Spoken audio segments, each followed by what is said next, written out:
Alrighty, so welcome, Sally, Thank you. to this afternoon session. So maybe you just want to repeat what you just said, like some questions about the lesson today. You okay with that? And then that's a nice starting point for our session.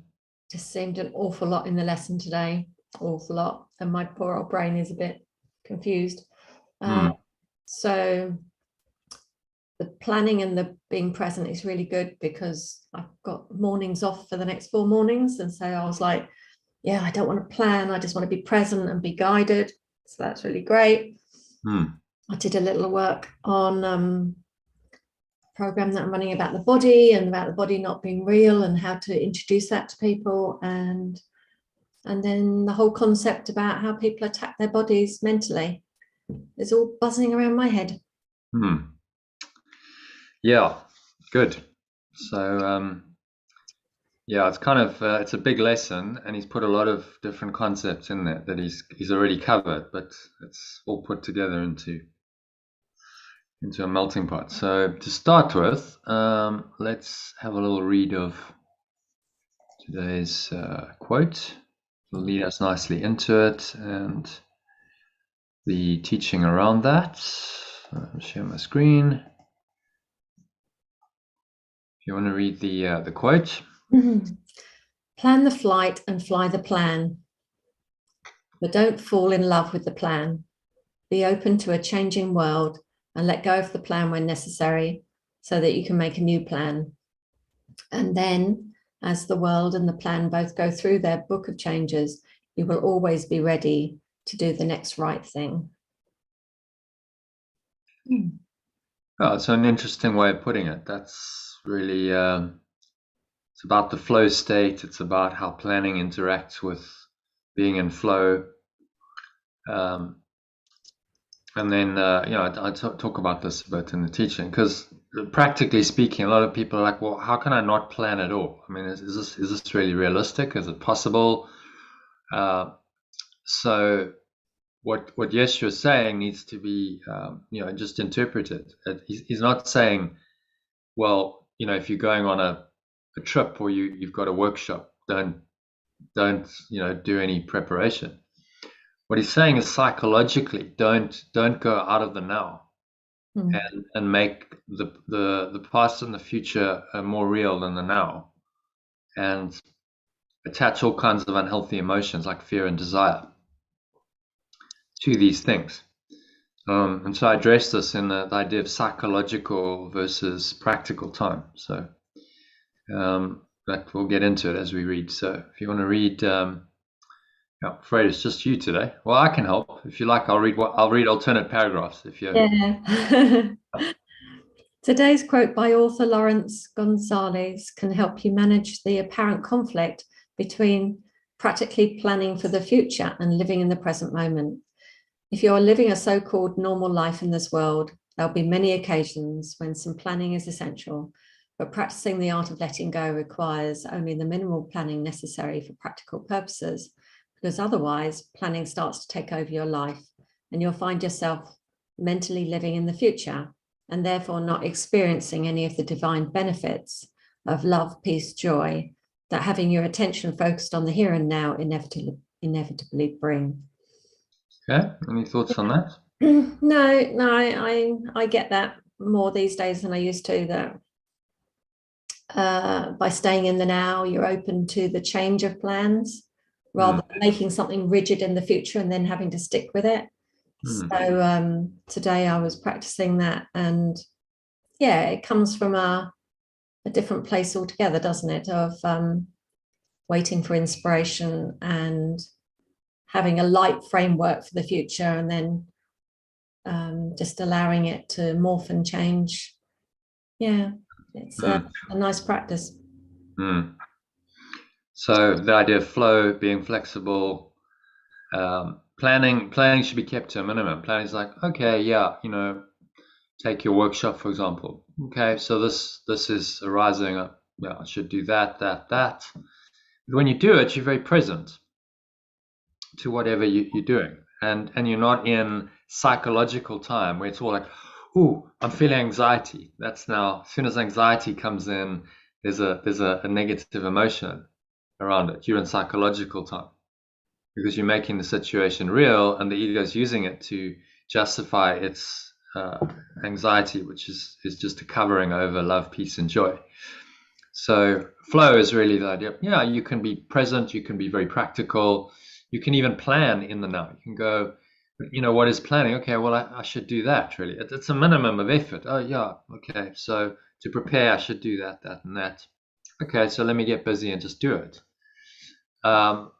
Some people go overboard and, they'll have like a massive list. Oh, well, if I have my list there, I've got a list of to-do things, then I feel safe. So now you see, it's a security blanket. It's a way of managing the anxiety.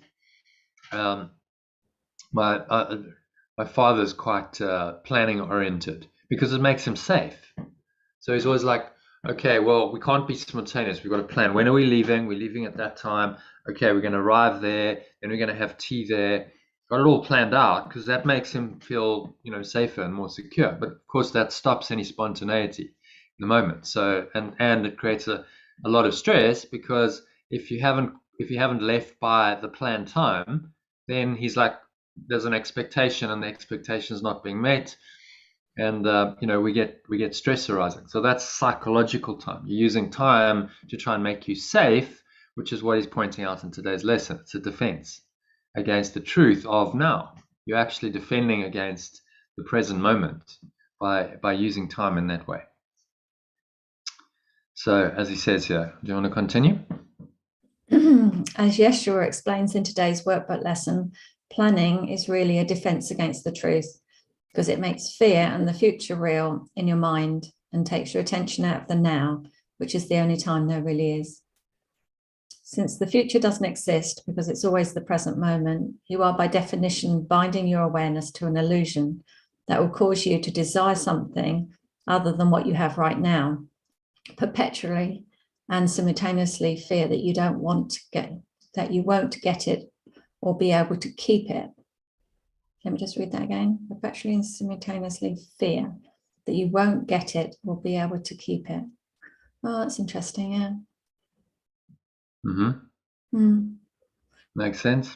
Yeah, I think what I used to do was I had a fear of having free time, that I had to fill it. So I had to plan something for the free time. If I just had space, it was like, I think it was a fear of being depressed, a fear of going to boredom, which would then take me down into depression. So I'd plan things and get busy. So a lot of people do that. Activity, distraction, because just sitting quietly with themselves will bring up stuff, bring up emotions, it'll bring up things they fear. So we've created a world of busyness and planning as a defense against just sitting quietly, being still, and connecting with source. And so a lot of people say, no, I'm way too busy to do that. But you've created the busyness to defend against that. And then, as you say, if you have some space where you could actually just sit quietly and be present, then you invent an activity. And you look at society, it's distractionful. This world is just so filled with distractions. So many things to occupy our time. Most of which don't actually really add too much value. We've invented TV, we've invented media, the internet. So you can occupy your time with something, if rather than just sitting quietly and being still. So if you've got a moment and there's that space, well, why not just sit quietly, do a meditation? Rather than trying to fill it with other stuff. It sounds like you've moved through that phase, which is good. Yeah, but be aware of the tendency. I want to always keep myself busy, rather than, okay, there's some downtime here. Okay, why don't I just sit quietly and be for a few moments, even if it's, that's the idea of these little breath breaks. It's like people say, I don't have time, but if you don't have 3 or 4 minutes every hour, I mean, like, really? What are you so busy with? Even if you're working a full-time job, surely you can find a few minutes. or if not even a few minutes, just a few moments, take a minute. No one's so busy that you can't take a minute and just go, okay, just take a couple of conscious breaths, be present. Of course you can. Everyone can. And research shows it's actually very beneficial if you do that. If you take rests, you're actually much more effective in the long term. Your productivity, your long-term health and well-being, all of this, you integrating rest into your daily life in a systematic way. So that's kind of how this course is structured, Course in Miracles, and then the Art of Letting Go program. It's like incorporate these times where you just, you downtime, rest, even if it's for these little breaks, and then you carry on. So you're integrating it into your daily life rather than always be, oh, what's next, and then filling it with often pretty useless activities. Yeah, I find that those moments when I regularly do them make the day seem last a lot longer. Like there's so much more space in the day. Yeah. That it's just like, wow. And when I went to Findhorn initially, and they teach this, you pause between activities. And I started doing that. And I was like, wow, that kind of like resetting your GPS all over again, isn't it?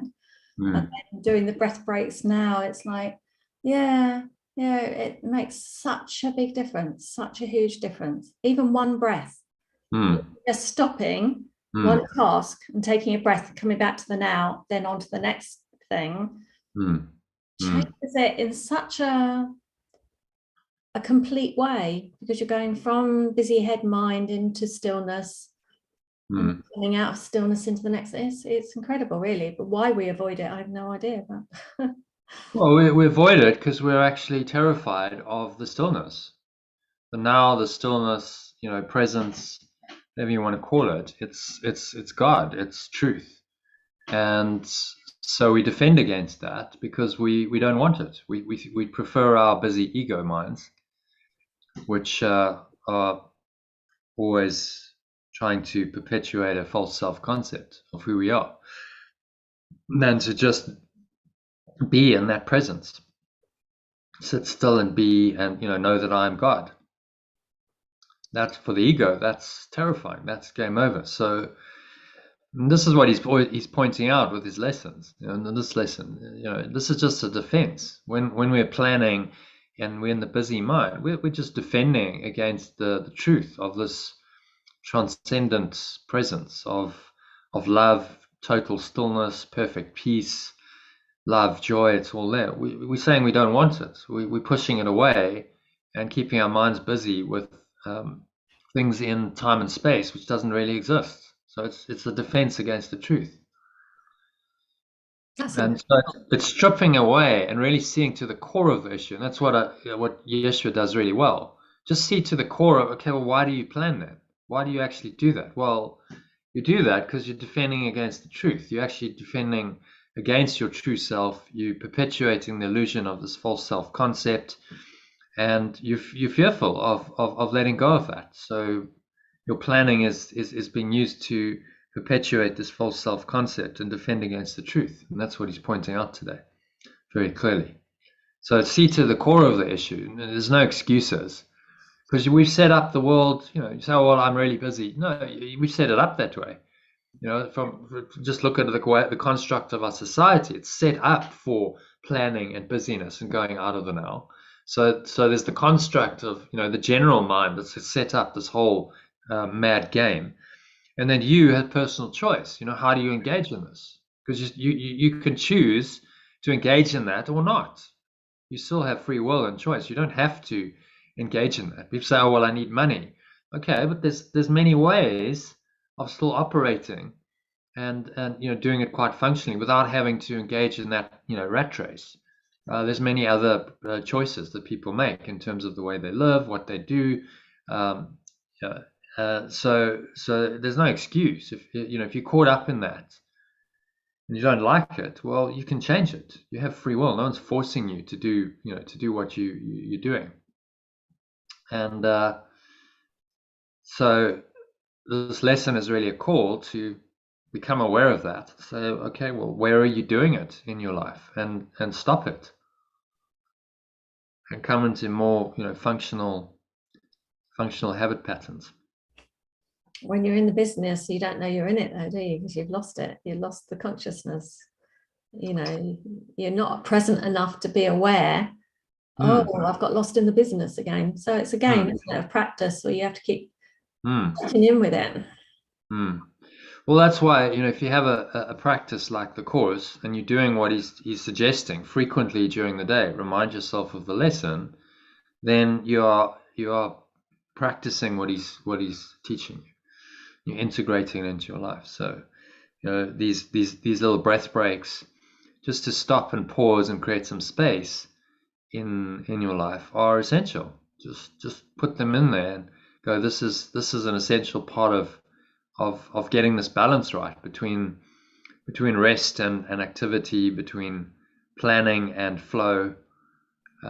This is how I live my life, and these are kind of stopgaps to stop the ego from just going into overdrive. So you every time you stop, you pause, you do a breath break, you interrupt the ego's pattern. And that's what he's doing very cleverly. Interrupt the pattern, even if it's just for a few moments. That makes a difference. You've interrupted the pattern. Your mind's in a different state for the next little while. And then if you find the pattern repeating, interrupt it again. That's why integral to the practice of the course, he's saying do these shorter practice periods. Because frequently interrupting the pattern of the ego, if you keep doing that every day, you're going to see some changes. You're really going to see some shifts in the way that you're thinking and you're perceiving the world. And then the planning will start to drop away. You start to become more present. What I find is that doesn't mean you're ineffective. It just means, okay, so I'll do that now. It's a very okay, you get some guidance. You feel, yeah, okay, that's what I'm going to do. And then you do it 100%. You're in the now, you're focusing, you're doing it. When you finish, then also great time to take a break again. If it's a long task, then pause, take a break, give yourself a couple of minutes, time out, and then go again. Yeah, I find if I'm inspired to go into the flow state, or I'm inspired to do something, it takes me into the flow state, then I get so much done in such a short time. You just like bang, bang, bang, bang, bang, all these things get done. You go, wow, normally I was in my head, that would take all day, and it only just took an hour. So it's very effective. Yeah, exactly. So you're not sacrificing anything by doing this. If you're really in flow, you're going to be very productive, very effective. And we can see that in all areas of life. People who go into flow are the top performers. They get the best results. And the interesting thing is they're not outcome oriented. They're actually focused on the now. They're in the present moment. They're not actually attached to outcome. They're in the flow of it. They're doing the activity because that's what they feel like they need to do, and they immerse themselves in it. There's no, oh well, I'm doing this because of this outcome that I want in the future. You're completely present. That's what the flow state feels like, doesn't it? Even if you're doing a business activity, you could say, well, I'm doing that. I'm doing that because I've got some kind of plan for the business, and that needs to happen in order for it to progress. When you're doing it, you're totally in the moment. You're not thinking about the long-term picture, or I'm doing this because of. You just do it. You get into the moment, and you do it for the sake of doing it. And then there's a high quality action because you're completely in the now, and planning doesn't really enter into it. Yes, you're doing what you need to do for the long-term thing to progress, and you've been given guidance in that. But that's just like momentary thought. Okay, do that now. When you're in it, you're actually doing it. You're completely, your attention's completely in the now. And that brings high quality action. That's the essence of flow. Being in the now without an ulterior motive. You're actually not seeking a particular result from this activity. If you go out of that and you start going into future, or what's the future outcome going to be, you move out of the now, and that's gonna diminish your effectiveness and the quality of your experience. You can't be fully present and really enjoying an activity if part of your mind's like, oh, what's the outcome going to be? How's this going to work out? So you've disappeared on me. Oh, okay. Can you hear Just, me? I can hear you, but there's just a blank screen, but I don't see why. Oh, right. Okay. Can you see me? I can see you fine. Yeah. Oh, a bit weird. Why would it do that? Everything's plugged in, charged up. Ooh. Right. Right, see if I can escape out. Oh yeah, there you are. Got it. Can you see me now? Not yet. Hang on. Yeah, that's a bit weird. I didn't touch the screen. I didn't touch anything. It just went pure black. So what were you just saying at that time? That you went, Uh, future well, planning, wasn't it? And it just went blank. No, no future planning. talk about the ego. The ego is resisting this. It's like, no, Yeah, just blank it out. yeah, yeah. That's So, weird. Yeah. so this is really a pretty key idea, pretty key lesson, because if you can get this, this is going to allow you to stay in flow. This is the essence of being miracle minded and being in flow.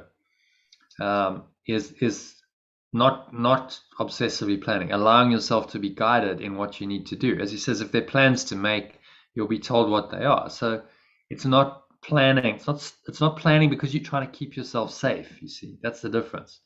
Planning out of fear, it's like I'm planning because I have anxiety, and if I plan, then it seems to diminish my anxiety. So I'll plan as some kind of defense. When actually it's not necessary. You can just be guided by the Holy Spirit as to what you should do, when you should do it, and just listen to that guidance, and you'll be given the guidance, and then you go into the moment. Okay, so now I'm doing something. So then you do it without really any undue emphasis on the planning at all. Yeah, for me, it's like there's ego planning and there's guidance. Yeah. So if you just keep gathering the guidance up, I find that I know in advance what's going to happen. So I don't have to actually do it in that moment. I just wait for the moment to come when I feel the urge to do it. And then when I do it, it just all happens. It's all flow and it's perfect. So it's the ego planning that isn't so ideal. Yeah.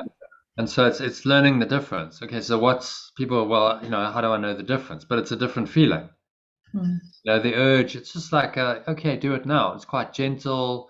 There's an impulse. There's something that's saying, okay, yeah, this is the right time to do it. If you listen, you just go with that. It's going to work out perfectly. If you deny that because you're so busy with other things, then it's not going to work out so well.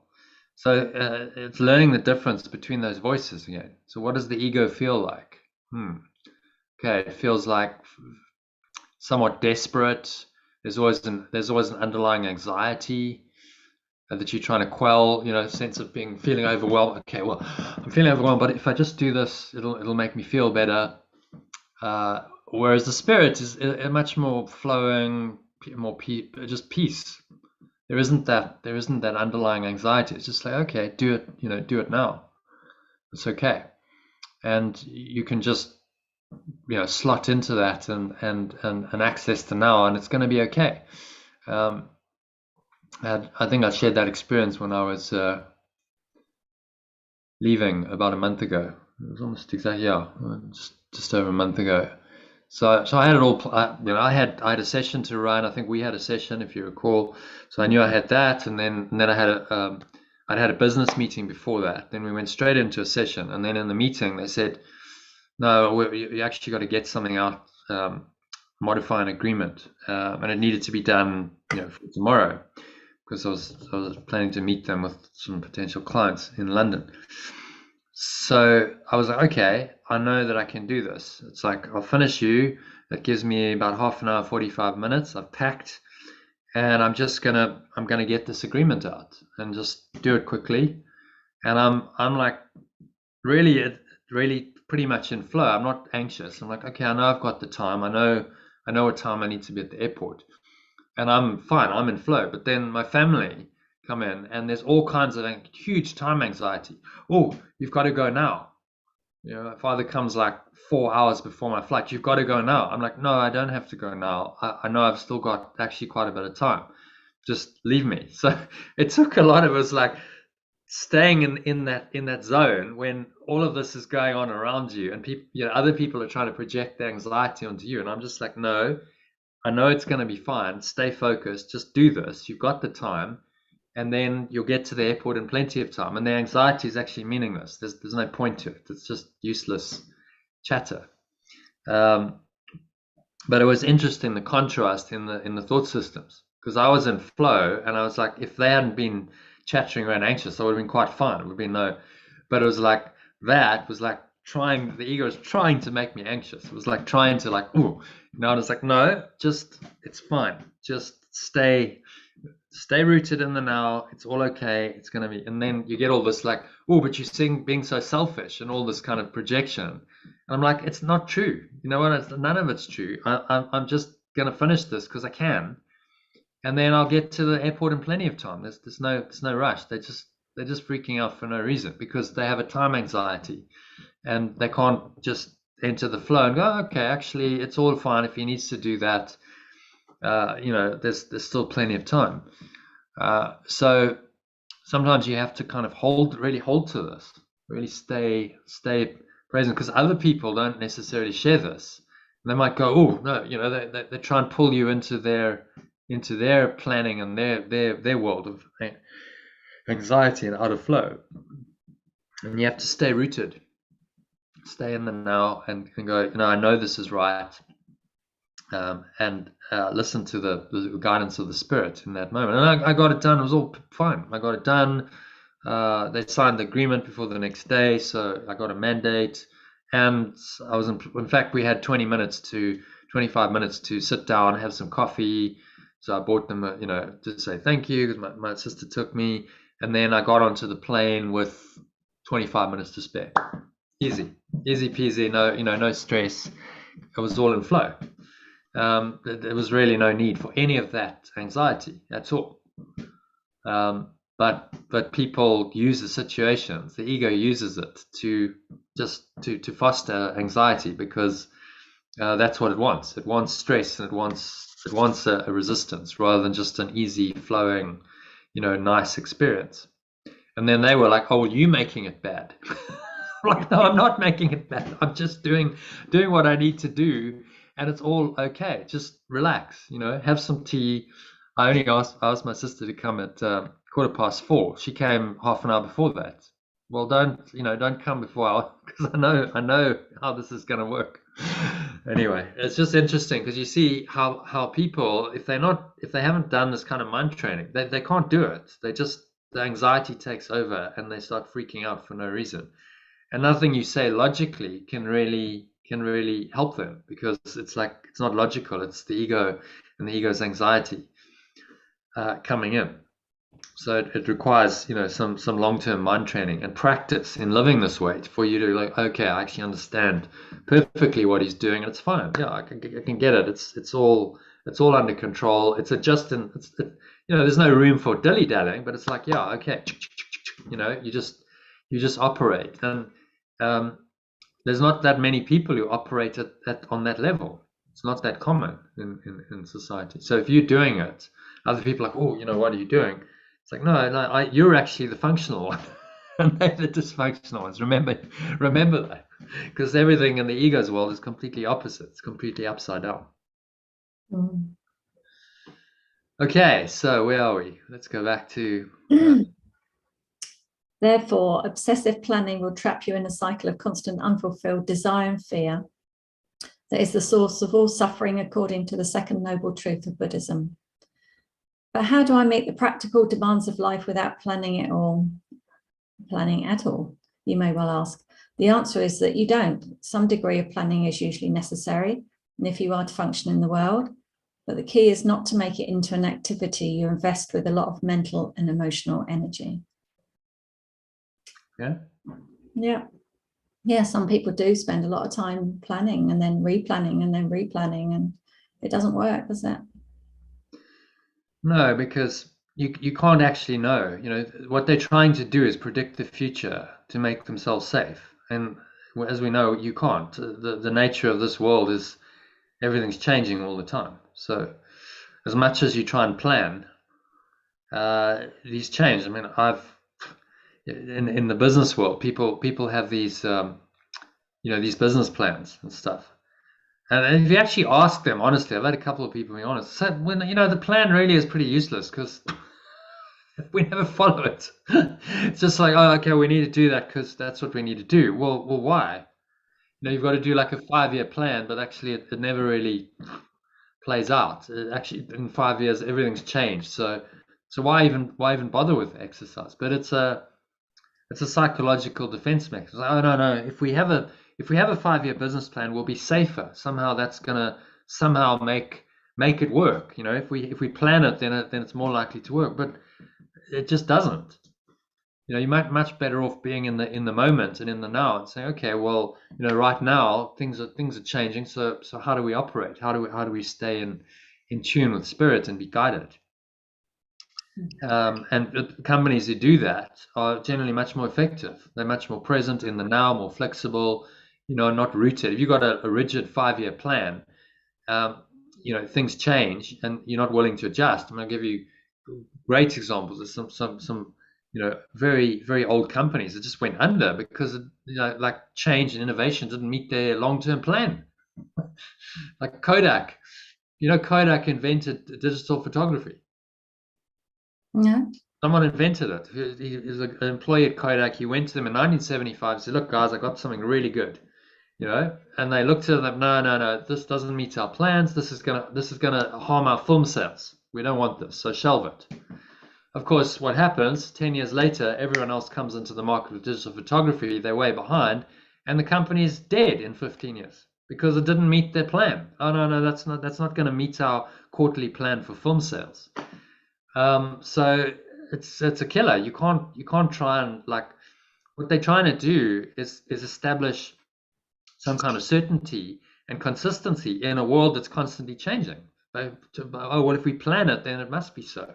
Not then being responsive to the ever-changing nature of this world and being flowing with it. Saying, okay, well, the nature of this world is that it's changing. It's anicca, as they call it in Buddhism. It's impermanent. It's changing all the time. So I can work with that. If I'm rooted in my true self, I can actually be okay with that. Yeah, it's changing all the time. What's not changing is my awareness. So I stay rooted in that, and now I can flow within the changing dynamic of this world from the unchanging self. I can operate quite effectively. That's what the nature of flow is. It's the essence of unchangeable self now operating in a changeable world, and how those two interact. If you get it right, you're in a flow state. Does that make sense? Definitely. I can't do anything that's planned. I have to do it all flow state. If I run workshops and things, the merest organization, and then the rest is just in the moment, see what happens. Yeah. So it's a different way of thinking about the world, a different way of operating based on a different thought system. Flow is coming from the spirit, and obsessive planning is coming from the ego. Okay, so to do this requires that you must experientially understand the difference between psychological and practical time. So what do these terms actually mean? You're probably wondering. Psychological time exists when you hold a grievance about something that happened in the past, and you desire or fear an outcome in the future. And this makes the events you're thinking about in the timeline of consciousness on which they happen real in your perception. Yeah, that's cool, isn't it? It is therefore a device for strengthening and perpetuating the ego or belief in separation, and needs to be undone through the same mechanism as all other illusions. Forgiveness, or letting go of all thoughts and emotions that do not come from God, or pure formless awareness of perfect love. That's an error, sorry about that. Or pure formless awareness of perfect love. Yeah. So what this does here is it roots you on the timeline. If you use the time for the ego's purposes, then the timeline and the events in time become very real to you. And the ego is using it to put you on this red line from birth to death and keep you away from this God, love, eternity, pure formless awareness, knowledge. And so your planning becomes a defense against this presence arising in your mind. And that's really all the ego is doing. the justification of the world and everything we've got to do is just a flimsy defense against this, which it doesn't want you to know. So this morning I had the morning off, and I went into the past. I remembered what I did on my last holiday. And then I took that idea of, oh yeah, I'd go to the beach, I'd take the dog, we'd go for a nice long walk along the a certain area. And because I remember in the past, I enjoyed that. So then I brought it to the now, and I thought, oh, but I'm a different person. Doesn't mean I enjoy that anymore. And then I forward paced it, and I was like, yeah, it could be a bit hot in the car, and blah, blah, blah. And then I had to keep going back to the now and just going, well, what do you want to do now? Not what you did before, and not what you might want to do in the future, just in the now. And I decided I don't want to go anywhere. I just want to go up the local park and just hang out. So I was practicing it in real time today. It's very interesting. Yeah. So you were playing on the timeline and going, okay, so past, because the way the ego works is it always references the past. Oh, well, that worked for me before, so I'll do it again. So just repeat the past pattern. Not really going, is that really what I feel, to do now? So this is how we get stuck into, conditioned patterns and behavior. You bring it into the now and you go, okay, well, what does it feel like right now? No reference to the past. Right now, what am I feeling? Okay, just be quiet, sit still maybe, or just go to the local park and just make it a very simple affair. And then you're not conditioned. You're not operating from the conditioned consciousness, are you? So what I realized was that I'd be driving all that way to the beach just to go and sit down somewhere and watch the waves for a couple of minutes and go, oh, isn't it beautiful? Which I could do at home, which I could do in the garden, which I could do right outside my front door. Yeah. I found that very interesting. The amount of effort we go to go on holiday or to go somewhere, just to have that moment in the now of peace. When it's here, it's not out there, is it? It's nowhere else. So yeah. Why can't you do it in your garden or in the park? It's a state of mind. So wherever you go, there you are. But somehow we go, oh no, well, when I go to that place, when I'm on the beach, then okay, then I've got permission to relax. I can like go into that state because now I'm on holiday. But I can't do it just sitting in my garden. But you can if you give yourself permission to. You can stay in that state all the time. Just be in the now. So it's very interesting playing with this and just seeing how this time idea really works, how time works in your mind, and bringing yourself back to the present moment. If you find yourself wandering into past, well, I'm doing this because this worked in the past. Go, well, okay, but it doesn't mean it's going to work now. There was a past experience. It was a nice experience in the past, but what do I feel now? I don't necessarily have to do that to recreate it. I can be present now to something else. Something else can arise in the present moment. So there's a freshness. The beauty of the now is there's a freshness. It's like continuously. People go, oh, well, that's a bit boring. No, it's not, because actually you're in the state of pure formless awareness, and then in that state you're actually open to whatever's arising. You're open to new experiences arising in that present. So it's actually not boring. It's quite dynamic and flowing, and you can have a very interesting life on the level of form by staying rooted in that now state. Because you're allowing people, places, events, circumstances to change very effortlessly. You're not resisting it. You're like, okay, well, the nature of this world is change. Yeah, I understand that on this level. It's always going to change. But if I'm rooted in my true self, in the now, that's not changing, then I'm okay. I'm okay with the change. I don't get scared. I don't get freaked out. I'm like, well, I'm still who I am. I am that I am, no matter what's happening on the timeline. Now I have the source of true safety and security, don't I? So that's what this lesson is pointing to. Ultimate safety is here, being rooted in this awareness. Just knowing that that's always there, and then okay, whatever the events are, whatever's happened, whatever's to come, it doesn't really matter because you're rooted in this timeless presence always. And I also noticed that the ego is very complicated, isn't it? It'll have all sorts of things you have to do. Like today, it was going to be, oh, I have to take that with me, I have to take that with me, and I have to go there, and I have to do this. But then in the now, or in spirit, or whatever you want to call it, is just is. Nothing needs doing. It just feels simple. To me, that's the difference. Is it complicated or simple? Have I got lost in complicated? Oh, that's the ego then. Yeah, I agree. I think ego is complex. It likes complexity. It likes making things difficult. It likes resistance. So the ego's planning will actually do everything it can to take you out of the now.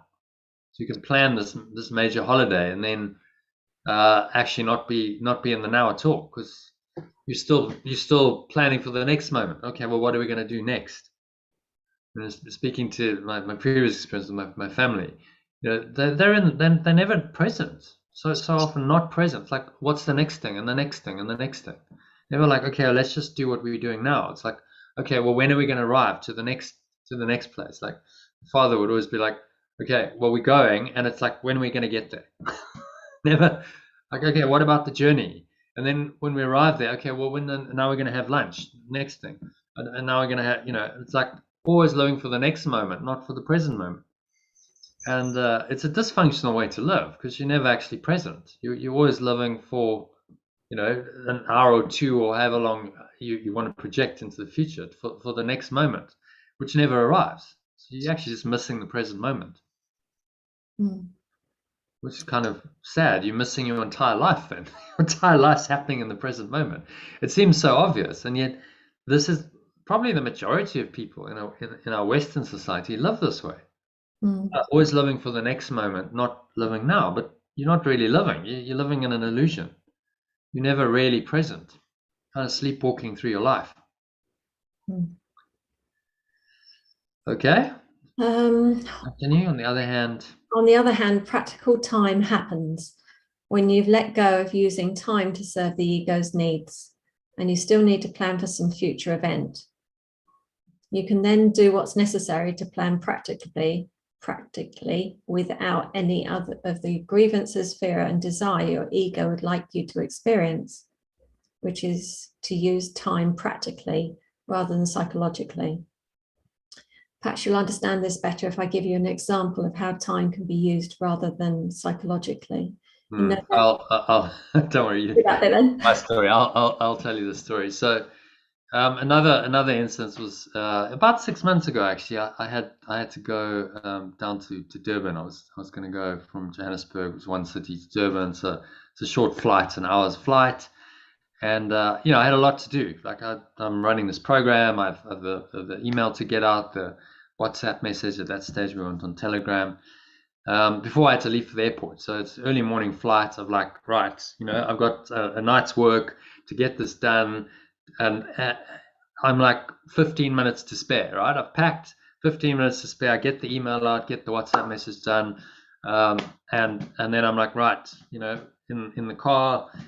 And I'm just flowing with it. I'm not like freaked out going, oh, I'm running out of time. I'm just like, okay, I know I've got an hour, so let me just do what I need to do. Let me focus in the moment. And so it was actually quite a flowing and stress-free experience, although like a lot of people could have been freaking, going, I'm not going to get it all done. I'm not going to get it, and then that anxiety completely sabotages your flow and you don't get it done because you're in an anxious state. So I actually the interesting thing is, even when you've got time pressure, if you flow with it, you can actually be quite enjoyable. You're like, okay, I'm doing it. I know that's there, but it actually just focuses my mind more into the present moment. It's a bit like people, if they do extreme sports, they have to be present. You're doing, free climbing, or you're doing any kind of, extreme sport which is dangerous. If you're not completely present, you're likely to injure yourself or kill yourself. So it brings them into the now, it focuses them. So rather than being a stressful experience, they actually find it a liberating experience. A lot of people will be like freaking out. No, this is way too dangerous. But it actually brings them into the now. So I guess it's sort of the same thing. You've got some time pressure. It's like, okay, but actually this brings me very focused into the now, because I have to be. And so you can actually in that so-called, there's a a deadline, there's a time limit. You can actually that can be an entry point into flow, because you have to. So that's what I find when I have these experiences, and I had it again when I was moving to the UK. It's like, okay, just focus in the moment, get very clear, don't allow any anxiety to pull you off, because the ego is always going to try and come in with anxiety, and you're not going to get done. Just stay present, and that kind of pulls you. If you have that time pressure, it can pull you into the present moment. It can be something that really is a catalyst for it.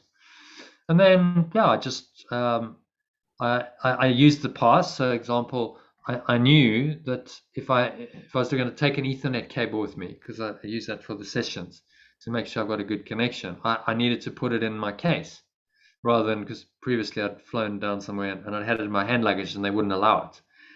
And I needed a miracle to overcome that. I actually got it through, amazingly. But I was like, okay, I need some help here, Spirit. And, the miracle happened and I got it through. But this time I was like, okay, well, just put it, learn from the past in that instance, because we can learn from the past, but it's very functional. Just pack it in your case this time. Then on the plane, I'm sitting next to this lady for an hour, have a holy encounter. She's talking about her, her life, and she's got a grievance she's holding on to, and it was actually an answer to a prayer for help that I spent that time with her. So it was nice. I was going to meditate, but in the end I didn't, because I was just, okay, well, this is what we're doing. We're doing a holy encounter on the plane. So I chatted to her. Then I was moving into a new place for a couple of months, so I had to get it all sorted, hang curtains, put toilet seats on, all kinds of stuff. I hadn't had any sleep, but I was like, okay, well, I'm just doing it, There's no oh, well, I shouldn't be doing this, I'm really tired. It's like, I'm just doing it moment by moment. And then in the afternoon, it was Halloween, so I was giving out sweets and popcorn to kids, which is lovely, just sitting and they're all coming by, and I'm handing out the sweets, and then there's a little lull, so then I do a meditation. And the whole thing just really flowed. It was actually, a very nice flowing present experience, when it could have been very stressful. If I'd allowed it to. It was like, oh, I'm not going to get this done, and I haven't had enough sleep, and but what makes us tired is the anxiety. That's what I've learned. So if you stay in the moment, if you're in flow, you can actually, even if there's time pressure, lack of sleep, you can still. I really enjoyed the day. It was a nice experience. You can always do that. And then I went into a session that evening, and then did another email for the next day. I was like, just carried on. And eventually I was like, okay, I need to sleep now. But by staying in the flow, it does give you energy. So it is really a beautiful mix of the planned. Yeah, okay, I had to plan. Yes, I've got to be ready at a certain time. I'd had to book a air ticket, and so on. With the spontaneous arising of just, okay, well, this is what's happening now, and I'm in the flow of it. And really, the art of letting go in this world is that balance. Just, yeah, I'm letting go. I'm not. There's no obsessive planning. I'm doing what I need to do on that level, but mostly I'm just very present and open to this experience of being in the now. Very rich, enjoyable, fulfilling way to live. So that, that's just a personal experience, but you've probably got many yourself. It's to reference to these principles to the experience and say, okay, yeah, actually, I do know that experientially. Everyone does. I know that this is true, and this is right. So let me just go with this. Let me just surrender to this, and try and live, more in this way, and trust that this way will work. This way is, it's actually very functional. It's much more functional than all the anxiety of the ego. This way is allowing the Holy Spirit to guide me. I'm now under the guidance of a divine power that knows everything, and that's going to tell me exactly what to do when I need to do it, for everything to really work out well for me, and give me a happy flowing experience of life, because that's ultimately what it's about, isn't it? It's happiness. Flow is really happiness in action. It's like moment by moment. When I'm acting, I can be happy while I'm in this activity mode, um, of dealing with time and space in this world. So that's a nice lead-in, I think, to our lesson. Some principles there of flow, being in the now, not planning. Any questions on that, or can we move into our lesson? Okay, so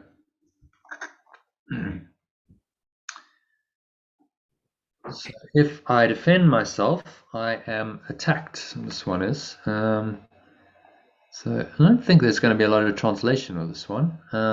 Let's see how we go. I'm just going to get a. It's funny how some of them are written really complicated and some are written quite. Yeah. It's such a difference. That's the style. So he's got two kinds. He's got some lessons where it's very God, Holy Spirit, a lot of that Christian terminology. And then some like this are more like just talking about aspects of the mind, when that terminology is not that necessary. Okay, so I'll just put it into a document quickly. So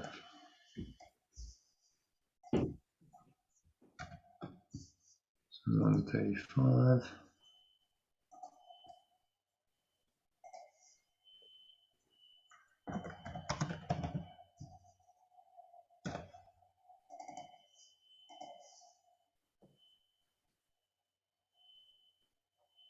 Okay, so we've got that going. Let's paste this in here.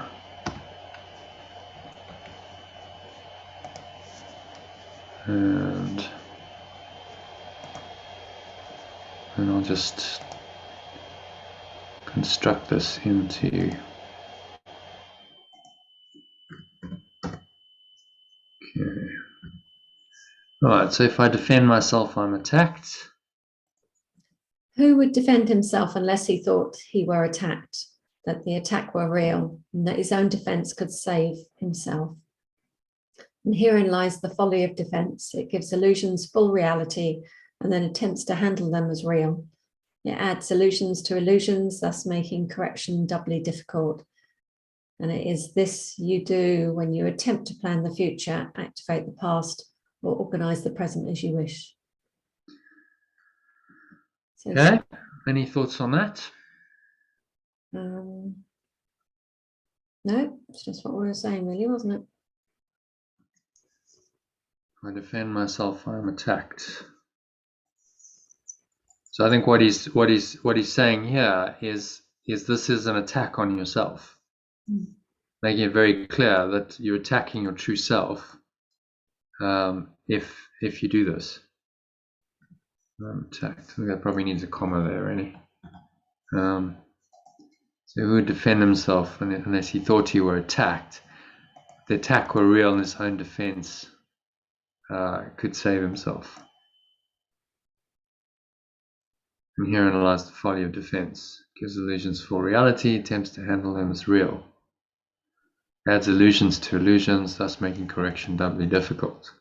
This you do when you attempt to plan the future, activate the past, or organize the present as you wish.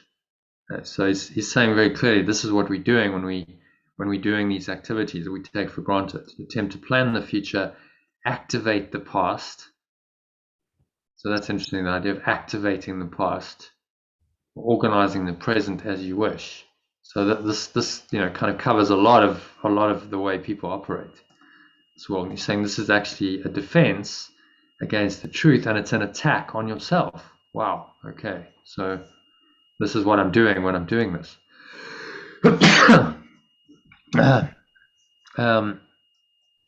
Does that need any translation? I'm not sure. Just some of the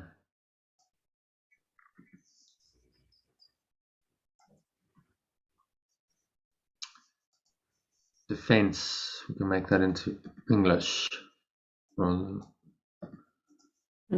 English rather than American English. Gives illusions full reality, attempts to handle them at real. Attack were real, and then his own defense could save himself, could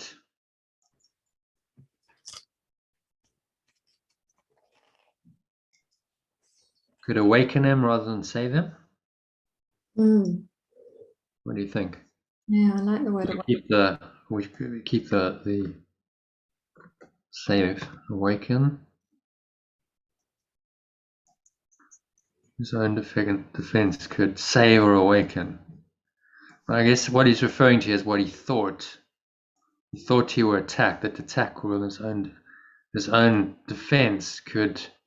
How about instead of save himself, could make him safe? I think that's better. Yeah, it makes more sense, doesn't it? Yeah, but his own defense could make him safe. Could keep him safe.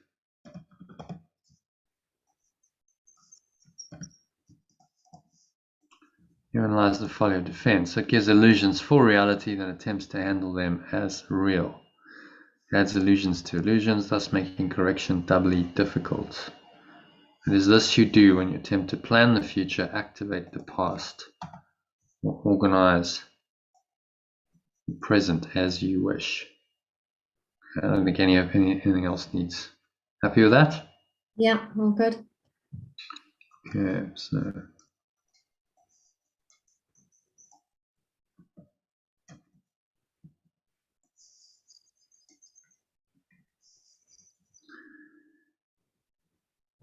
you operate from the belief. You operate from the belief that you must protect yourself from what is happening because it must contain what threatens you. A sense of threat is an acknowledgement of an inherent weakness, a belief that there is danger, which has power to pull on you to make appropriate defense. And the world is based in this insane belief, with all its structures, all its thoughts and doubts, its penalties and heavy armaments, its legal definitions and its codes, its ethics and its leaders and its gods, all serve but to preserve its sense of threat. For no one walks the world in armature, but must have terror striking at his heart. What does armature mean? Armature is some kind of armor, some kind of it's an archaic use of the word, I think. Let's see. Armature meaning armature, a rotating coil or coils of a dynamo or electric motor. More confusing that is. An open framework which is sculptures molded with clay or similar material. Yeah, so he's using it in quite an archaic armature is built into. It says a structure for defense. Does it say that? Further down, yeah, halfway down. Yeah. Isn't it? Yeah. So it's an old use of the word. No one walks the world in. Maybe we can translate that to something else.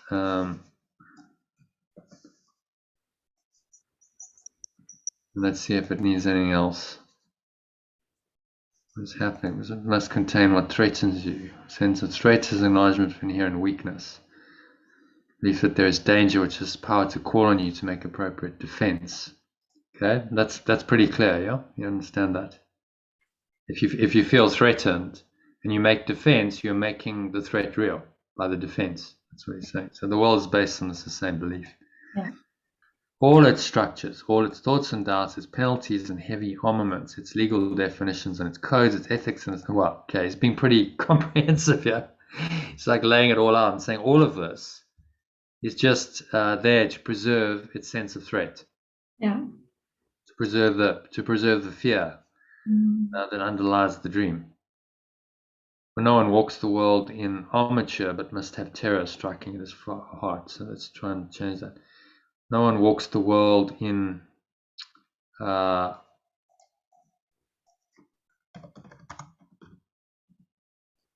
about with these defenses. But must have terror striking his heart. So the but must.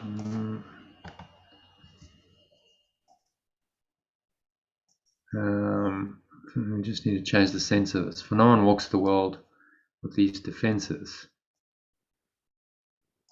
Maybe just saying without.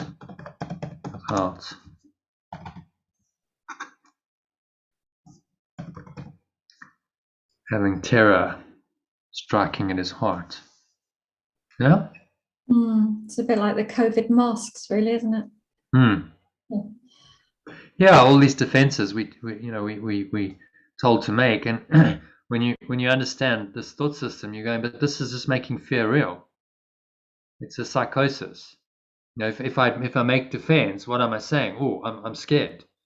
So I'm now acknowledging fear and allowing it into my reality. And when you understand what fear does to your immune system, you're going, this isn't smart to do it. So immediately, when this started happening a couple of years ago, I was like, no. So it's like, stop this right now. We're not going down that track. Because you definitely feel, I mean, when it all started, you felt this arising of fear, didn't you? Big time. It was like, oh, what's going on here? And then I was like, no.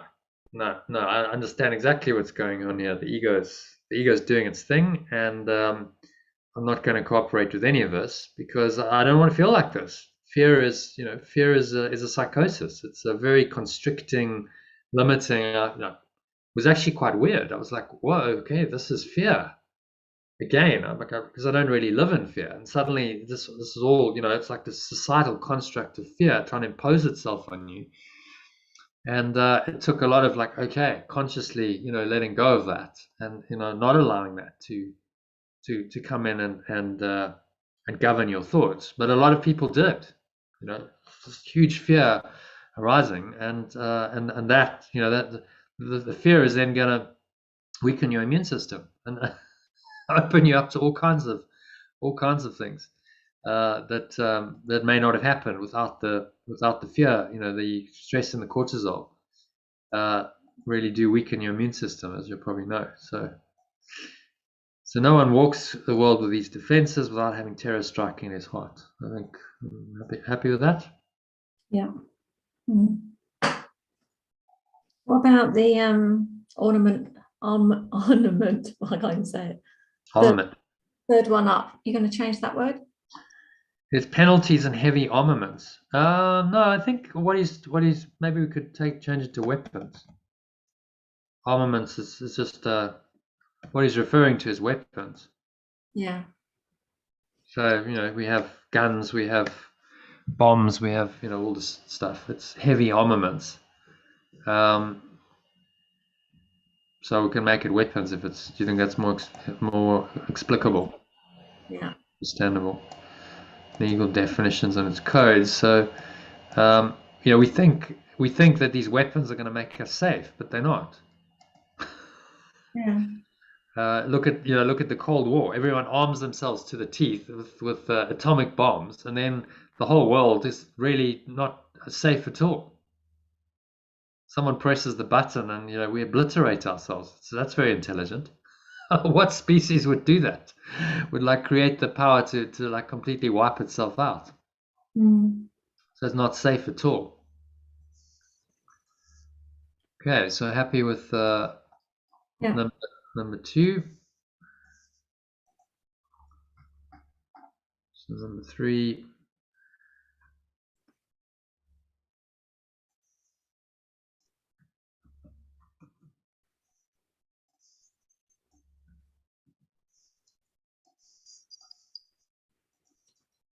Defense is frightening. It stems from fear, increasing fear as each defense is made. You think it offers safety, yet it speaks of fear made real and terror justified. Is it not strange that you do not pause to ask, as you elaborate your plans and make your armor thicker and your locks more tight, what you defend and how and against what? Yeah. It's asking us to just pause and say, well, what am I actually defending here? How and against what? Does that need Make your armor thicker and your locks more tight. I mean, we know what he's referring to there. Make your defenses thicker. It's an analogy, metaphor, armor. So we could change that if you think. No, it makes sense.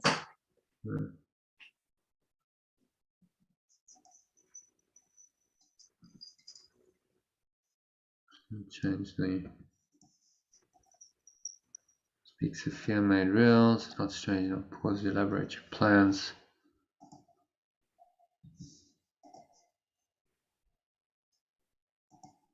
What you defend and how and against what. I think we'll just change. The reason I'm going to change it because I just wanted to do defenses. Okay, your defenses stronger. Yeah, make your defenses stronger and your locks tighter rather than more tight. Yeah. And your locks tighter. Defense is stronger and your locks tighter. What you defend and how and against what.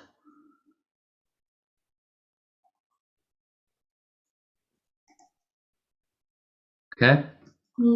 So just asking the question, is it not worth asking yourself what you're actually defending here before you engage in these defenses?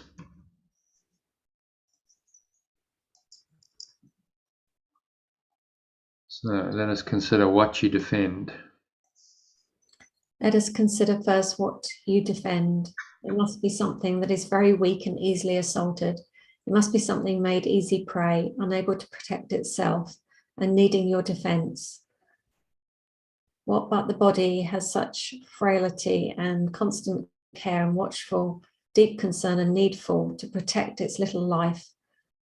What but the body falters and must fail to serve the Son of God as worthy host? Okay. Let's see. Yes, so translating that. Yeah, let us consider first what you defend. It must be something that is very weak and easily assaulted. It must be something made easy prey, unable to protect itself and needing your defense. I'm just going to change the S to the... Yeah. But what the body has such frailty that constant care and watchful deep concern are needful to protect his little life. Maybe needed. Needed to protect its little life. What but the body falters and must fail. Is there another way of saying that? But what the body falters and must fail to serve the Son of God as worthy host. How about what except the body falters and must fail to serve the Son of God as worthy host? Okay, Son of God is extension of perfect love.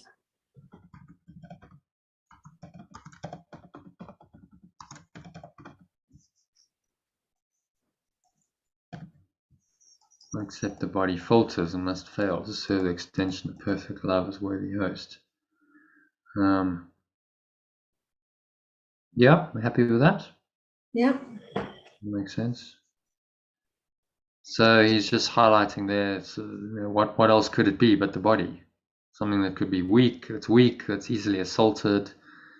It's easy prey, unable to protect itself, needing your defense, and the body. We come back to the body identification. We think we need to make our bodies safe in this world, and that's the source of all fear. If you're just a mind, and minds don't get tired, minds don't get sick, minds don't die, minds don't need food, minds don't need all the stuff the body needs, do they? So it's all related to the body and body identification, all these defenses.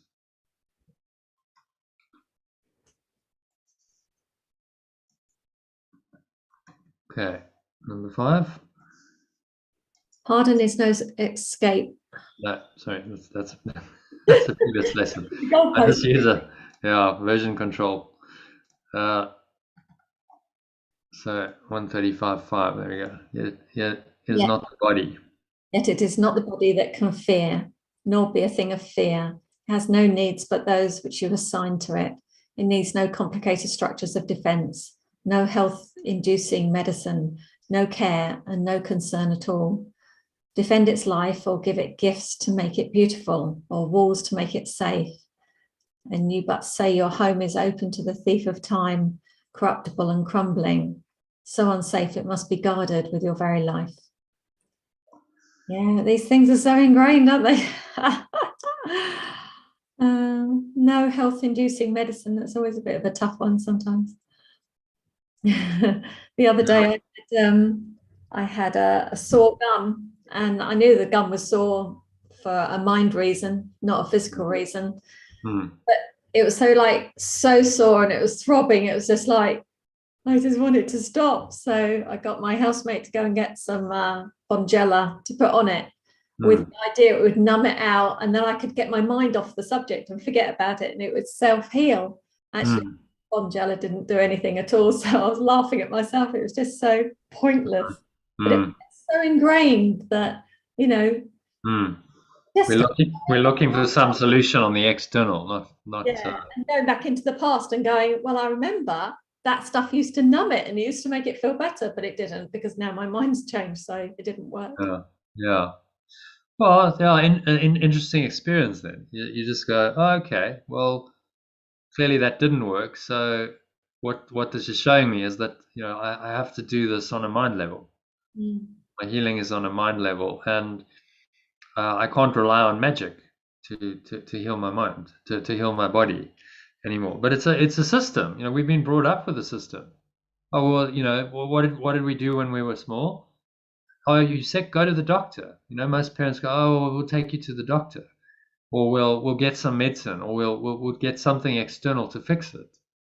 So it's deeply ingrained thought system, and just starting to look at it and go, no, this is all part of a construct of the mind that's actually not keeping me safe at all. This is actually keeping this whole structure of defense and attack and fear in place in my mind. So I'm willing to just let it all go. Really not buy into this at all. But if you do buy into it, it works as a placebo effect, doesn't it?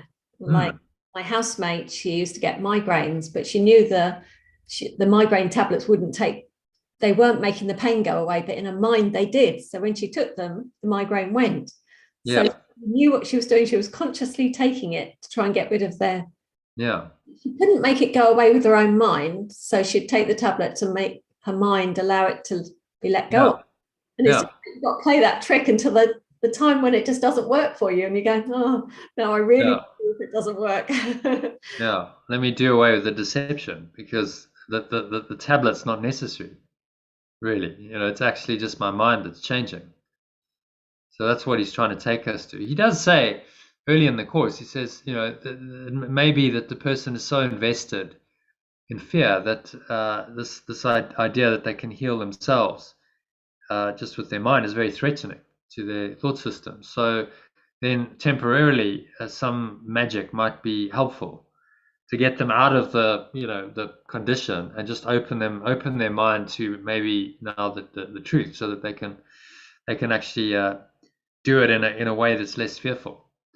So he talks about a compromised approach to mind and body can be helpful, but that's just a temporary expedient. That's not where you want to stay.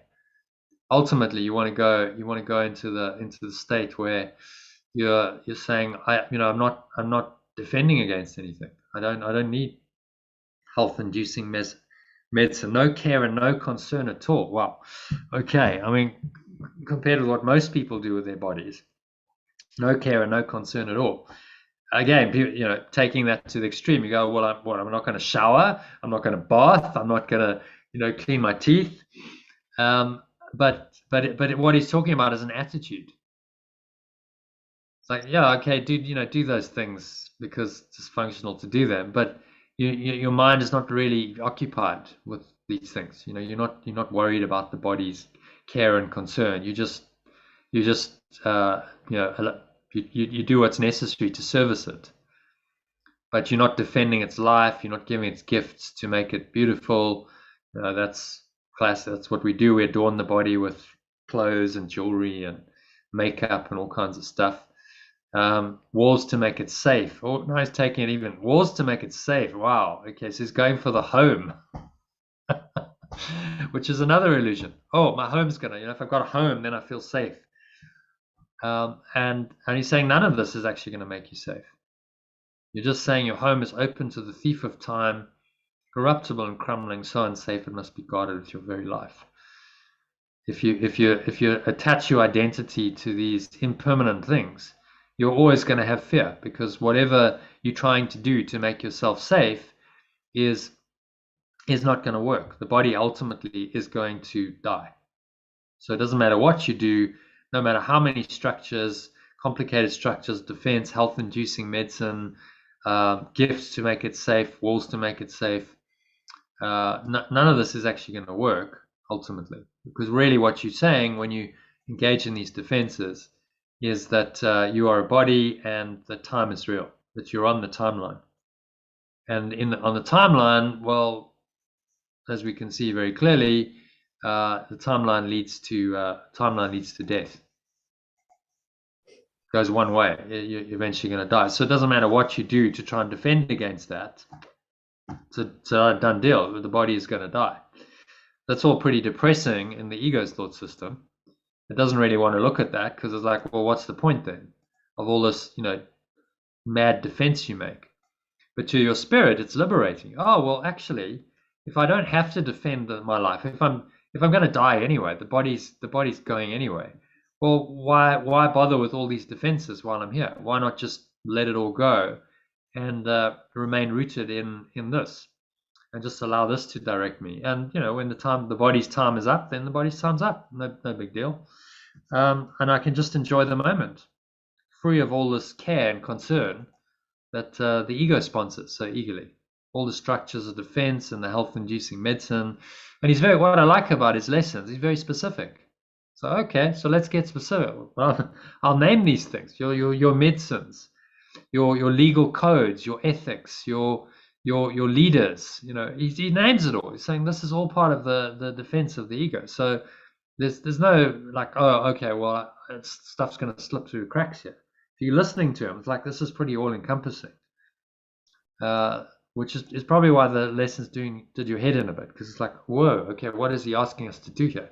To drop it all, to let go of all of our defenses, that my attachment to the entire structure that the ego is built of the body and this world, and let it all go and open to this radical presence of the spirit that's simply saying, be here now, just be present, and that's your safety is guaranteed in the now. Okay, and does that need any translation?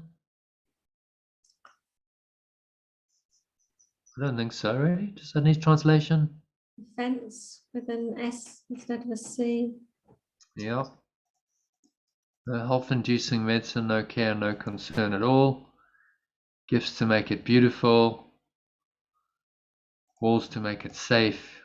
And you only say, okay, so let's do.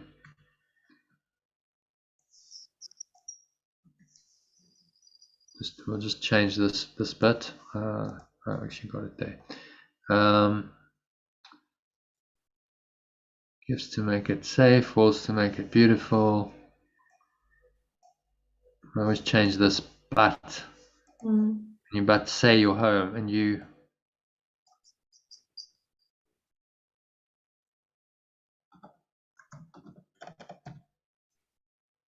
How about you're really saying? Yeah, that works. You're really saying your home is open to the thief of time, corruptible and crumbling.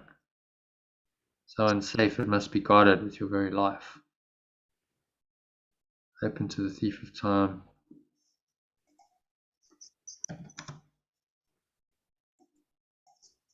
Is corruptible and crumbling.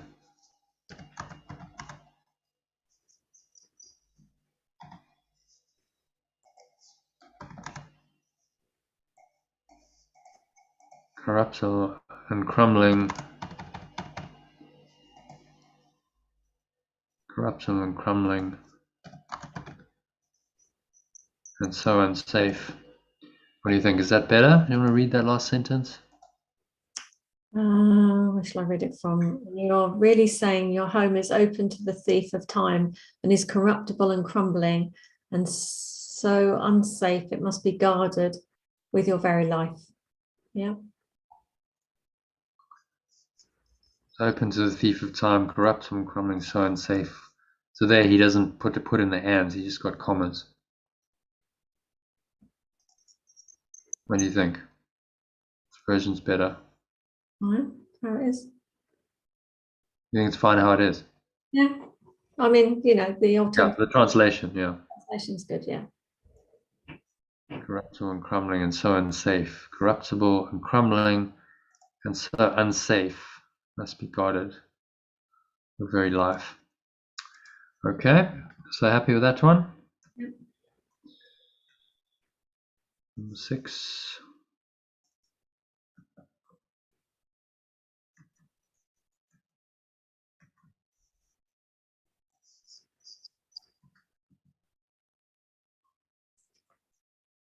Is not this picture fearful?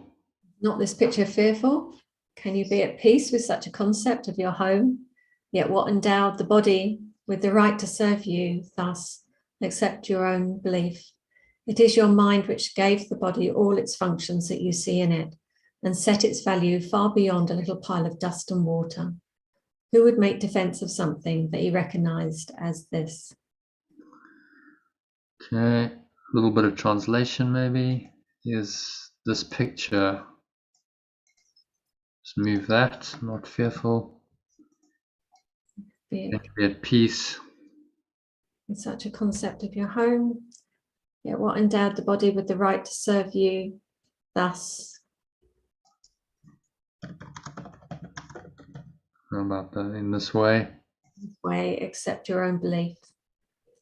It is your mind which gave the body all the functions that you see in it, and it set its value far beyond a little pile of dust and water. What would make defense with a C instead of an S? Who would make defense of something that he recognized? Said to S. As this.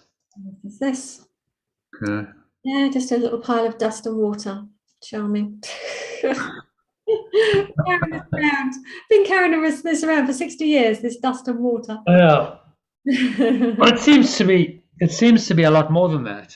It seems to be, oh wow, this body's, and people glorify the body. Oh, isn't the body amazing? And all these functions the body can do, and it's got, it's got all this amazing complexity, but in the end, it's gonna die. So it's not of spirit. Spirit didn't invent anything that's temporary, that's changeable, that's temporary, and that's gonna die.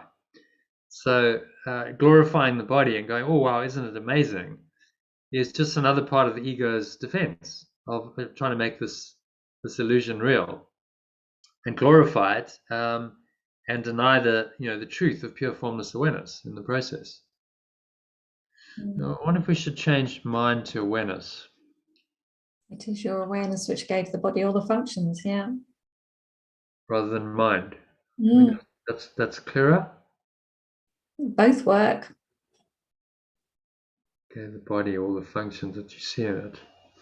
I think let's leave mind, because mind-body, we're talking about the mind-body equation here, and people understand mind-body in this context better, so we'll use mind. Your mind, so it's okay, so it's my mind that gave the body all the functions you see in it. So when you say brain, I notice you still use that. It's actually your mind. It's all your mind.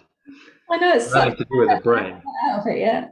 Yeah. But it's a habit, because we've made the body real in our perception, and so then we refer to it as though it has reality.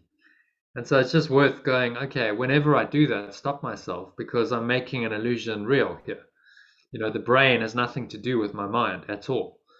The brain is just part of the construct that allows us to translate our mind and our awareness and now have an experience in this world. But the sole purpose of that experience is to delude us, is to confuse us and delude us into believing that we're actually here. So the brain is the translation mechanism for the idea of separation to now take form and come in and have an experience in this world. But the mind is beyond the brain. And so this actually solves the brain-mind problem. So a lot of scientists, the scientific materialists say, oh, well, consciousness originates in the brain. The brain somehow, the body somehow came into existence without a mind. And now the brain creates your mind. So your brain is in your mind, which that's clearly ludicrous. Because how do you then explain the existence of the body in the first place? Surely there must be something that designed this. So it limits you. That scientific materialist paradigm limits you to a body identity. There's nothing else other than that. So they can't really explain consciousness within that framework because it goes beyond the framework. It's like, okay, well, you're not a body. There is a pre-existing intelligence that existed before the body, that exists when the body's not there. And of course, that blows the scientific materialist paradigm out the water, because you're not a body there. There's another intelligence, which then means that the entire thought system based on I'm a body and only the material world is real must go. You can't maintain it if you believe that you're a mind and not a body. Which is why there are many scientists who go, this is nonsense. You're not a mind, you're a body, and your brain and your body give you all the functions, and this is reality. And they won't acknowledge this at all. It sounds bizarre, but actually there are many people who have that belief system still. They have to. If you want to believe in the ego and in the separate self, then you have to maintain that there's no mind beyond the body. Because if there's a mind beyond the body, then, well, that's opening me up to the true reality of who I am. Okay, well, maybe I'm mind and I'm not body. And there's an awareness and a reality there that is beyond the body and all of its functions. So the ego's best defense against that transcendent mind is to teach you that you're a body and that the mind simply doesn't exist, which is what it's tried to do by putting us into a body and getting us to attach to it. Okay, happy with 6? Yeah, I think I used the word brain just in habit, that Yeah. It's a phrase that I have stored in my memory, and I just come out with it without linking it to this belief system that there's no body. Well, belief system, it's more than that, isn't it?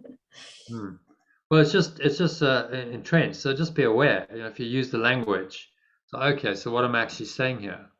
Brain. Okay, but the brain doesn't. I'm making the body by my language, by naming it. I'm making this real. I'm perpetuating the illusion that I'm a body and a brain. So just stop it, because there's another point there where you can go, oh, okay, I could just do a correction there. I can do a little miracle. No, it's my mind, not the brain. It's the mind. And if you're conscious of it, you'll get out of that very quickly. Yeah. Okay, so the body is in need of no defense. The body is in need of no defense. This cannot be too often emphasized. It will be strong and healthy if the mind does not abuse it by assigning it to roles it cannot fill, to purposes beyond its scope, and to exalted aims which it cannot accomplish. Such attempts, ridiculous yet deeply cherished, are the sources for the many mad attacks you make upon it, for it seems to fail your hopes, your needs, your values, and your dreams. Okay, does that need any translation? Defense just needs a spelling change. Emphasized needs an S instead of a Z. Really? Does that look right to you? Well, doesn't it? Emphasized. I think actually emphasized. We'll have a look at it. I think I looked at it a while ago, and emphasized or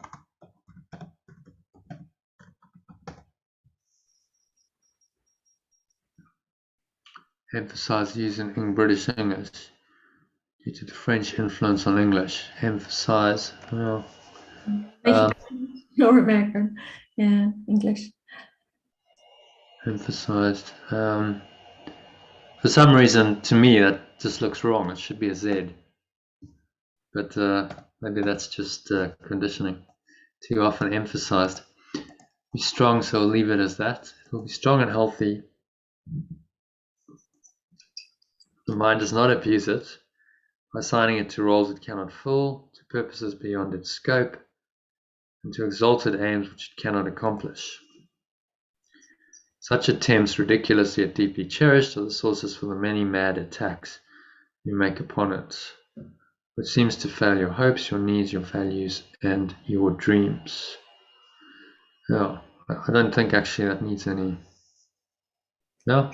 Yeah. One of the things that's quite surprised me since doing this with you is my belief system that the body needs to exercise, that it needs to, after sitting still for a while, it needs to get up and it needs to, move around. Mm. I've been playing with it because these sessions are quite long sometimes, aren't they? And I was like, I have to battle with my brain to go, no. Battle with your mind. Yeah, my mind. Yeah. Yeah, I also, I was a professional squash player, so I had times where I'd like, well, if I don't exercise every day, there was a time in my life was like, well, if I don't exercise every day, I'm just like, I can't do it. I've got to do at least a couple of hours every day.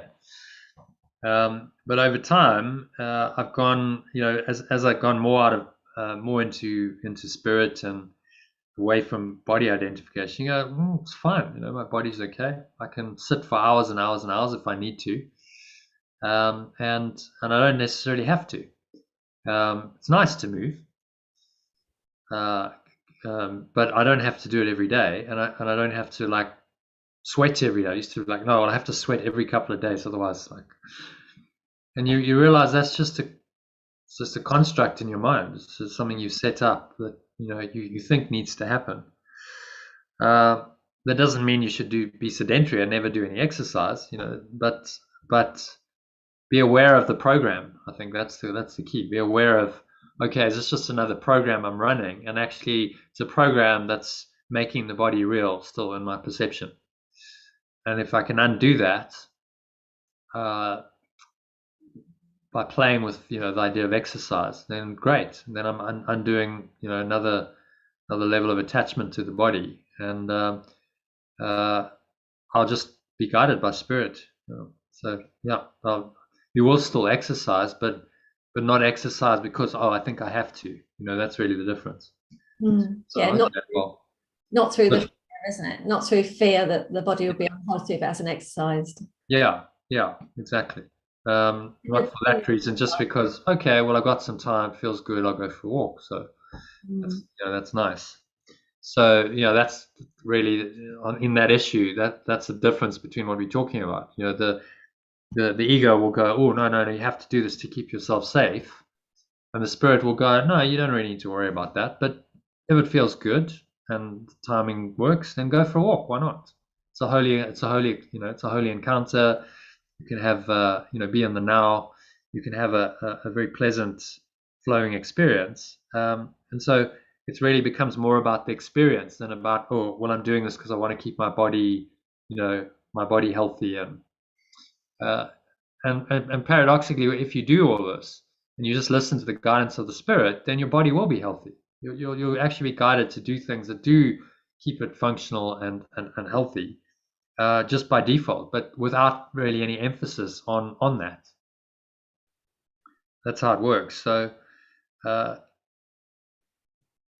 it's just trusting, saying, well, if I listen to spirit, it's always got my best interests at heart, and it'll manage the body's health and well-being fine. That's just will be taken care of if I'm really rooted in my spirit and I'm being guided. There'll be no issue with that, because I won't be guided to do things that are unhealthy.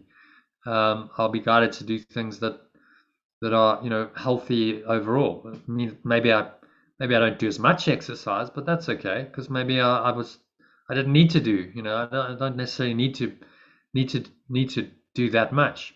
So you find it starts redirecting your time into pursuits that are going to really, if you're a mind and you're not a body, and your only function here is to train your mind to let go of the world, then you start going more into the mind and into spirit than body activities.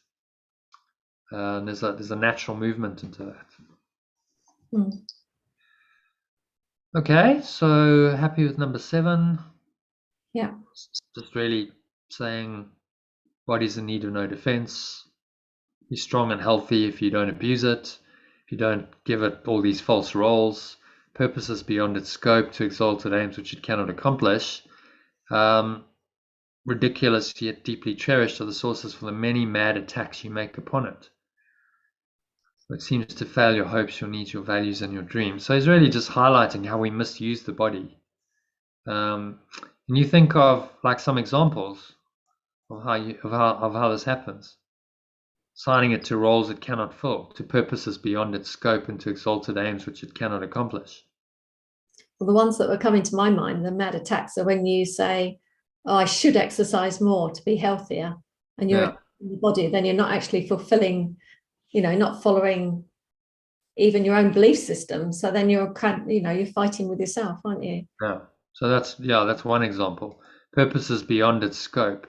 So when we go, I mean, take for example the ridiculous idea of plastic surgery. That's an exact example of what he's saying. Ridiculous yet deeply cherished. You're actually attacking yourself by trying to keep the body young and looking good. You're actually attacking your mind, because you're saying my body is aging. I'm focusing on that. I'm focusing on the appearance, and I'm assigning to the body a purpose that it really can't fulfill. I'm trying to make the body into something eternally youthful and something that's going to look good forever. But actually, what I'm confirming is that I'm a body, and that I'm mortal, and that it doesn't matter how much plastic surgery I have. Eventually, the body's going to decay and age. So it's like trying to give the body a purpose of eternal life that it doesn't have. It can never fulfill that. Trying to keep the body eternally young. This kind of, and that's an example of what he's talking about. Yeah. Exalted aims which you cannot accomplish. The body will never last forever. So you can try as much as you like to try and prolong your life and make the body beautiful, but it cannot accomplish that. So instead of trying to assign this eternal aspect, desire for eternity to your body, just see that it's not possible. Let it go. Say, well, this can only be in the mind. And then you don't indulge in any of these, ridiculous attempts, as he says, deeply cherished, or the sources for the many mad attacks you make upon it.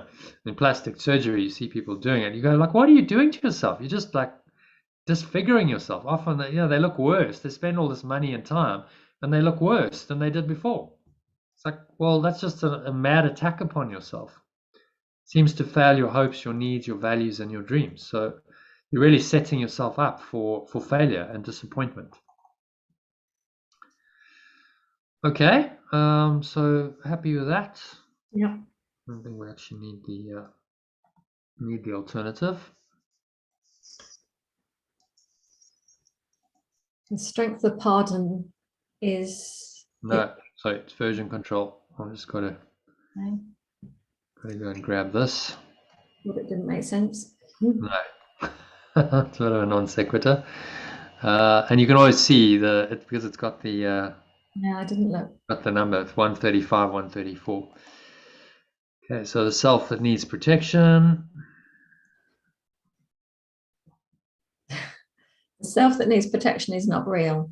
The body, valueless and hardly worth the least defense, need merely be perceived as quite apart from you, and it becomes a healthy, serviceable instrument through which the mind can operate until its usefulness is over.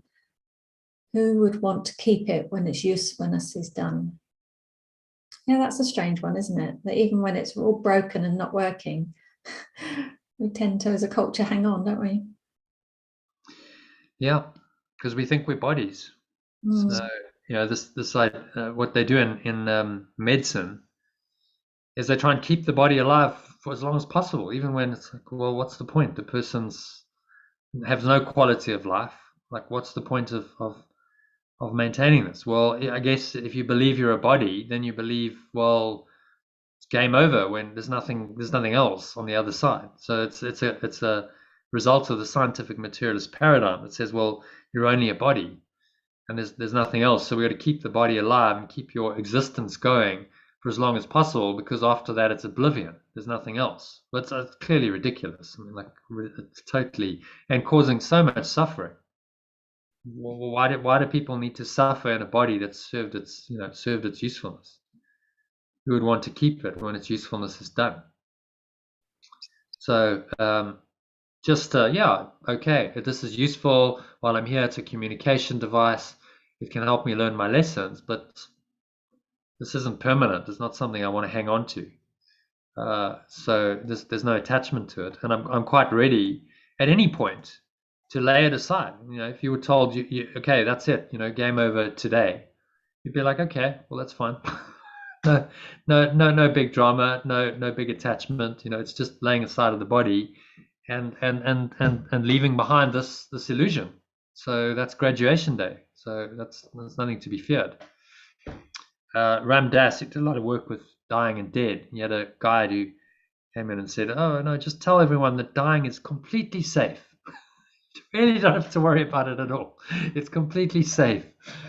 Because you're just going back home, just going back into your mind, actually letting go of an illusion of a body identity that was never true. Well, of course that's going to be safe. It's going to feel really, really safe and happy and peaceful and blissful when you do that. So there's really nothing to be feared.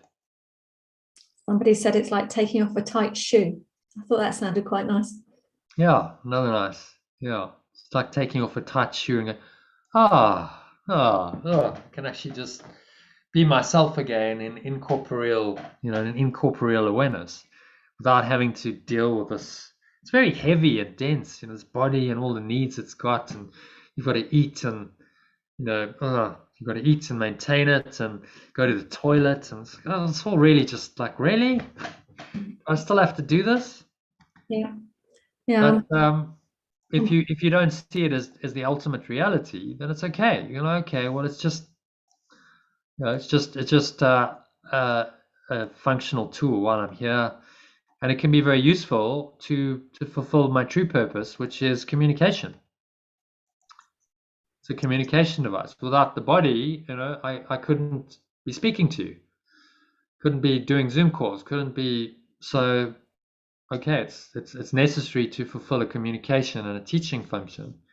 While you're here, it can be very useful, but it has no ultimate use or value, which is what he's saying here. Okay, happy with that. I watched a YouTube video yesterday about duality, and this guy's father had sent him a video of him being born.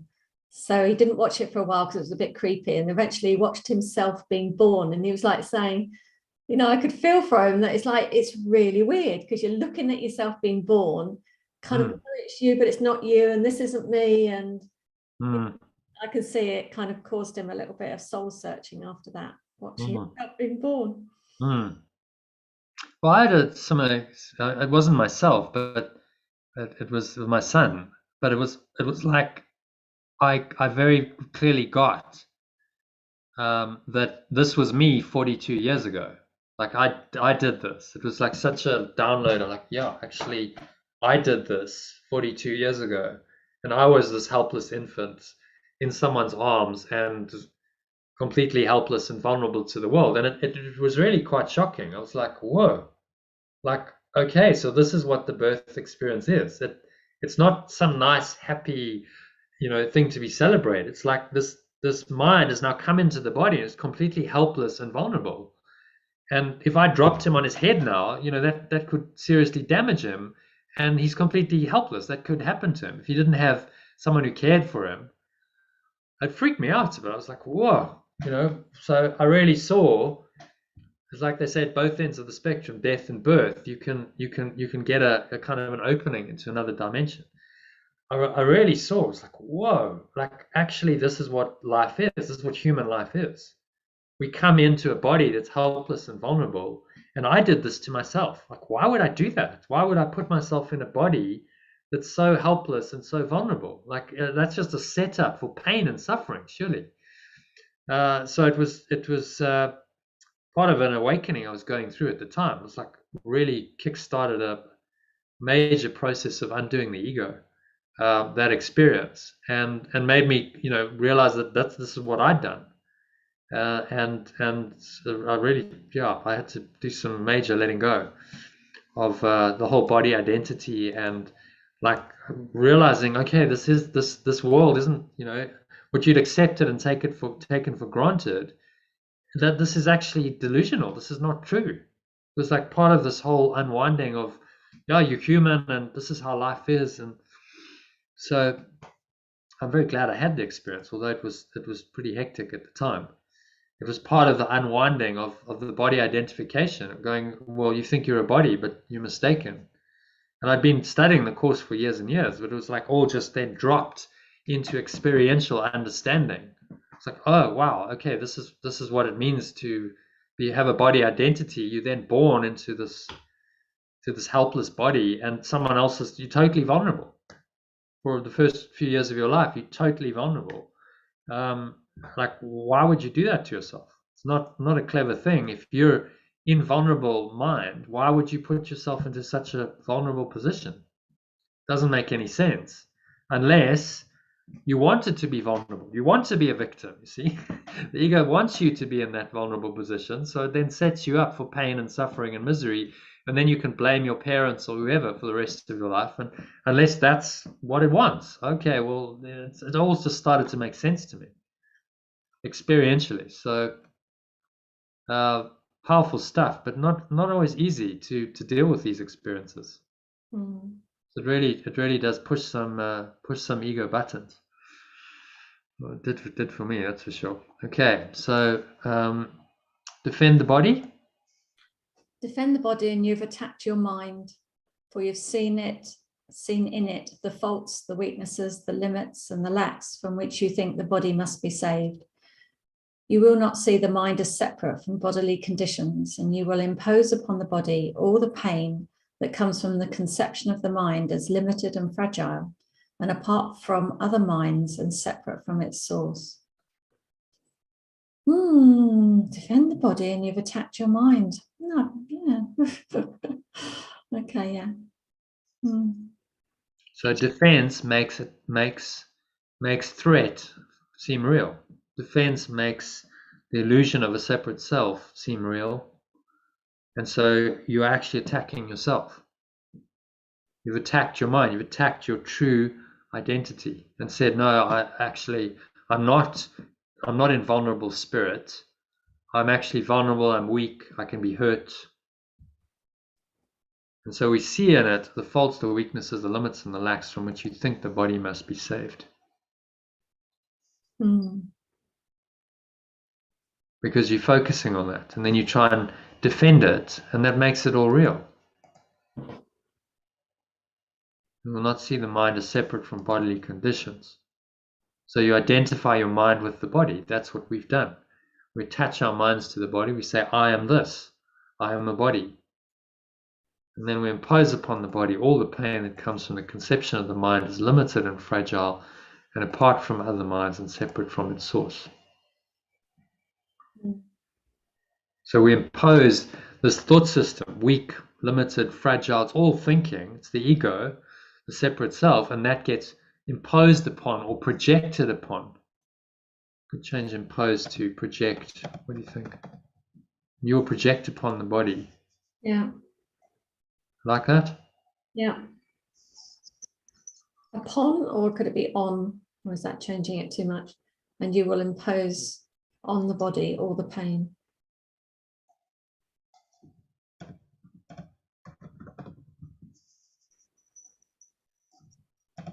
Project onto? Yeah.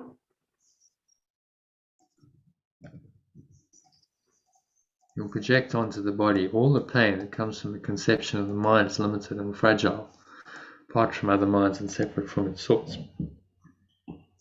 Because a projection, this is what we do. We project from the mind onto the body what's actually in the mind. So the pain is really in the mind.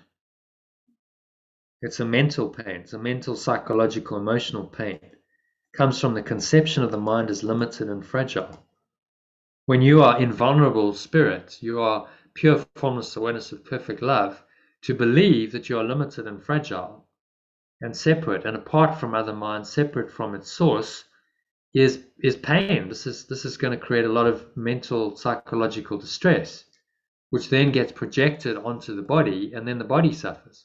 So he says in another point in the course, the body is just a mask that hides what's really suffering, which is the mind. So body suffering, sickness in the body, is a mask for what really happened, for what's really suffering, which is the mind that's seemingly separate from its source. But we don't want to see that, so then we go, oh well, let's fix it on the body level, without going deeper into the mind and saying, well, what's the problem in the mind? Because that's where the healing needs to take place. I need to let go of my separate self-concept of being limited and fragile and weak and vulnerable. Limited and fragile. How about vulnerable? So how does that tie in then with the people Yad and I work with that are carrying extra weight? So they've projected their stuff onto their body and feel they're limited and unable to release this excess weight as they perceive it. You got any comments about that? Because they can't jump from where they are from an ego point of view into the belief that they haven't got a body. That's too jump to me for them. Well, I'd say work with their self-concept. If you have a self-concept that you're a fat person, I never lose weight. I've always, people have this, don't they? I've always been overweight. I can't do this.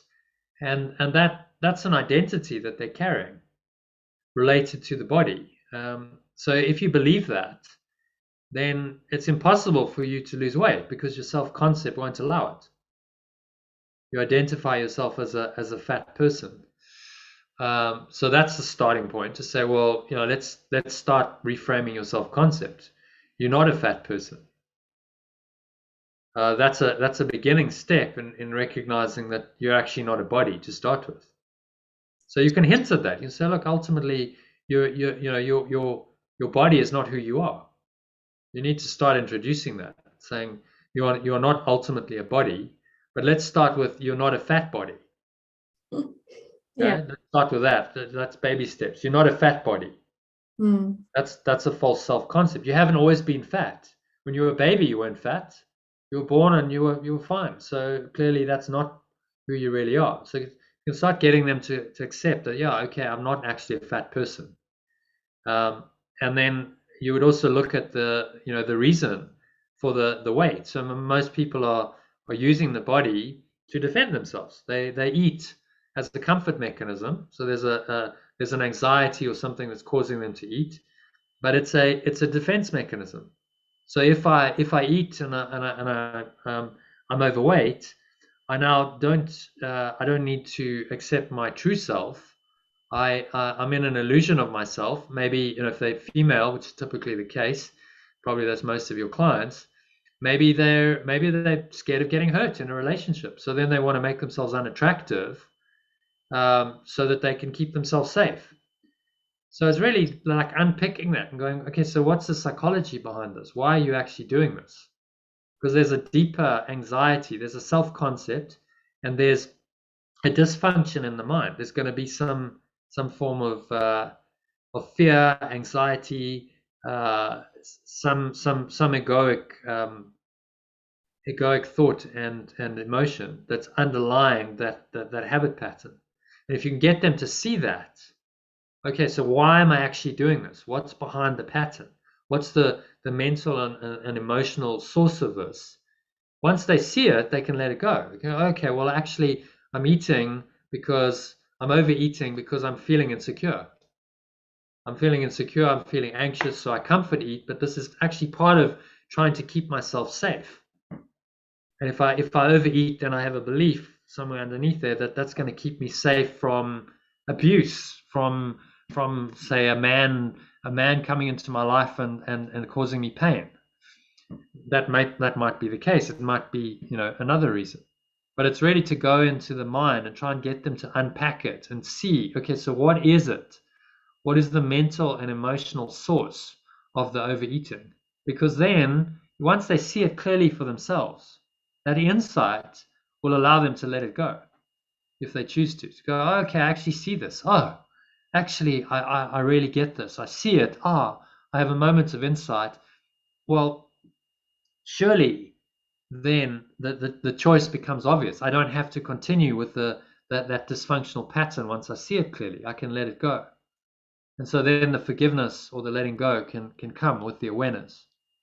So I think, it's getting them to see very clearly what the pattern is behind the overeating. If they can see the mental and emotional pattern, then the letting go of it is the obvious next step, which often comes automatically. Once people have the insight, they go, oh, wow, okay, I understand it finally. Oh, okay, so that means I don't need to keep doing this because I see very clearly why I'm doing it. And that level of insight can then create a pattern interrupt that can change the behavior. The ego will probably try and come back, but if they can maintain that insight and you give them a way to remind themselves of that, then you can get lasting change in behavior. So that's the way I'd approach it. Try and get them to have the deeper insight into why they are overeating on a mind level. And if they can see that, then the likelihood is a lot of them will just automatically let it go and go, oh, okay, actually, I see it clearly. Well, if I see a delusion clearly, I can't maintain it. It's very difficult to maintain the delusion if you've seen it very clearly. Yeah. So work on the belief, self-concept, the beliefs, and then what's the mind, what's the thought and emotional pattern that is being played out. What's the reason, the emotional and mental and emotional reason for the behavior. Yeah, what happens is the ego is very clever at pulling in all sorts of things. So a person will have loads to unravel, loads to unpack around that because they've been decades and it's built up over time. So yeah, we're finding it very interesting. Well, what you're actually doing is it's part of the awakening. It's part of spiritual awakening. So you're using the weight as the catalyst. That's their problem that's now going to be used for the spiritual awakening because that's the pain point. So go to the pain point and work with that, and there'll be an unraveling of the self-concept that's got expressed, projected onto the body, expressed in the weight problem. So it's actually pretty deep work wherever you start. Yes. Yeah. If you're really going to heal them, you've got to go to the level of spiritual awakening, just using the weight as the starting point. Yeah, exactly. You can bring in all of these teachings, just doing it. So Iona was talking yesterday about she did an art workshop, so she uses art as a modality to awaken people. You're using weight. It doesn't matter where your starting point is, really. You can, because the spirit can work with anything. So work with weight, that can take people into spirit. Work with art, and we've all got our, as healers, you pick a modality. You can't do it all. So, but in the end, what the beauty of the course is that it underlies it all. It's like, okay, well, whether you're doing art workshops or weight workshops, it's actually the same underlying message. You got to figure out how to get people within that modality into the deeper level. And if you can do that, you add huge value, and your workshops will be hugely valuable for people. And then you're actually teaching them truth through that modality, and that might open them up to, actually, what you were hinting at there, I'd like to go more into that. And then you open them up to a spiritual path, being a Course in Miracles. So it's just the skill of it is figuring out how to work with them at the level they're at. Yeah. And don't freak them out by taking them straight into non-dual truth. You just integrate the non-dual truth that's underlying there, but you do it in a way that they don't even know it's non-dual truth to start with, but it's leading there. Yeah. And that's the skill. So I'm sure you and Yad will do A good job. And this is all like, then this is helping you to figure out how to really do that, to integrate these principles into it and say, okay, so how could I teach this in a way that's not going to freak them out, that's actually really going to open them up to a deep understanding of who they really are and letting go of this false self that they've constructed. And it helps us because, the teacher and student thing, isn't it?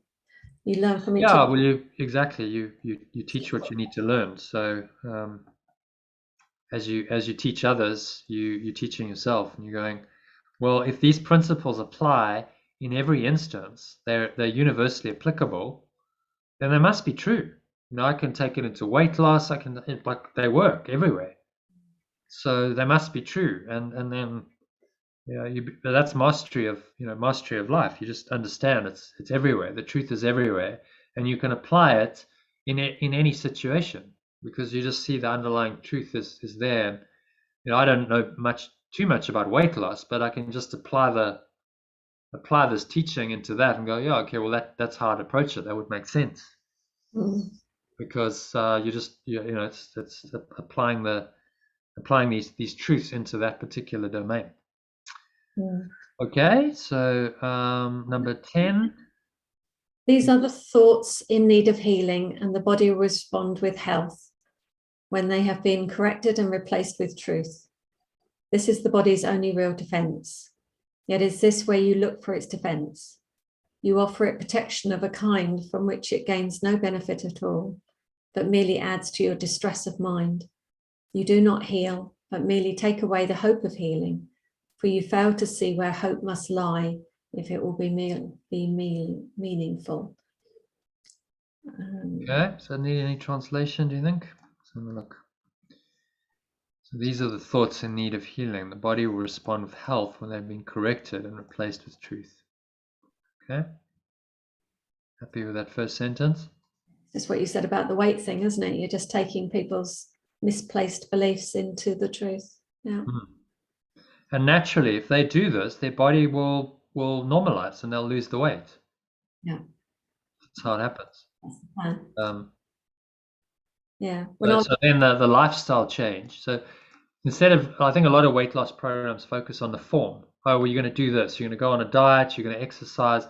They focus on the form rather than on the identity.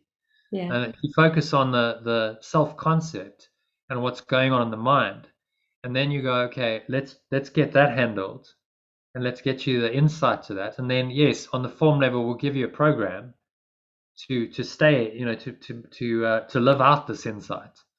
But that's secondary. Form doesn't lead. Form should never lead. It should always be the mind that's primary, and then the form of what the body's going to do in the diet, that's secondary. And if you design it that way, it'll be much more effective than if you lead in with form. That's why most weight loss programs don't work, because they're leading with form and it's not integral. If you look at the integral model, you need to design an integral program which works on all four quadrants. So where are we? What's the manual? So you look at the integral model. You go. So you got intentional and you got behavioral. So you're really working with these two with an individual. If you focus on the behavioral, okay, so you want to lose weight. That's your desired outcome. You set a goal. You're going to lose a kilogram or two a week. You're gonna have to, in order to get that desired outcome, you're gonna have to cut your calories. You're leading in with form, aren't you? Everything's on the exterior level, and that's never going to work because you haven't changed intention, values, priorities, motivations. So any true healing goes here first. That's why the Course in Miracles is focused primarily on this domain, not on the level of behavioral change. We're saying, well, when you change your intentions, you change your mind, then you change your behavior, because intentions create behavior. So change your intentions, change your self-concept. What really the individual interior is, who am I? Who am I? Who is the self that's having these intentions, which then get expressed as behavior? So go to the self-concept. That's really where fundamental intention starts to change. And then behavior becomes an extension of that. And behaviors then, if you've really changed your self-concept, the behavior's in tune, it's in integrity, it's in alignment with the intention. So me eating less, me exercising is now in tune with a self-concept that is not I'm not attaching myself to believing that I'm I'm a fat person, I'm unhealthy. That self-concept drops away, and naturally, the behaviors that will come with another self-concept tend to follow. And so I don't have all that resistance to exercising or eating less because my self-concept is in alignment with those. So that's really the key. Get their self-concept sorted out on a level. I mean, ultimate self-concept is enlightenment. But if you can get them more into understanding who they truly are, that shift will shift into their behavior, and then any behavioral change that you give them is much more likely to be adopted, and they're much more likely to stick to it because their self-concept in alignment with the new behavior. So you want to design the program to be integral, to work on both levels, intentional and behavioral. But primarily, this is where the work needs to happen. The healing needs to happen in the intentional domain, individual, interior. And then secondarily, okay, now we'll give you some behavioral change, which is in alignment with this shift in intention. So design it integrally, which is really just another model to say design it with the first principles in mind, that the mind is primary and behavior secondary. Mm. But that's modeled quite a nice one, just to remind yourself of that fact. Mm. Okay. So this is the body's only real defense. Here is this where you look for its defense. You offer it protection of a kind from which it gains no benefit at all, but merely adds to your distress of mind. So actually the protection and the defenses add to your distress of mind. They make you more fearful. They identify you more with the body. They make you more fearful. And so you do not heal. Merely take away the hope of healing. We fail to see where hope must lie if it be meaningful. So don't need any change. Hope must lie if it be meaningful. Fail to see where hope must lie if it be real. Maybe?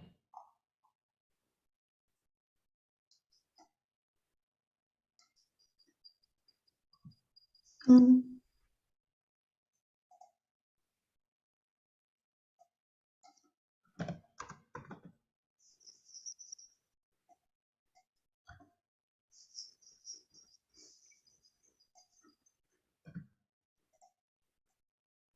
Maybe keep meaningful, but just change it there. Where hope must lie to be meaningful. How about that? Yeah. I think that's slightly better than if it be meaningful. Where hope must lie to be meaningful. And then just third row down, defense with our... Yeah, defense. Okay, and then there as well. Do you need anything else? I think that's okay otherwise. Yeah, it's fine.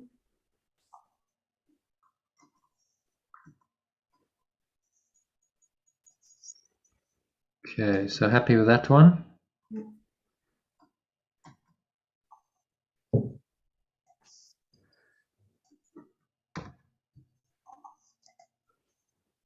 A healed mind does not plan. A healed mind does not plan. It carries out the plans that it receives through listening to wisdom that is not its own. It waits until it's been taught what should be done and then proceeds to do it. It does not depend upon itself for anything except its adequacy. Oh, I'm being triggered here. To fulfill the plans assigned to it. It is secure in certainty that obstacles cannot impede its progress to accomplishment of any goal that serves the greater plan established for the good of everyone. No, that didn't go in at all. Okay, so let's have a look at it. Translate. Interesting, a little Freudian slip there. Which one? Inadequacy. Which one? The inadequacy. Oh, yeah. because he said instead of adequacy, he said inadequacy. So it's good because it's just revealing. It's showing, okay, so there's, this is stuff coming out. The ego's belief system being exposed, and in these sessions and undone. And that's what it's about. It's all good. I Okay. like a healed mind does not plan. That's nice. I can deal with that. Yeah. Then it went all a bit wrong. It carries out the plan that it receives through listening to wisdom that is not its own. Yep, got that. It waits until it has been taught what should be done and then proceeds to do it. Okay, got it now. It does not. I think instead of taught, it waits until it has been told what should be done. Okay, yeah. Yeah, and then proceeds to do it. Right. It does not depend upon itself for anything except its adequacy. Yeah, I do want to say inadequacy. It does not depend upon itself for anything except its adequacy to fulfill the plans assigned to it. Okay, got it. Yeah, that's quite comforting, really, isn't it? You just do it. Yeah, the Nike's saying, just do it. Listen to the guidance, follow the guidance. Yeah. Yes, you're saying this is actually really simple. If you just clear your mind of all the garbage that fills it, you can really just download and listen. The Spirit will give you the guidance, and then you do what's instructed. So, okay, but how difficult is that, really? But you do have the difficulty is in getting clear and listening. That's the difficulty. Yeah, you've got to get clear, haven't you? There's a certain point where you're so jumbled that you can't hear the guidance. But then once you're clearer, then you've got to have the courage to follow the guidance. Yeah.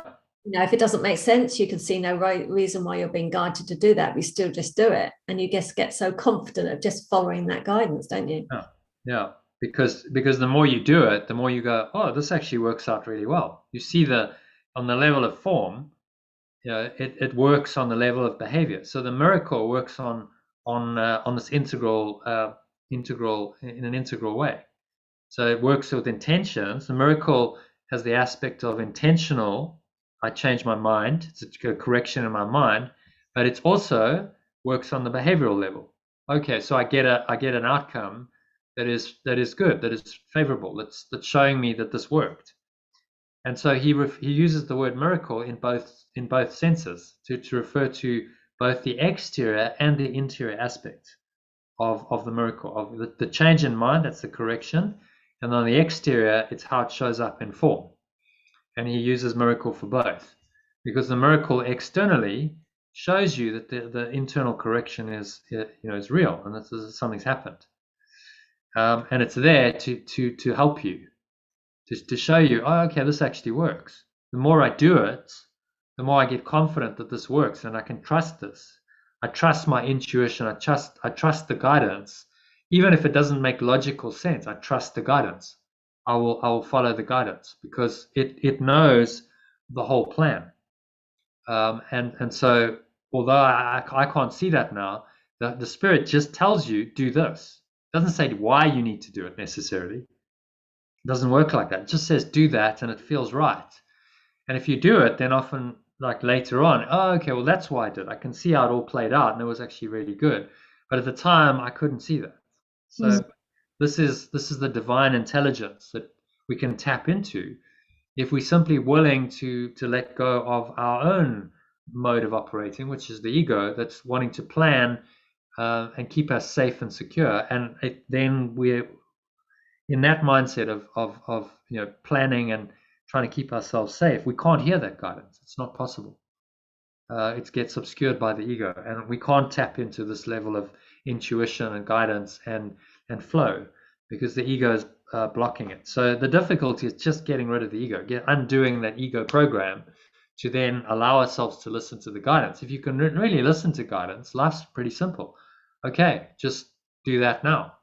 And then, it's a paint by numbers exercise. Do that now. Now you're going to do that. Now you're going to do that. All under the guidance of the Holy Spirit. You can't go wrong. We get confused and we second guess and we doubt because we got this other voice going on. So that's why the entire course is a mind training program to undo the ego, this other voice. And then finally he leaves us, lesson 351. Where we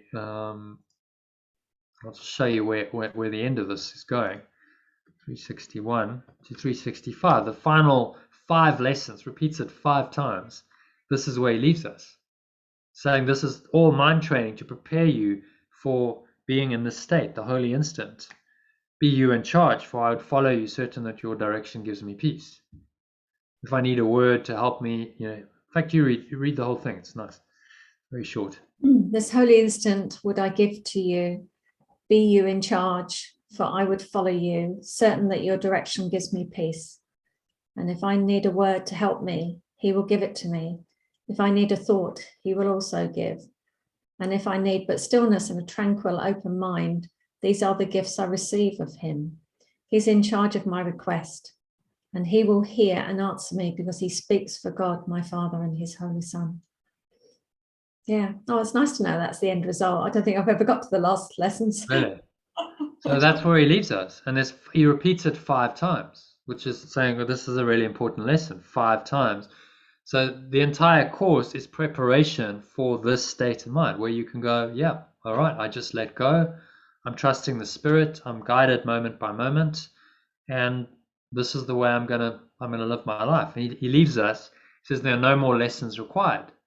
If you've really got this, if you've undone the ego, then he's leaving you in the charge of the Holy Spirit. This guidance is going to be there moment by moment in your life to guide you, and that's this is the ultimate outcome of the course, to leave us in this guidance, in the charge of the Holy Spirit. So the entire course, the workbook and the text, are designed to bring you to this point where I can listen to guidance, I can just let go, I can flow with life, and I'm being guided by the Spirit, and life's pretty good. Life's a happy dream. I'm able to stay in happiness and peace, and flow with it, no matter what. So the difficulty only comes in that you've got another thought system that's blocking that at the moment, that you've got to undo.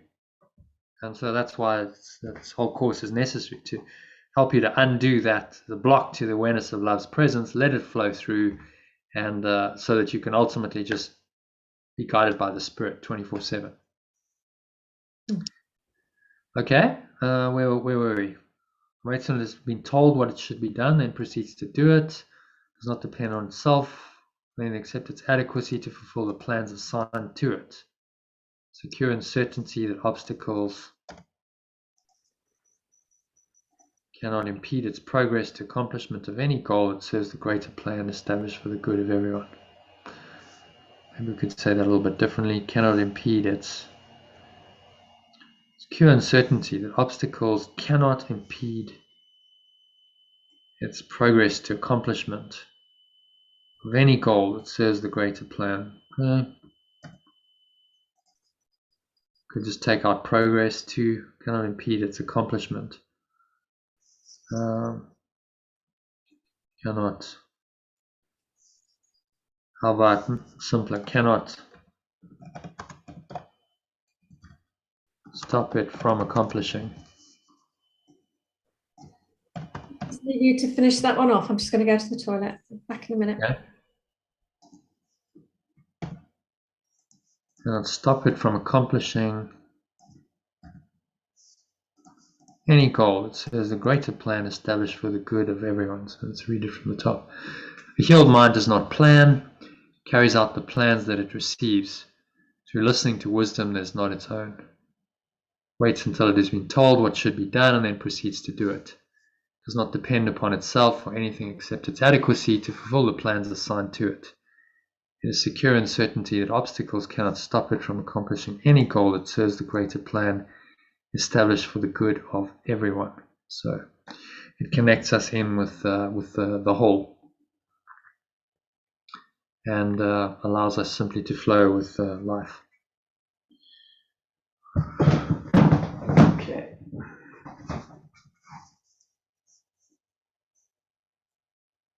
I'm just going to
So I just took a quick break myself.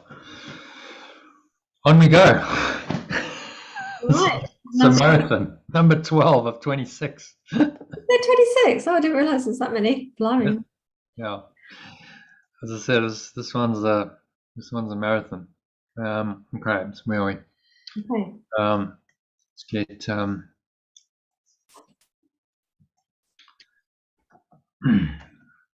this is the longest lesson of the entire workbook, so Yeah. it doesn't get any longer than this. A healed mind. Okay. Read that. A healed mind is relieved of the belief that it must plan, although it cannot know the outcome which is best. This means by which it is achieved or how to recognize the problem that the plan is made to solve. It must misuse the body in its plans until it recognizes this is so. But when it has accepted this as true, then is it healed and lets the body go? Then is it healed and lets the body go? Funny way of writing it, isn't it? Yeah, you can change that. Okay, so read it again. Any translation necessary? A healed mind is relieved of the belief that it must plan. Yeah, although it cannot know the outcome which is best, the means by which it is achieved, nor how to recognize the problem that the plan is made to solve. It must misuse the body in its plans until it recognizes with a Z, this is so. But when it has accepted this as true, then it is healed and lets the body go. Okay, it's funny, the ones that I stumble over, it's like,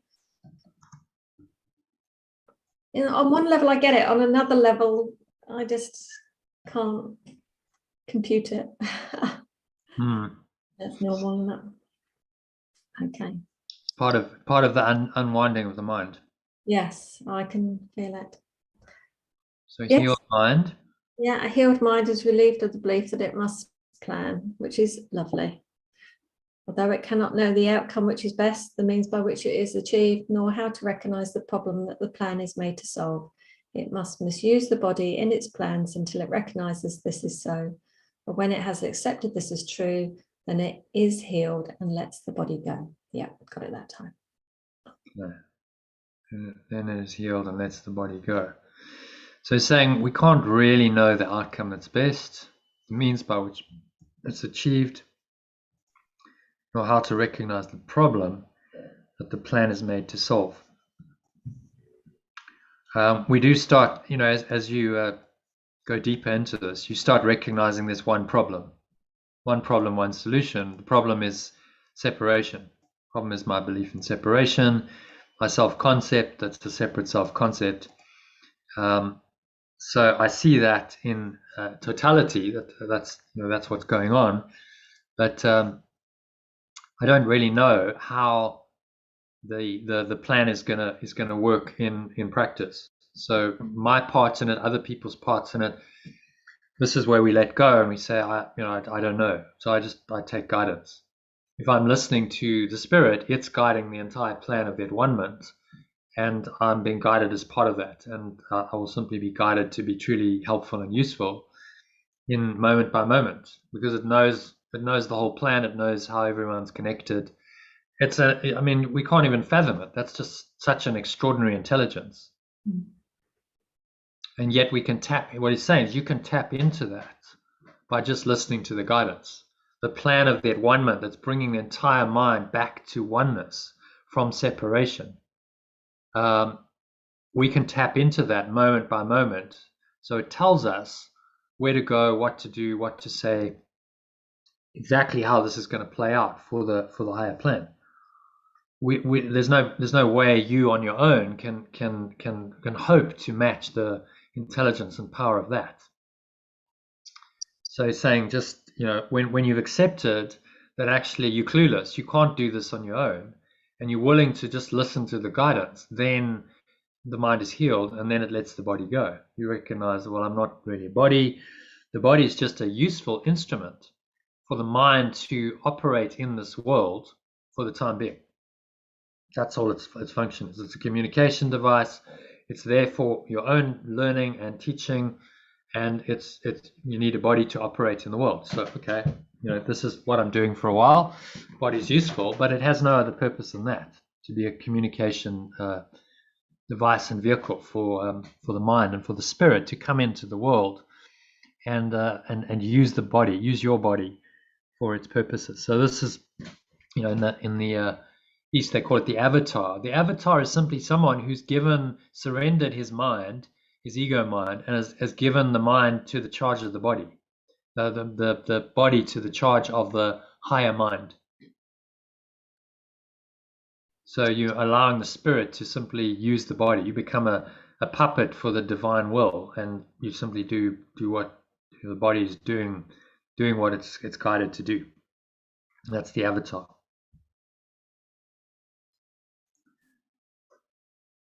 Okay. Yeah. Any thoughts on that? So we're happy to move on to the next. Must use the body. Want to give a little summary of that? Just follow the plan. just allow the body to be guided moment by moment, and just do as directed. Listen to guidance. Yeah. And the body just expresses the guidance. The guidance is always happening on the mind level. Yeah. Okay. Enslavement of the body. Enslavement of the body to the plans the unhealed mind sets up to save itself must make the body sick. It is not free to be the means of helping in a plan which far exceeds its own protection and which needs its service for a little while. In this capacity is health assured, for everything that the mind employs for this will function flawlessly and with the strength that has been given it and cannot fail. Okay, so enslavement of the body. Enslavement body to the plans of the unhealed mind sets up to save itself must make the body sick. It is not free to be the means of helping in a plan which far exceeds its own protection and which needs its service for a little while. In this capacity, is health assured, for everything the mind employs for this will function flawlessly and with the strength that has been given it and cannot fail. Yep. How about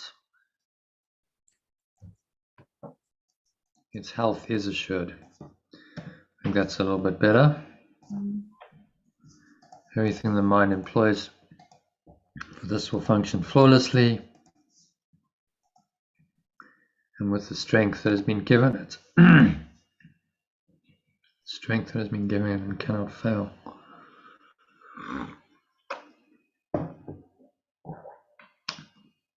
Okay, thoughts on that? Sick mind creates a sick body and can't be useful in the plan. And a healthy mind will follow the plan. It's been given and it can't fail. Your body will be healthy if your mind's healthy. The body will serve the function that the mind gives to it flawlessly if you're really in the spirit. You don't age as much. I'm nearly 50. My goodness, I don't look 50. But that's a result of really just giving my mind to spirit and say, okay, you do it. You guide me. You use me. The spiritual practices, the everything is part of that, and so you then have a lifestyle that's much healthier than most people's. But it's not like the emphasis is on the body, emphasis on doing the will of God, and really being of true use and true value. And then, well, why would the body be sick? There's no use for sickness. It's actually much more useful to the spirit when it's healthy and it's functional. So it maintains, its health and its functionality without the emphasis on it. So again, it's a paradox of when you emphasize and you defend the body and you spend so much time and energy and effort on it, it's more likely to be sick and unhealthy. If you just give it to the mind, you say, okay, well, I'm using the body for inspired purpose, which is the healing of the mind, then without too much emphasis, it'll be, you know, healthy and well.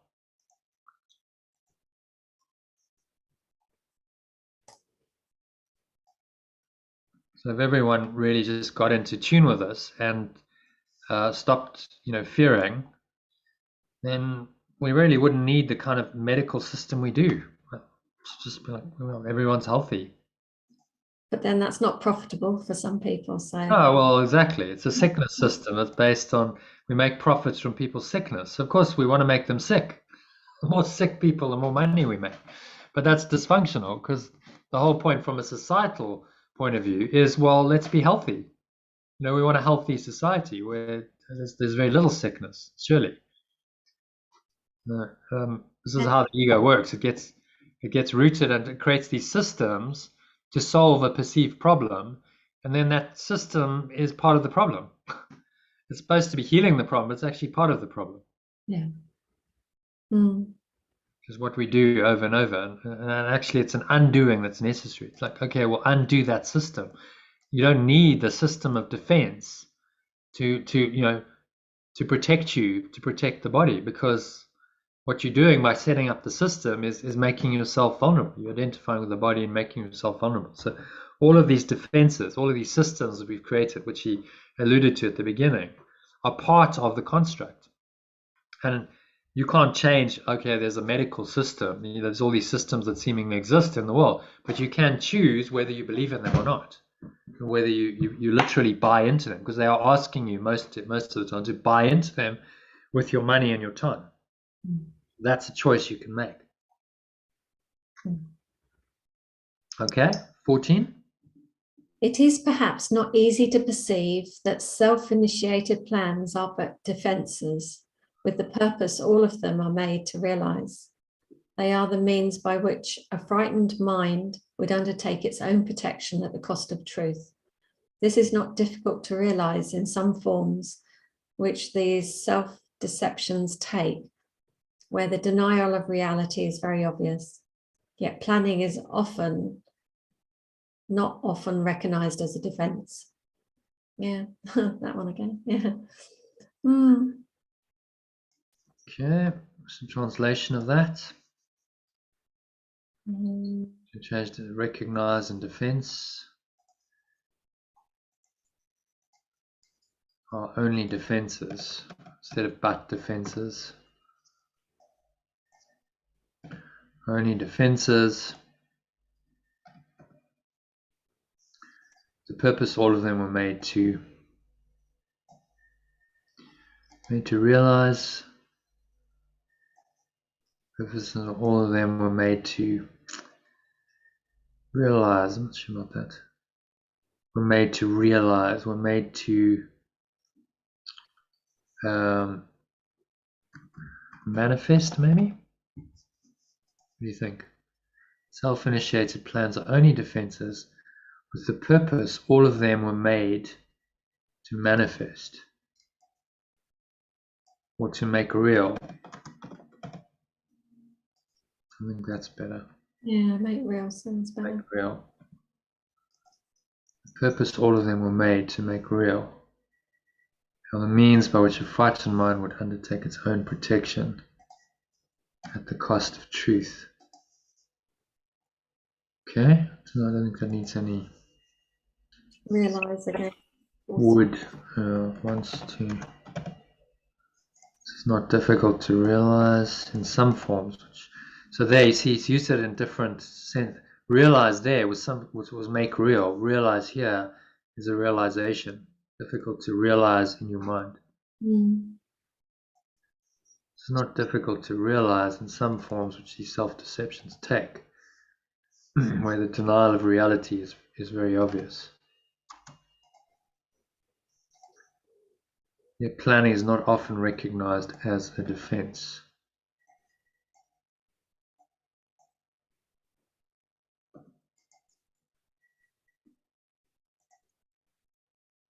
So in some forms he's saying this is easy to see, But planning is one of those that's not often recognized as a defense.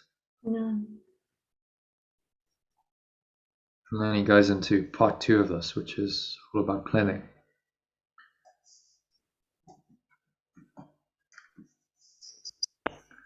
Okay, happy with 14? We'll give a little summary of that. Well, planning is defense. To make it real, a frightened mind will use protection at all cost, and not allow truth. Yeah, it's difficult to realize it, but yeah, all planning is not recognized as a defense. All planning is not recognized. Yeah, it's interesting, very interesting. Okay, so the mind engaged in planning for itself. The mind engaged in planning for itself is occupied in setting up control of future happenings. It does not think that it will be provided for unless it makes its own provisions. Time becomes a future emphasis to be controlled by learning and experience obtained from past events and previous beliefs.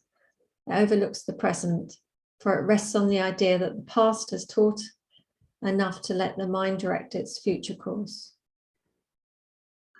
Okay, does that need any translation?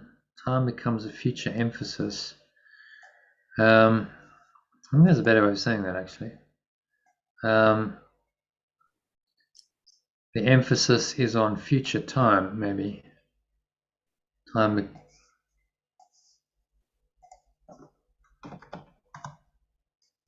Well, the future.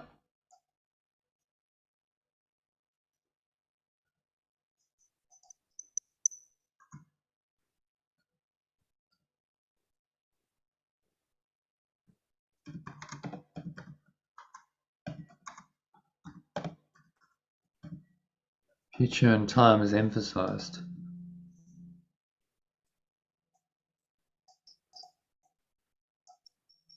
The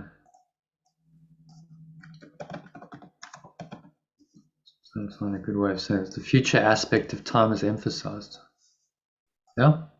Yeah. To be controlled by learning and experience obtained from past events and previous beliefs.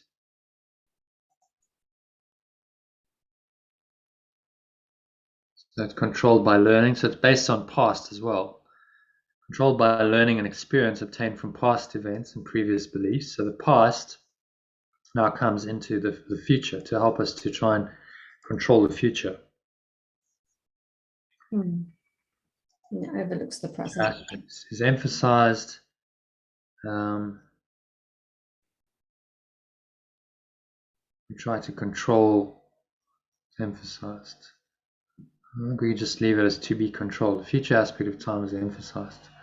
To be controlled by learning and experience obtained from past events and previous beliefs. It overlooks the present. So the mind, overlooks the present. It rests on the idea. Past is taught enough to let the mind direct its future course.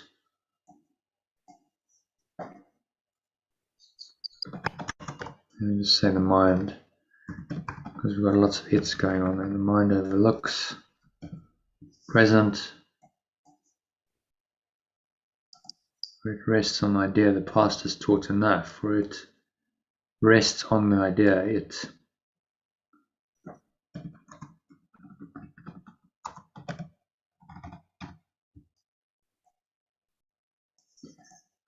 believes in the idea. Instead of it rests, it believes the idea. Yeah?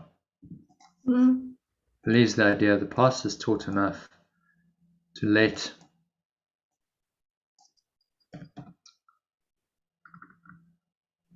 it direct its future course.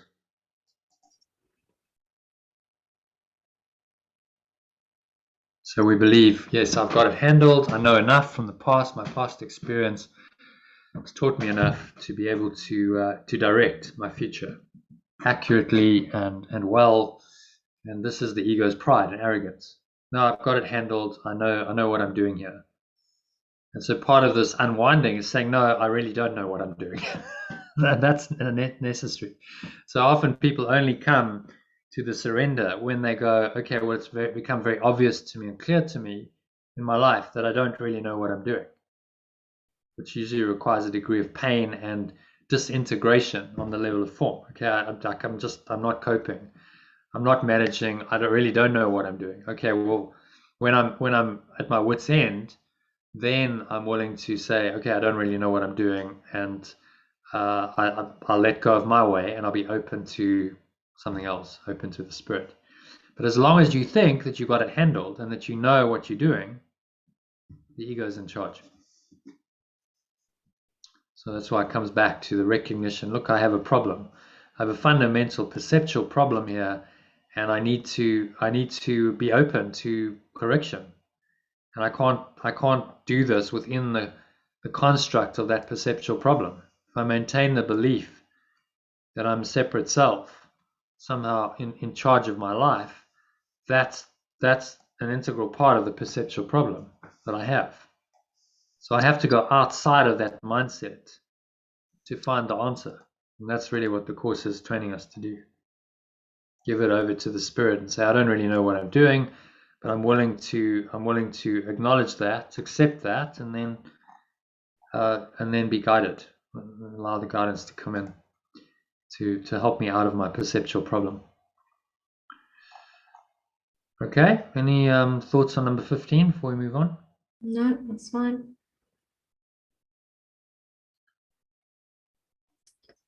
Okay, the mind that plans is thus refusing to allow for change. What it has learned before becomes the basis of its future goals. Its past experience directs its choice of what will happen. And it does not see that here and now is everything, that it needs to guarantee a future, quite unlike the past, without a continuity of any old ideas and sick beliefs. Anticipation plays no part at all, for present confidence directs the way.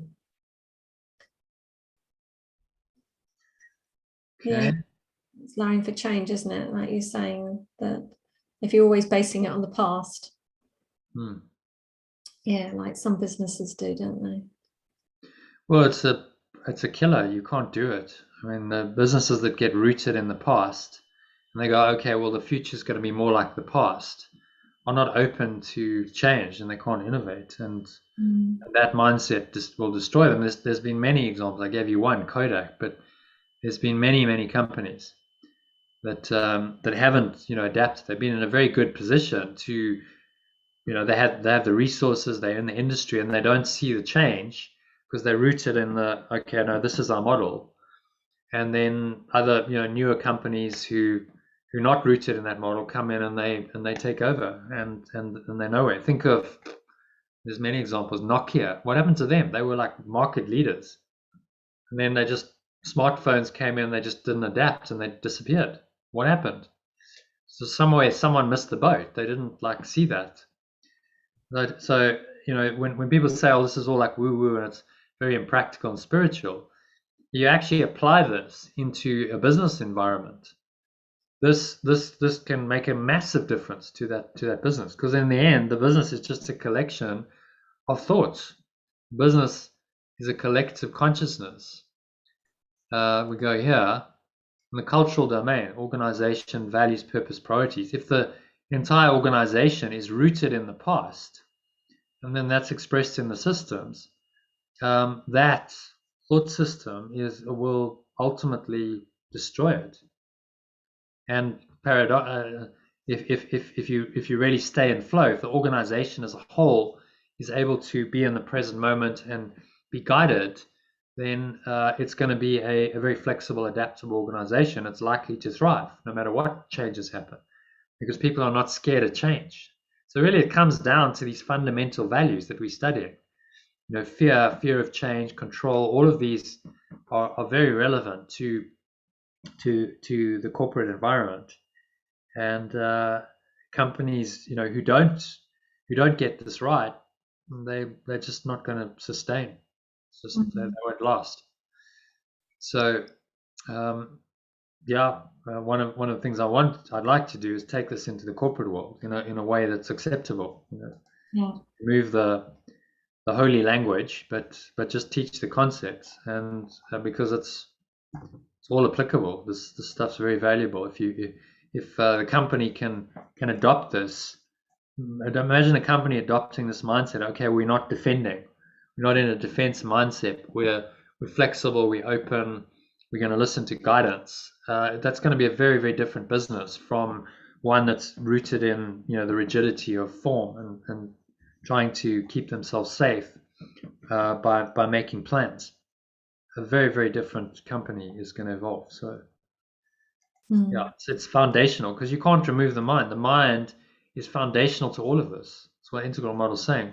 The systems and the behavior come from mind. They come from intentions and collective, individual and collective intentions.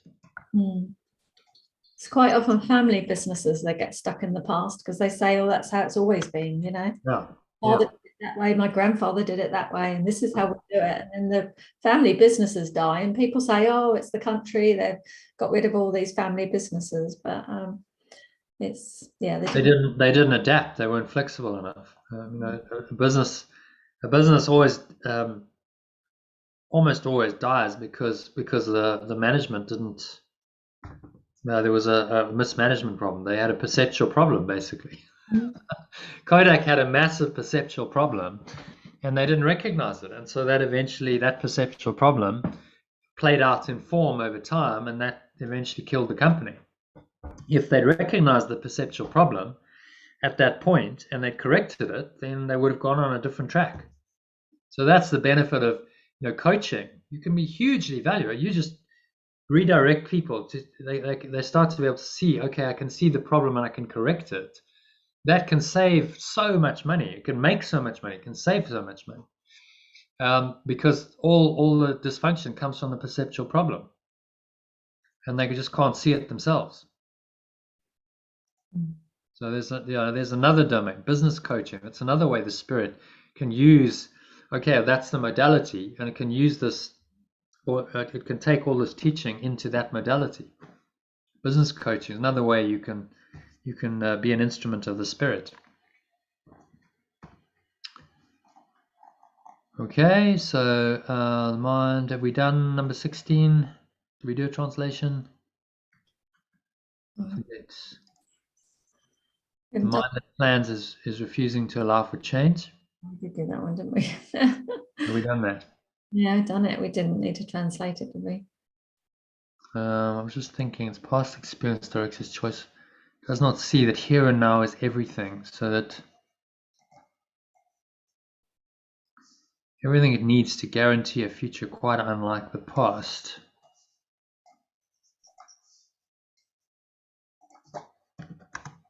is here and now. Outer continuity of any old ideas and sick beliefs.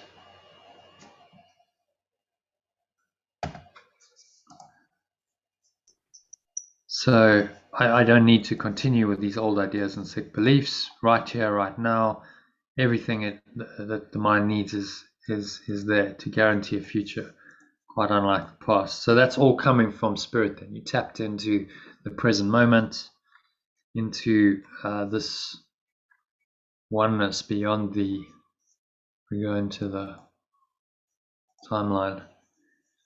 Right here, right now, you can always tap into this, right? Source of infinite wisdom, eternal knowledge. You can tap into this, and this guarantees that the future will be flowing, the future is going to be happy, and that you're not bound by the past, because the past doesn't exist in here.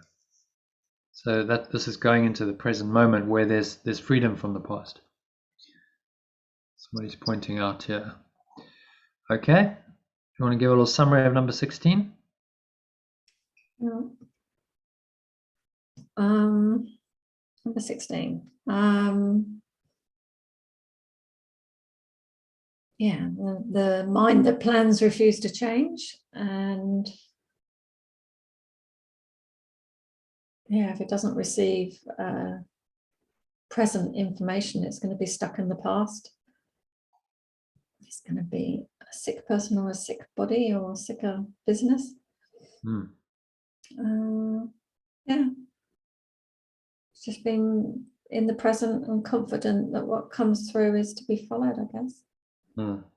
Anticipation plays no part at all. So there's no anticipation of an outcome in the future. There's no expectation. Plays no part at all. For present confidence directs the way. So right now I get the intuition, yes, go do this, and I'm just acting in that present confidence. Okay, yes, I'm trusting this guidance. This will direct the way, and I don't need to go into past or future. Right now I just get the guidance and I do it now. And so this is the way, saying, this is the way of flow. This is guidance. Much better than being rooted on the timeline and making your decisions based on your past experience to achieve an anticipated future outcome. And there is a confidence with it, isn't there? A surety. You just know when it's come through like that. No one can argue out of it. It's just like, no, I know. I know. It feels right. And the more you start to trust that intuition, it's called intuition, the more you learn experientially that it works, because you get the results. You go, what? Okay, that really works. So I must listen more to that voice. And so it becomes a self-reinforcing cycle, just like the ego reinforces itself. Spirit's like yes, that worked. So do more of it. But the interesting thing is you're not bound by what worked in the past. You're like, no, all I've got to do is listen to that guidance, or however that shows up. So in the moment, I'm totally open. I could go anywhere. I could do anything. I'm just listening for the guidance. I'm not bound by my past patterns anymore, which means that you're very open, very flexible, very flowing. And in a fast-changing world, that mindset is extraordinarily valuable. Talked about business, that mindset of being adaptable, being able to flow from the confidence that, yes, I'm just going to get the guidance, and I'm rooted always in the truth of who I am. That doesn't change.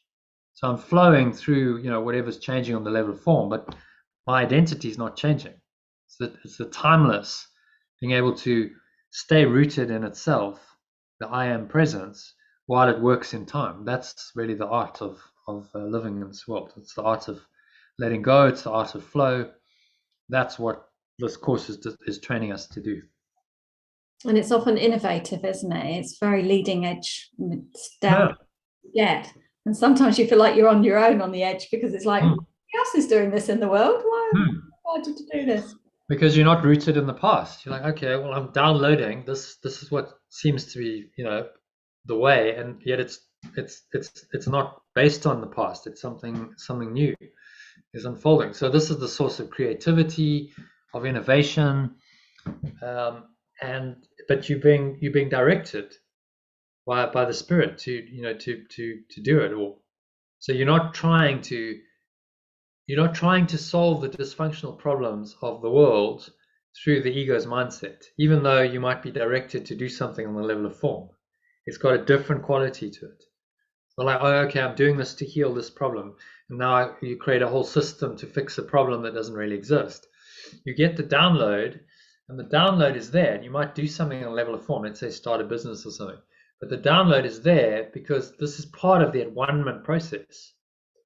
This is like the Spirit saying, this is how this is going to work. This is how at-one-ment's going to work through you in the world. This is how healing is going to happen.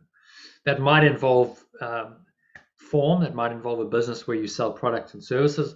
It might just involve, okay, well, you're just selling information. You're just getting people to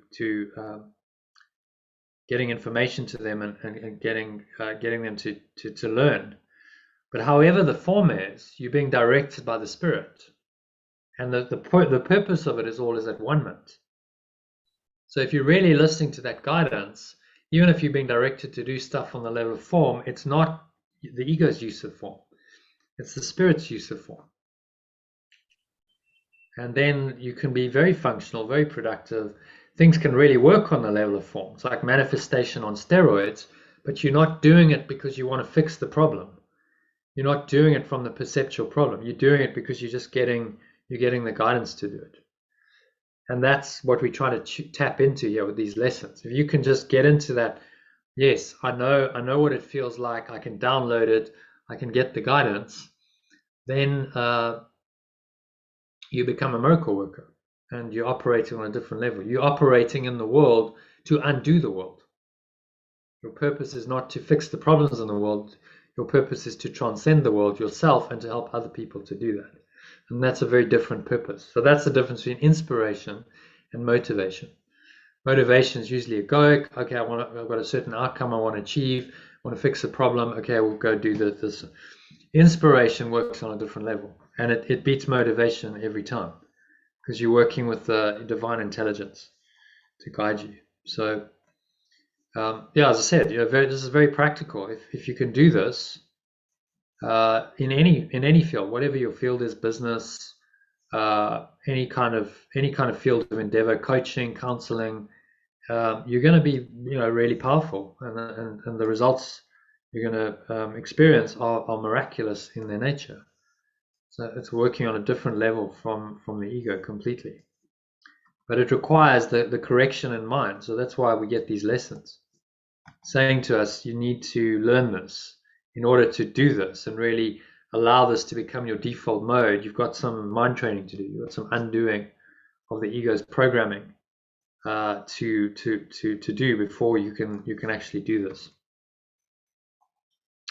Okay, number 17.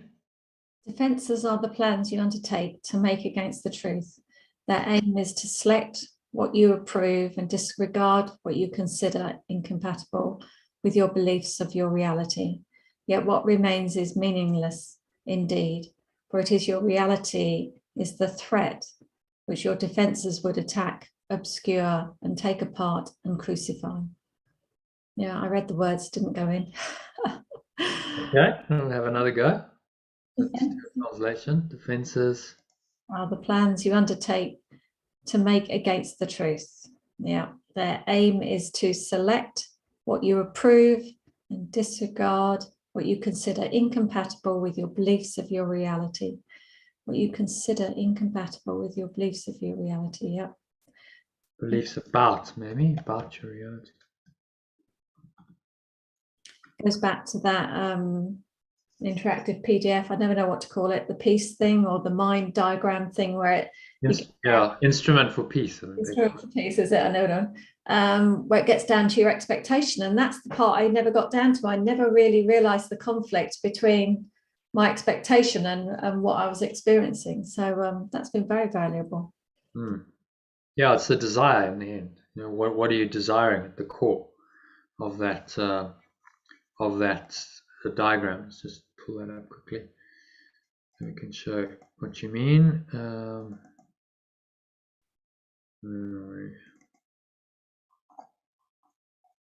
It's just like I never really got to my expectations. I didn't realize I had those expectations going on, so that was fascinating. Yeah, so that's where you want to get to. What's my desire? What I want and expected is for this to happen, and that's the desire of the ego. And this is where the miracle happens. The miracle is in the change of mind at the very core. Okay, what do you want? Do you want to be a separate self, or do you want to be a one self? Because that's what you're changing, and then that has a ripple effect into belief, thought, emotion, perception. So yeah, I've done a lot of those over the last week or so. Have you? Okay, yeah, so you're working with us. Yeah, it's been really good.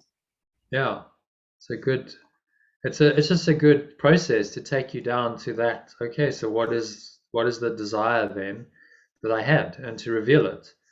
And the moment you see it, okay, I don't need to do this anymore. I can see very clearly what this is, and I don't want this, so I change my mind. That's the miracle.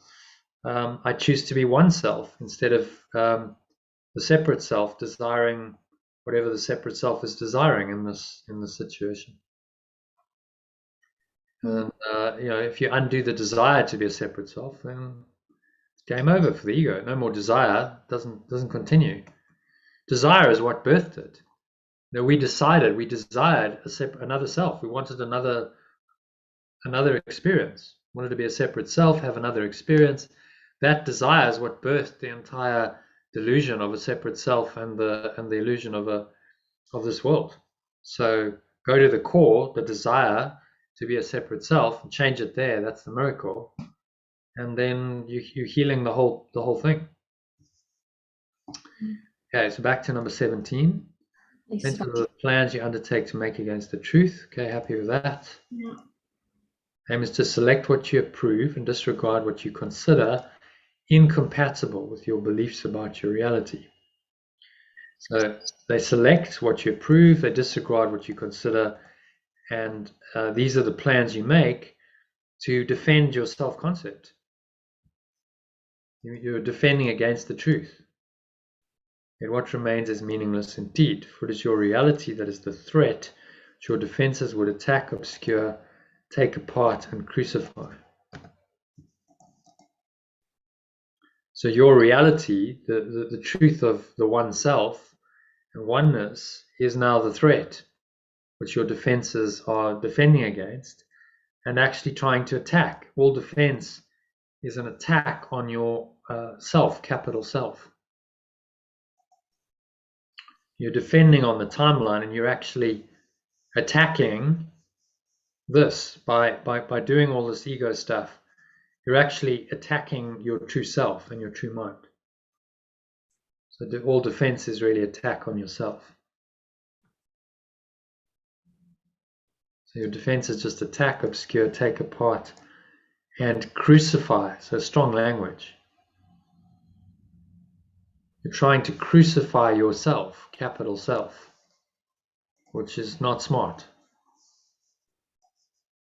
But this is what defenses do. So he's trying to, again, using quite strong language, he's trying to tell us exactly, say, look, this is what you're doing. Realize that what you're doing is attacking yourself. So don't just let these defenses go, oh, well, it's just an innocent defense. My planning really doesn't matter. No, it does. When you're planning it with the ego, then this is what you're doing. You're attacking your true self, obscuring it, taking apart, and trying to crucify it. Wow. Trying to crucify your higher self through planning. Well, if you really remember that, you go, whoa, just stop it. Whoa, okay, I'm crucifying myself again. All right, stop. Pause here. Because it's quite a vivid. Crucify is like, blood and gore and nailing to a cross, this kind of image. Well, that's what I'm doing to myself by planning. So he's using the language to just try and wake us up to what we're really doing. Okay, so any thoughts on number 17? I'm not going to do any planning, that's for sure. Probably right off planning. Yeah. Well, yeah, when you realize what it's doing, it's like, why would I do that to myself? Mm-hmm. So all of the things we kind of take for granted in this world. Oh, well, that's just what we do. He's really exposing them, saying, no, you can't just do that. Recognize what it is that you're doing. Recognize that it has consequences for your mind. And if it's not helpful, then stop doing it. But we do it unconsciously. We don't realize what we're doing, though, do we? So it's just a dumb thing, isn't it? They say, write a business plan, do this, do that, write it all down. And so you just do it thinking that somebody else knows better. Yeah. Was this, so that so much of the course is just teaching us what it really is, bringing us into an awareness. Okay, this is how the ego works. Okay, now once I realize how it works, then I can't just fall into that pattern and just do it unconsciously, because I'm realizing what I'm doing. So that's what these lessons are doing. The mind training is making you aware of the ego's dysfunctions. Okay, number 18. What could you not accept if you but knew that everything that happens, all events, past, present, and to come, are gently planned by one whose only purpose is your good? Perhaps you have misunderstood his plan, for he could never offer pain to you. Do you want to translate as we go? You all right? You're just doing it. Yeah, misunderstood its plan, shall we say? Its plan, for it would never offer pain to you. But your defenses with a C did not let you see its loving blessing shine in every step you ever took. While you made plans for death, it led you gently to eternal life. That's really nice. Nice feel-good paragraph there. Yeah. You only knew that everything that happens, all events, past, present, to come, are gently planned by one whose only purpose is your good. That's a stretch for a lot of people. You go, okay, all of it, like even the dark, dysfunctional stuff, the pain, the suffering that I've experienced. So really what he's saying is that we can just reinterpret. The ego is responsible for all pain and suffering. The Holy Spirit's got nothing to do with that. But the Spirit reinterprets everything. So whatever's happening is part of the awakening process. It gives you the opportunity to reinterpret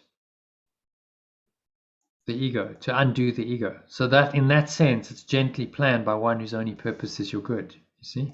Because it's allowing you then to undo the ego. It's just trusting, having that trust, isn't it? That it's for your highest good. It's just so easy to flip back into the human side of it. And going, oh, perhaps I ought to do something else. Yeah. Then you say, who's the I? You know, who wants? Who desires? Who wants? So Ramana, who's an enlightened sage in India, he just worked with self-inquiry. So you just say to people, who wants? You come to me with a problem, you say, oh, I want this, but I'm fearful of this or whatever. You say, who wants? Who desires? Who fears? Who suffers?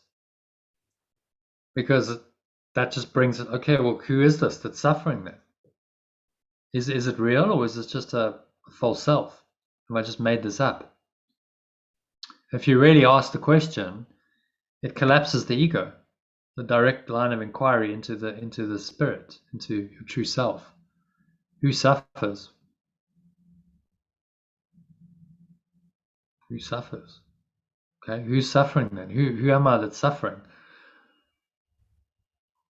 Okay, maybe that's just a part of my mind. Maybe that suffering is just thought and emotion. Maybe there's no self that's suffering. If you can realize that, there's no true self that's suffering. It's just thought and emotion spinning around. There's no reality there. You collapse it.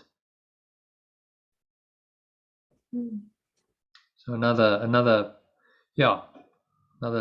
tool in the toolkit. Just ask yourself, who suffers, who fears, who doubts, who desires. If you ask that honestly and you just sit with it, you actually will see that there is no self there. The one who thinks, who believes all this that's the false self, and it brings it into awareness. And once it comes into awareness, you can just let it go. So, well, there is actually nothing there. So who suffers? No one suffers. If no one suffers, then how can there be suffering? You see the logic of it. It's so simple. And yet, unless you're trained in this, most people will never ask that. Who's suffering? They don't ask that. They just suffer. Well, I'm just suffering, and I'm in my suffering. Just pause and ask a question: who suffers? Why do I suffer? Most people say, I don't know, and they'll just walk out the room. I've tried that a few times, but it's just like, it does puzzle people, that sort of question. Yeah, but it isn't. It is something that's going to, if they are willing to consider it, it's going to stop their mind and go, okay, well, who's actually suffering here? Maybe the self I think that is suffering isn't really there. See, it opens that door. Maybe actually who suffers is not really me. So there's the opportunity for spiritual awakening. Okay, well, maybe this whole suffering entity is not really me. Eckhart, worked through that realization. Eckhart Tolle said, I can't live with myself anymore. There's two selves. Either I can't live with myself. Okay, there's two selves here. That awoke him to the realization that there must be a true self and a false self. And then he just collapsed. His ego just collapsed with that knowledge. But he was in a lot of pain. So it was because he'd suffered so much that it was finally ready to just crack that shell of the ego and go beyond it to the true self. Okay, so thoughts on number 18? Want to give a little summary?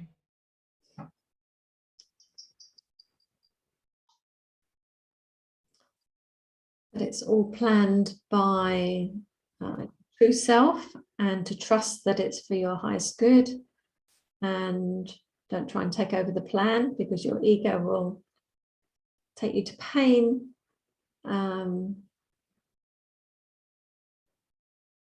Just let it lead you to,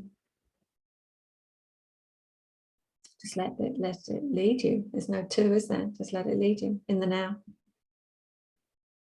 Your defenses did not let you see its loving blessing shining in every step you ever took. So even when things are bad, you're apparently suffering, there's still the loving blessing there. It's really saying, you just need to become aware of this and let this go. So this has come into awareness so that you can free yourself. That's the loving blessing of the Spirit, shining in every step you took. But if you're in the ego and in defensiveness, then you go, oh, this shouldn't be happening. I'm sick, this shouldn't be happening. Let's go to the doctor, let's get a pill, let's get a remedy, quickly fix it. Rather than going, okay, what's this showing me? This is trying to help me to undo my ego and heal my mind. And the loving blessing is shining on me even in the pain and in the apparent dysfunction and suffering. So very nice and profound paragraph. It's always there with you, even in your darkest hour. When you really think the Spirit's not there, then it's absolutely there. It's always there. Your defenses won't let you see it. So you just got to open your mind to it. By dropping your defenses. Okay, number 19. Your present trust in him is the defense that promises a future undisturbed, without a trace of sorrow, and with joy that constantly increases, as this life becomes a holy instant, set in time, but heeding only immortality. Let no defenses but your present trust direct the future, and this life becomes a meaningful encounter with the truth that only your defenses would conceal. Okay. What's on that? Should we do a translation?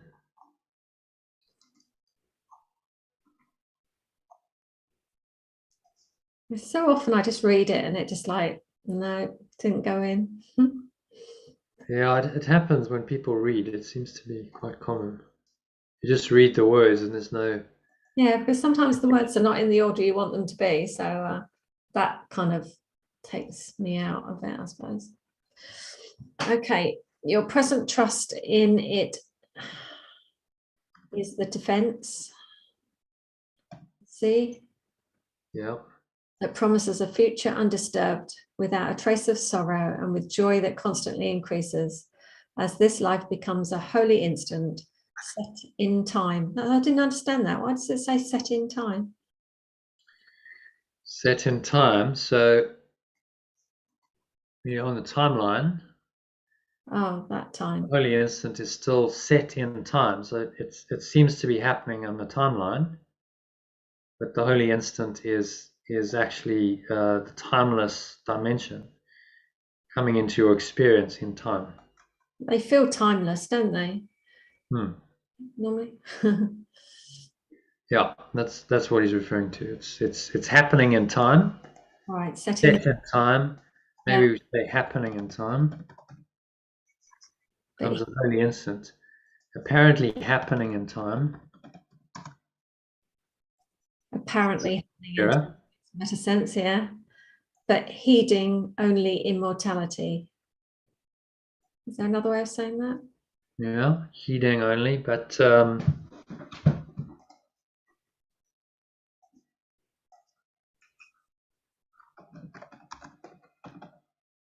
being aware of, heeding, being aware.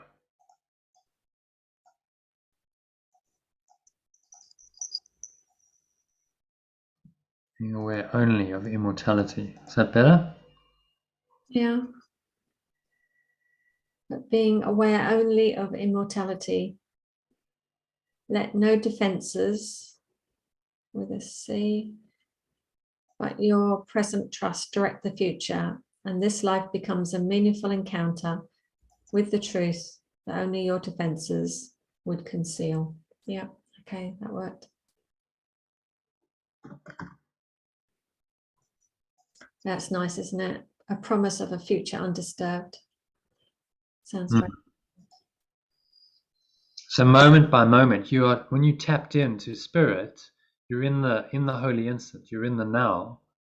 And although that's being experienced in time, you're still having experiences in this world.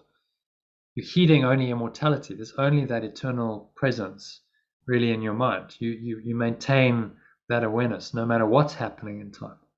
And so this is the flow state. If you're totally rooted in yourself, in the timeless I am presence, and you're now operating in time, the experiences are still set in time, apparently happening in time, but your awareness is rooted in immortality. And that's the essence of what he's trying to teach us with this course.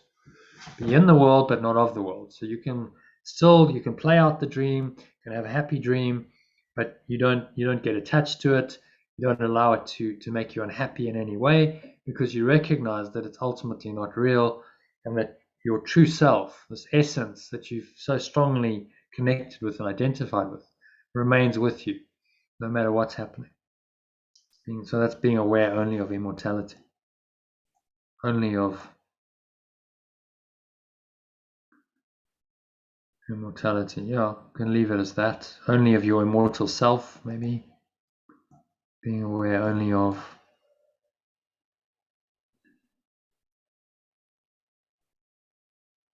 immortality is a pointer to the to this domain. Immortality is another way of saying eternity, pointing to this whole external reality, this whole reality of truth. No defenses except your present trust. So it's saying your only defense against the illusions of the world is your present trust. There's one thing you have to do to make yourself feel safe. Trust presently. Trust in the moment.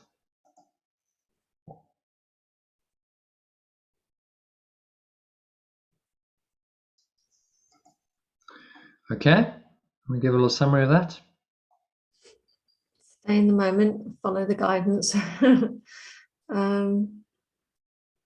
Yeah, I was wondering if I've got any resistance to the holy instant. I'm going to do some work on that in a minute. Yeah, it's interesting that it's apparently happening in time. Yeah, that didn't compute at first, but it does now, I suppose. Yeah, so tap into the timelessness, but at the same time being on the human time. Yeah. So things are changing. I mean, our life is changed, isn't it? If you think about your experience of life, even, okay, well, now I'm doing this, then I'm doing this. That's our human experience of time. So you're on the timeline. Things are still moving, changing, shifting all the time, but you are rooted in this true self, the I am presence that doesn't change, and you have present trust because you know that that's always there, and no matter what happens on the level of form, that's the truth, and that's your safety because that doesn't change. It's unchangeable. The changeless nature of reality becomes your only defense in this world of shifting change and bleak appearances, as he calls it. And then your life becomes a meaningful encounter with the truth that only your defenses can conceal. So then everything that you experience in this world is being experienced from the self, from the higher self, with this enlightened state of mind, with the true perception. And so it's a meaningful encounter with the truth. The truth is going with you everywhere you go. And you're interpreting the world from the foundation of the true self. It's a meaningful encounter with the truth. You're in flow. It's a happy dream, happy days for a while until eventually, the dream will end, as all dreams end, and you lay your body aside. But it was a happy dream, and it was a meaningful encounter with the truth. So what else can you do, with your life? That's what it's for. So this is the best. What he's giving us here is the best that you can do as a seeming human being living in a dream world. This is the best possible life that you can live. Okay, happy with that one? Yeah. Okay, only 6 paragraphs to go. This one's a marathon, isn't it? Without defenses. Without defenses, you become a light which heaven gratefully acknowledges to be its own, and it will lead you on its ways, appointed for your happiness according to the ancient plan, begun when time was born. Your followers will join their light with yours, and it will be increased until the world is lighted up with joy, and gladly will our brothers lay aside their cumbersome defenses, which availed them nothing and could only terrify. Okay, so it needs a bit of translation.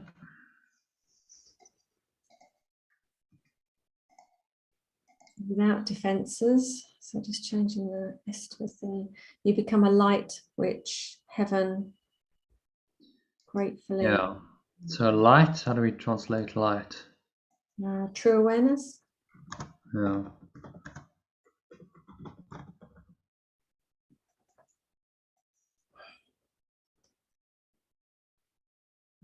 Become the true awareness, which heaven. State of pure.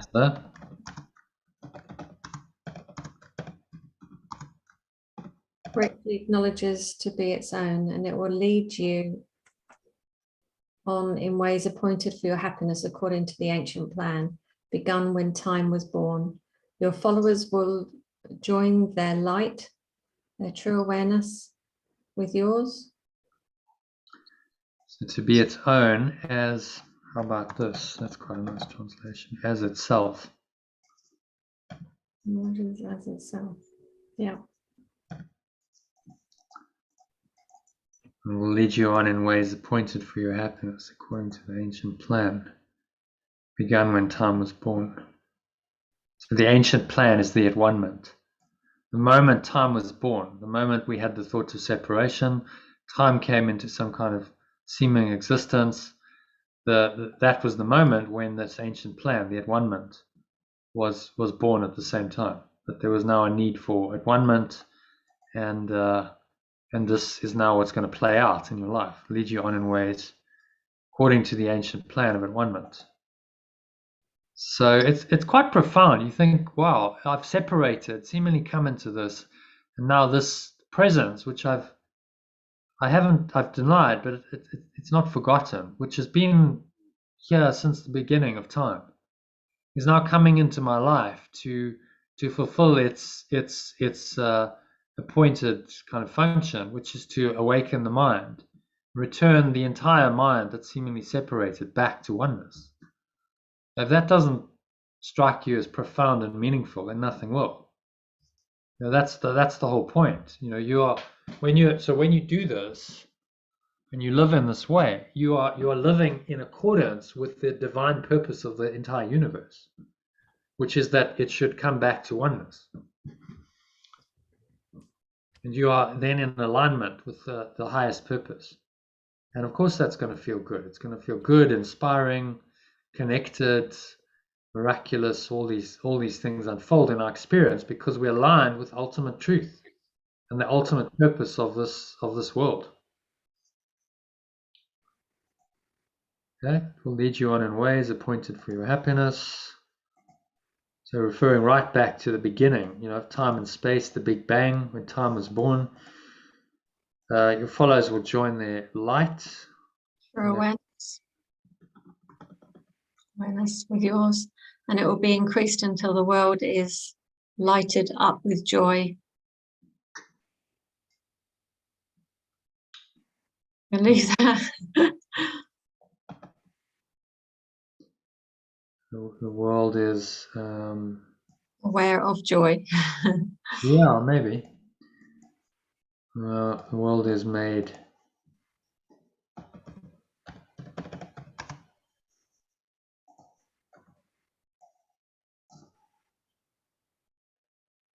fully aware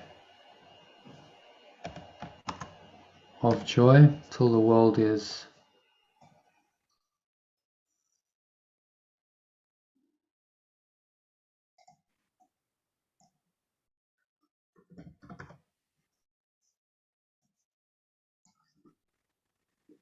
made fully aware with joy.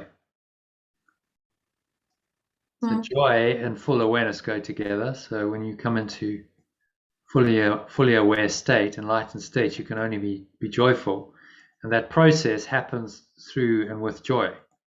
So I think that's okay. Happy with that? Yeah. And gladly will our brothers lay aside their cumbersome defences. What's brothers? I don't know. We're keeping brothers. Companions. All right. Yeah. Gladly will our companions lay aside their cumbersome defences. Defences with a C instead of an S. Yeah. How about let go of instead of lay aside? Gladly will our companions let go of their cumbersome defences, which availed them nothing and could only terrify. Availed them nothing, which did not serve them.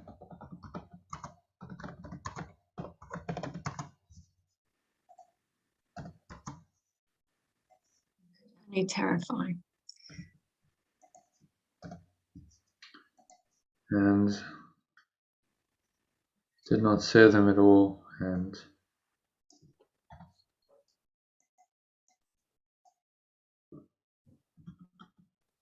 only terrified them. Did not serve them at all and only terrifies.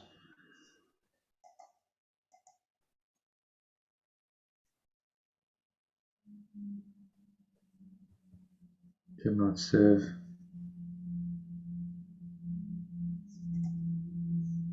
Okay, so happy with that. I'll give a little summary of that. Leave it on the screen, okay? Which one are we on? 15. 20. Summarising 20. Oh. Yes, yeah, number 20. Yeah. You've changed the last words, all right. That's all, and only terrified them. Okay. Without defences.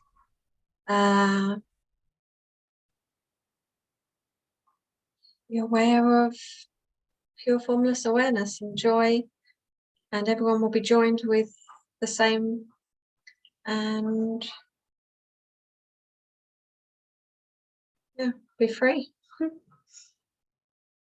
Yeah, and you become a light. You become the example for other people to follow.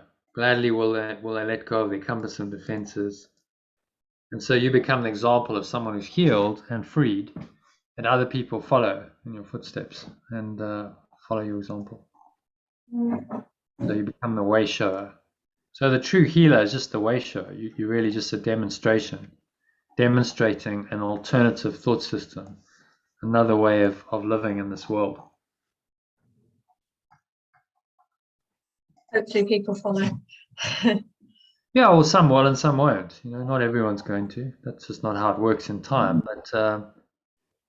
But some will choose to follow, and so you get a bunch of followers. Even mentions in the followers here.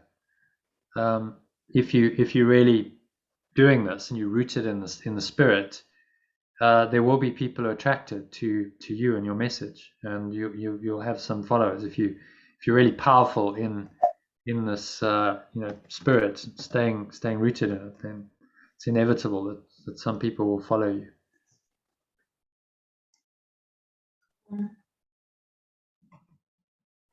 Okay, so number 20. Where are we? 21. Looks like we skipped a paragraph. Not quite sure what that happened. I'm just in the dog at the same time. There we go. 21, yeah. Yeah, well, it's already 4:10. Iona was, yesterday she said, well, I'll be back at 5 if you're still going then. I said, no, I don't think so. Like, okay, I think we will be. Well, just to finish this and done a med, we'll be ready for the text. So we'll anticipate that time today. Do you want to move on?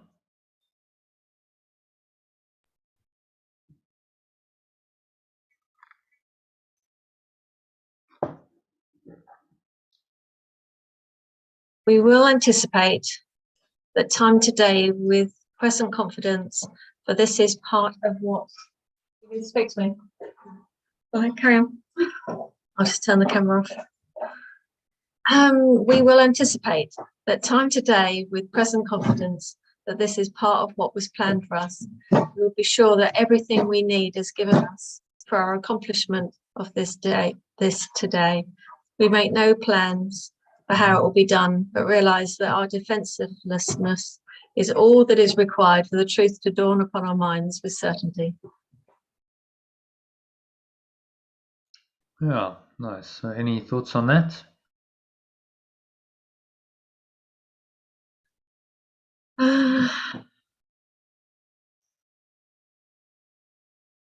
Trusting that everything will be given to us, and we don't need to know how or why, and we don't need to defend ourselves from it, and allow the truth to go through us or dawn on us.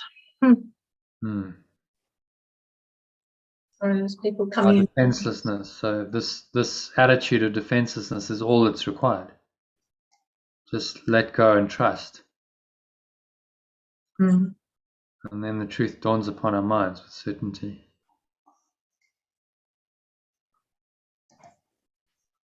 Does it need any translation? Everything we need is given us. Let's just do a bit of stuff I can change there. Part of what was planned for us. We'll be sure that everything we need,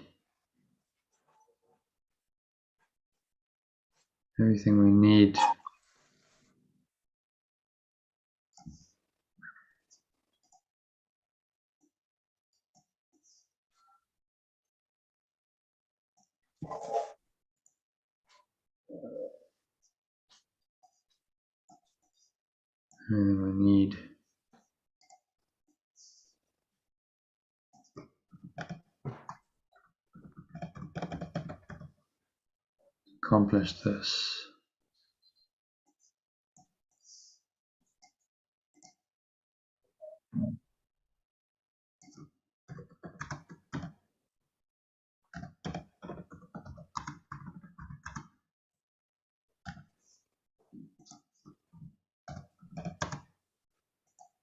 Be sure that everything we need to accomplish this today has already been given to us. I just changed that a bit. Made it a bit more easier to read. Everything we need to accomplish this today has already been accomplished. This.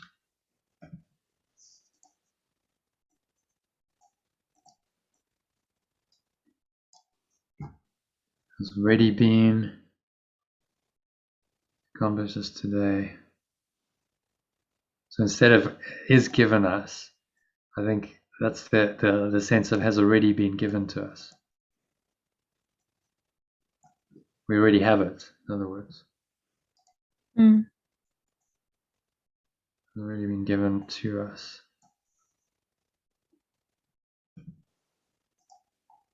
Okay. Do you want to just read that again? Make sure you're happy. We will anticipate that today, with present confidence, but this is part of what was planned for us. We will be sure that everything we need to accomplish this today has already been given to us. We make no plans for how it will be done, but realize that our defensiveness is all that is required for the truth to dawn upon our minds with certainty. Yeah. So what opens the way for this is defenselessness. Just not defending, trusting that actually it's already been given to us. Why? Because it's eternal. So it's already there. And, Yeshua even says the script's written. So whatever you need, it's already kind of there in the script. If you're just in this defenseless mindset, it's already been given. And when the moment comes, it just shows up in your mind and in your life. But it was already there. It was already loaded kind of into the script. That's sort of the idea. So why are you worrying? It's like it's all a done deal. The script is written. It's happening and it's unfolding moment by moment. And it's already been given. So if you really trust that the Spirit's always with you, this guidance is always there. Whatever you need in any situation is it's already there. Then you just open yourself to the certainty that allows you to download it and just listen to it and express it. And there's no doubt, it's already there. All the answers you need are already there. You just got to download them. That's so comforting. It's already there. And whatever the situation is, it's already been handled. The answer's there already. So that's why I say it's already been given. Because the answer, whatever problem the ego has invented, the answer's already there. You just got to open to it and download it. When you're in resistance, when you're really trying to get the answer, it just doesn't come, does it? No. You're resisting it at the time. No. Because that's the defensiveness that he's trying to get you over. Because that defensiveness blocks the state of receptivity where you can just download it and go, okay, the answer's already there. I've just got to download it. Okay, there it is. I've got the answer. I don't need to worry. I don't need to defend. But the ego tries to convince you that no, there really is something to worry about, and that fear and that defensiveness blocks the download. You can't download it then. So Yeshua's saying, well, all you've got to do is be defenseless. Just let go of defensiveness, you let go of fear, and then you'll be open. You're an open channel to download everything you need. It's already there.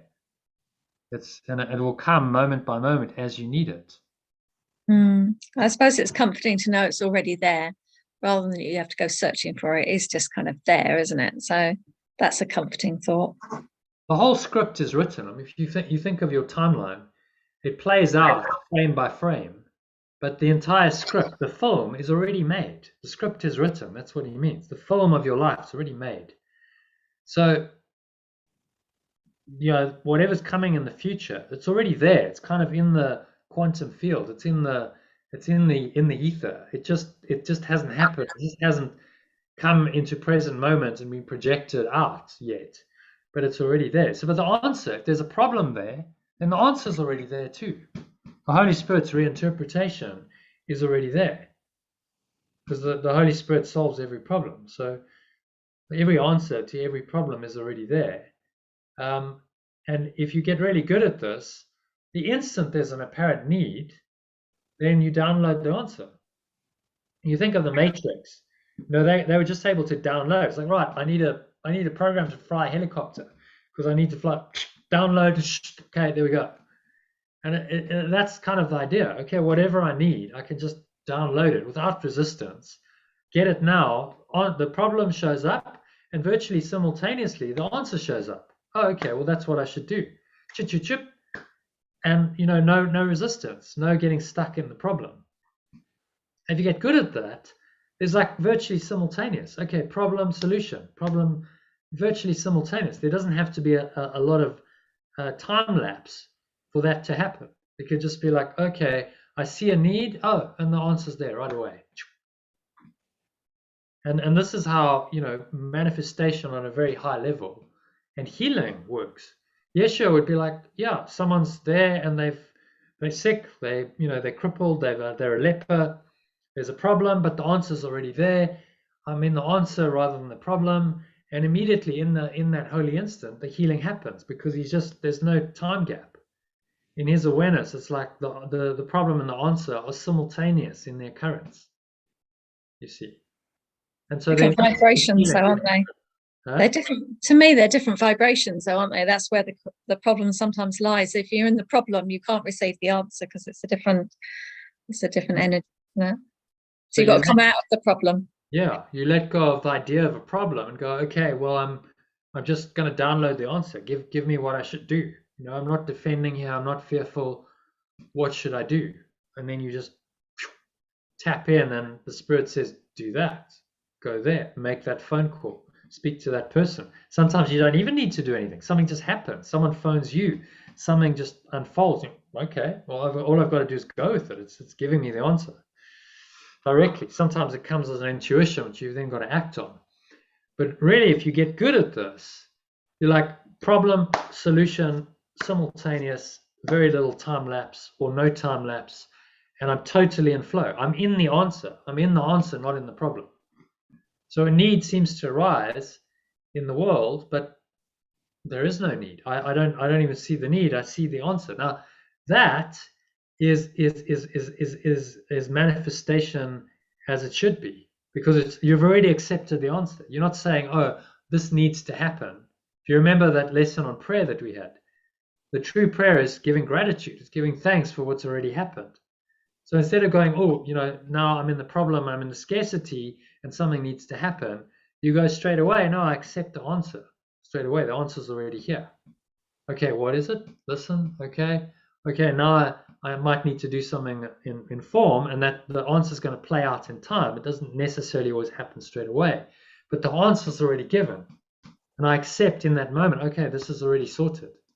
It's handled. Such a different way of operating from the ego. And so, if you can do this, so much in flow and happiness and joy, you don't need to get stuck in problems. Life can just kind of flow forward effortlessly. And that's what he's opening the way for us with this lesson, saying, just let go of your defensiveness and the fear that underlies that. And you can open to this ability to just download the answer and get the answer pretty much simultaneously to the need. Which is what he's really saying in this number 21. Everything we need is given us. Everything we need to accomplish this today has already been given to us. It's already there. All I've got to do is accept it and download it. So I don't have to make plans. So the idea is that you don't make plans, because moment by moment you download it. When you need it, you'll download it. When you need it, it's there. And that's living in total faith and trust. So very profound lesson. So I can see why it scrambled your brains a little bit, because it's like, whoa, where's this taking you? It's just taking you into total flow. Collapse the ego entirely. Let go of all your defensiveness, and just be done through. This is being done through, as David Hoffmeister would say. I'm being done through by the Spirit. Yeah, I'm not doing it. I'm just being done through by this profound power that I can't even explain how it works, but it's just working in and through me, and I'm just the instrument of it. That's what he's opening up to us with this lesson. Okay, happy with that? Yeah. Quite a big deal, isn't it? It's profound. I mean, this is totally life-changing.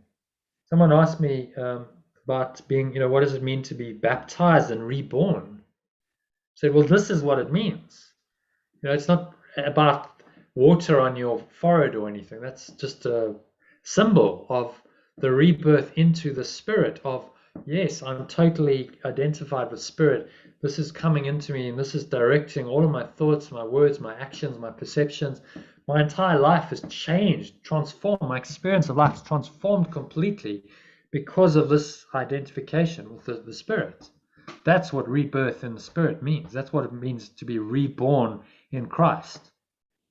Because you're reborn into the the self-concept, the higher self-concept of the one self that is now directing all of this. And that completely transforms your experience of life. That's what it means to be reborn. So that's what we're doing here. You're being reborn in the spirit. And if it feels a bit like, oh, a bit of a phase shift, and well, that's because the old self's got to go. It's all being turned upside down. And it all can feel a bit confusing. And the ego does have resistance to it. But if you're willing to just persevere with it and through it, then it's going to go. It's got to go. What I did today is I just kept playing the lesson over. So whatever I was doing, wherever I was going, just doing chores and walking places, going places, it was just playing in my ear the whole time. Even when people were talking to me, it was just playing in the background. Yeah. I couldn't make any logical sense out of it. It was just, I was just hoping that it was just going through me in some way. Okay. Is it making sense now? It is doing it with you, yeah. Oh. So that's why we do a deep dive. It's 4 hours later, but it's like, okay, really learn the lesson. Because if you can really get this, I think this is game-changing, life-changing. Your entire life will change from this one lesson if you actually applied what he said. That's the profundity of this course. Every lesson is life-changing if you actually apply it. Okay, so for 15 minutes, twice today. For 15 minutes, twice today, we rest from senseless planning and from every thought that blocks the truth, that blocks the truth from entering our minds. Today, we will receive instead of plan. We may give instead of organize, and we are truly, definitely pulling my buttons in it, and we are given truly, as we say, if I defend myself, I am attacked. But in defenselessness, I will be strong, and I will learn what my defenses hide. You see, the words kind of make sense, but yeah, the energy going through me when I read it is something else. So what's going through you when you read it? Ego going la la la la la la la. So I can't hear it, So it's like blanks it out. That's what it does. So you just can't kind of process the words. You can't understand it. Yeah, I can see the words, and I know those words that I'm familiar with, but they're not. Yeah. I don't know what's happening really. It's not allowing it into my body, I suppose. No, not into your body, into your mind. I fell for it again. Into your mind. So what I mean is like it's up here rather than in my heart. Okay, so you're not like internalizing it deeply. Yeah. Okay, well, we'll do a meditation and we'll see if we can get past that. Remember, this is extremely threatening for your ego. You really listen to this. No defenses. You really listen only to the spirit.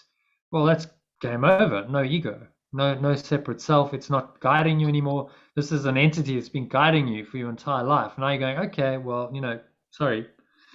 We're going to let go of all of this and we're going to listen only to the spirit.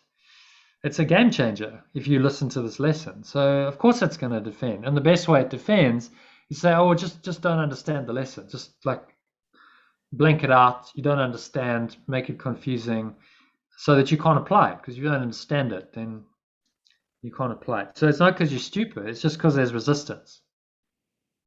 So just recognize and say, okay, but I can go through the resistance. That's kind of the whole point. You practice the lesson to undo the resistance. If you didn't have any resistance, you wouldn't need a lesson. Be like, oh, well, I'm already there. Like I don't need to learn what I already have. It's I already have it. We practice because there is resistance. So if you're finding in a lesson that there's resistance and it's difficult, that's good because then you're undoing the ego by working through that. And then you just persevere with it. So like, okay, listen to the lesson multiple times, show up for, well done, 4 hours. This is not a short session. You sat for 4 hours, which you probably wouldn't have been able to do 6 weeks ago. No, because you would have gone, no, I've got to go, got to go for a walk. But you've actually sat with it and gone, all right, let's just sit and we'll do it and we'll complete. It's a long lesson. So that's the kind of endurance and willingness that is required to undo it. Because then, okay, if you're just persistent, the ego has got no defense against a persistent mind. It's like, I will learn this course. I will continue with it. I'm going to put in the time and the hours. How can it defend against that? Because the truth is here, so clearly taught by a master, that if you just persist with it, you must learn it eventually. So well done. You're just sticking with it and saying this is the most. There's no more valuable use of your time than doing this, because this will change your entire life. This will, like every experience for the rest of your life, if you listen to this lesson, you apply it, becomes a transformed experience. That's what it means to be reborn in the spirit. So yeah, I realise another level of rebirth going on here. Yeah, I realise it's the most important thing to do. Yeah. So for 15 minutes, we rest from senseless planning, from every thought that blocks the truth from entering our minds. Okay. Entering our. Let's change that to awareness. Today we will receive instead of plan, so that we may give instead of organize.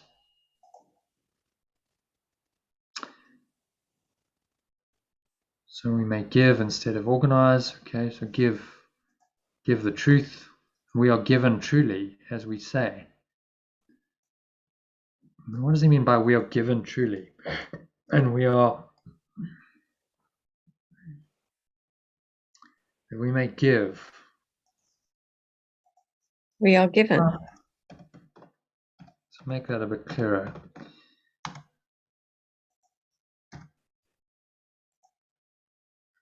So that we may give the gift of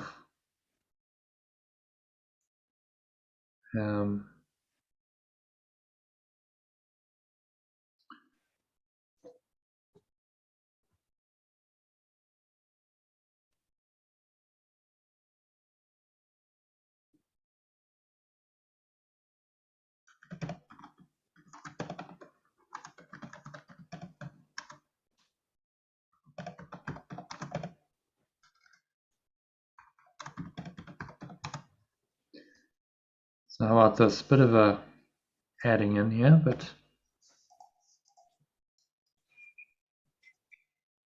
so that we may give the gift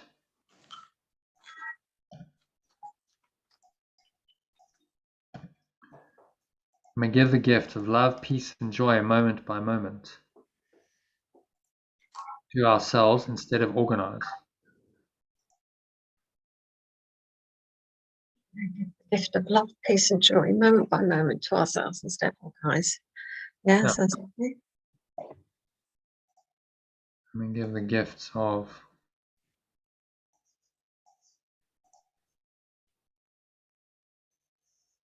love, peace, and joy to ourselves, moment by moment to ourselves. Love, peace, and joy to ourselves instead of organize.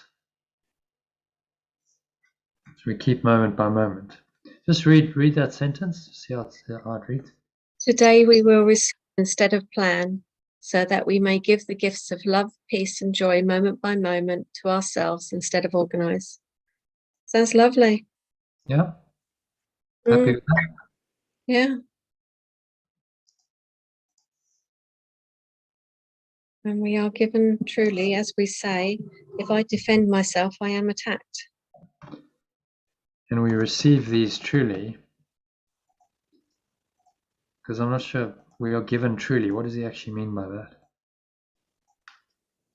We are given to truly, we receive. And we receive these gifts truly. We receive these truly as we say. Receive these truly as we say, if I defend myself, I am attacked. But in defensiveness, I will be strong, and I will learn what my defenses hide. And we truly receive these gifts. Truly receive these gifts as we say. I defend myself, I am attacked, but in defenselessness, I defend myself, I'm attacked, but in defenselessness, I will be strong. And I will learn what my defenses hide. Okay, happy with that? Yeah. So if I defend myself, I am attacked. Mm. The fulcrum of this lesson. If I do this defense thing, which is my normal pattern, I'm actually attacking myself. Defend myself, I am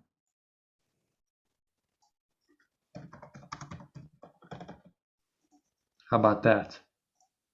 Instead of I'm attacked, I'm attacking myself. Mm. I defend myself, I'm really attacking myself. But in defenselessness, I will be strong and I will learn what my defenses hide. I think that's very clear then. I'm really attacking myself if I defend myself. Mm. Totally changes your perception of what your defenses are, doesn't it? Mm.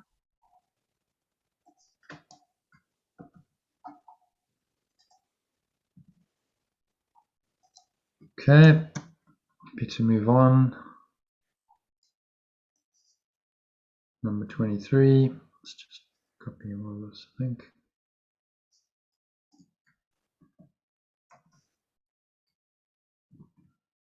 This is the never-ending lesson. It just goes on and on and on. I remember last time doing it, it took us 4 hours as well, I think. Nothing but that. If there are plans to make, you'll be told of them. They may not be the plans you thought were needed, nor indeed the answers to the problems which you thought confronted you, but they are answers to another kind of question which remains unanswered yet, in need of answering until the answer comes to you at last. Okay, need any translation? No plans to make, you will be told of them. Mm. May not be the plans you thought were needed, nor indeed the answers to the problems which you thought confronted you, but they are answers to another kind of question which remains unanswered yet in need of answering until the answer comes to you at last. Okay, do you understand what he's saying there? It's a funny way of saying it, but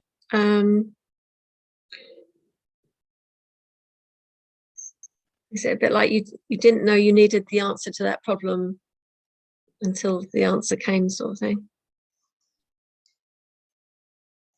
Yeah, so they may not be the plans you thought were needed. So on the level of form, you might go, okay, well, my problem is this. But then you might get a plan that is actually working on another level. It may not be the plans you thought were needed. Okay, because your ego's plans were, ego only focuses on forms. It's okay, we've got a problem, focus on that, but it's not aware of anything bigger. So the real problem is the separation. The real problem is you have a perceptual problem. You're perceiving a world that's not really there. You think you're something that you're not. But there are answers to another kind of question. That's what he's talking about. Which remains unanswered, yet in need of answering until the answer comes to you at last. So the other kind of question is, who am I really? You know, what's actually going on in this world? Why am I even here? Mm. That's the level of answer. So the capital answer is the answer to that question. Who am I? Why am I here? And so that if you give your mind to the spirit, it's going to answer you. It's going to give you that capital answer in a way that maybe you couldn't really anticipate. It's not what you thought you needed, because what you thought you needed was an answer on the level of form. Mm. But you can't solve the significant problems we face at the same level of thinking that we were at when we created them, as Einstein said. So just answering, getting an answer on the level of form isn't really answering the solving the real problem. Whereas the spirit's trying to solve the problem of separation once and for all time, and it's going to give you an answer on that level. That answer in form might play out. You might get guidance to go somewhere, do something that you really didn't expect. You thought this wasn't needed, but you get the guidance to do something else. Take David Hoffmeister as an example. So he thought that he was going to have a career in town planning. He was studying. He'd been studying for 10 years. He has this whole like career path laid out. He's in one of the premier programs studying this in the United States. And then Yeshua comes along and says, right, no, we're gonna stop that. No career. You're gonna have no career. Okay then. And he doesn't really know, like, okay, this is not the answer I was expecting.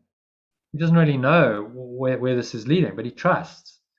And then he goes out on the road, and he's told to go to buy a car, and Yeshua, the Spirit just says to him, well, I just leave it to me. I'll take care of it. I'll give you the money, and you're going to go on the road, and you're just going to teach this.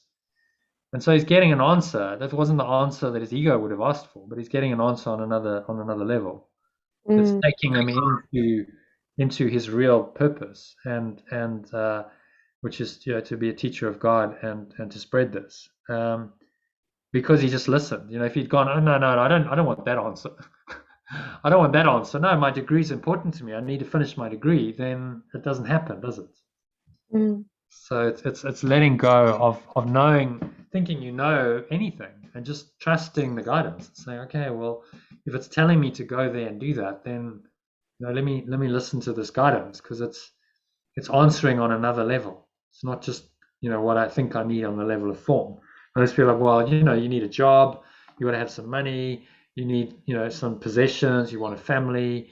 Okay, so what do you need to do that? Okay, well, I'll base my life. Okay, well, if I get that job, then I could make X amount of money. That would then allow me to buy a house and a car, and so on and so on. And this is all egoic thinking, isn't it?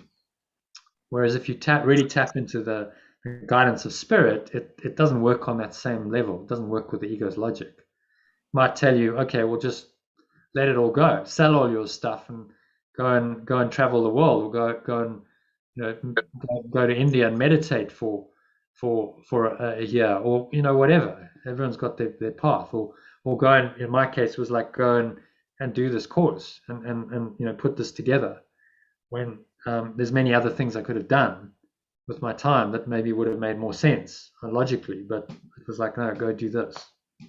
So you just listen. You listen to the guidance. Saying clueless, David Hoffman says, you're clueless and carefree. Carefree, clueless, and cared for, or something. Clueless, carefree, and cared for was the subject of one of their online retreats. It's like, yeah, I don't really know, but I'm just guided, and I know that this guidance is going to be for my highest good, and if I follow it, I can't go wrong. All right. Nothing but that. Number 23. Happy with that? Yes. Don't think that, I can't see any translation necessary there, can you? Yeah. I think it stands on its own, so I'll just leave that. Okay, number 24. All your defenses have been aimed at not receiving what you will receive today. In the light and joy of simple trust, you will but wonder why you ever thought that you must be defended from release. Heaven asks nothing. It is hell that makes extravagant demands for sacrifice.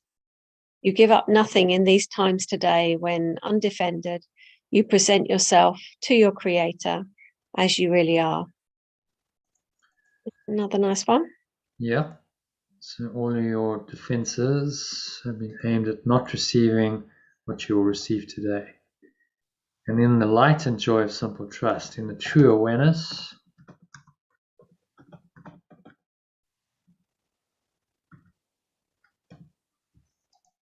and joy of simple trust, you will only wonder why you ever thought that you must be defended from release. How about against release? That you must, instead of defend, you must be, okay, I see what you mean.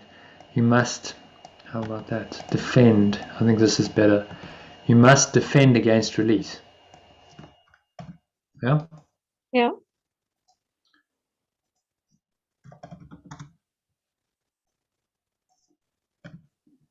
Heaven asks nothing.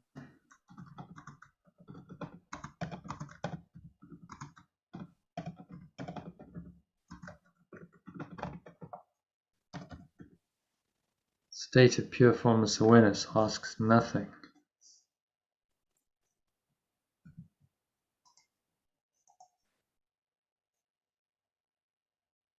So this state asks for nothing. It just is unto it's complete unto itself.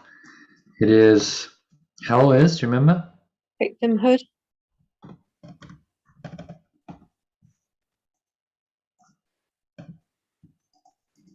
Makes extravagant demands of sacrifice. You give up nothing in these times. Today, when undefended, you present yourself to your source as you really are.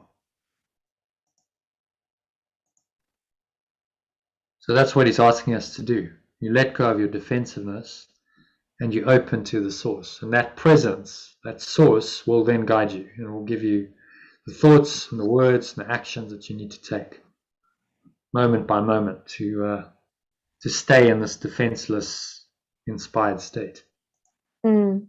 It's like stepping out of the victim place, isn't it? Being in the power flow and receiving all that you. Yeah. So you must just let go of the victim. You must let go of because victimhood and defensiveness go together. Oh, I'm a victim. I feel like I'm threatened. Oh, now I need to defend. So now I have all kinds of defenses against the apparent hurt and pain that I think I deserve. But if I think I deserve it, then I will keep attracting it. And it doesn't matter how much I seemingly defend against it. I just keep creating the same thing. I keep attracting pain and suffering because that's what I believe I deserve. And you're giving up nothing, which is strange, isn't it? Because when you're in that victim position, it can seem quite addictive. You're giving up the limitless, limiting small self and stepping into your power. It's strange, isn't it, that could be difficult to do, but it is sometimes.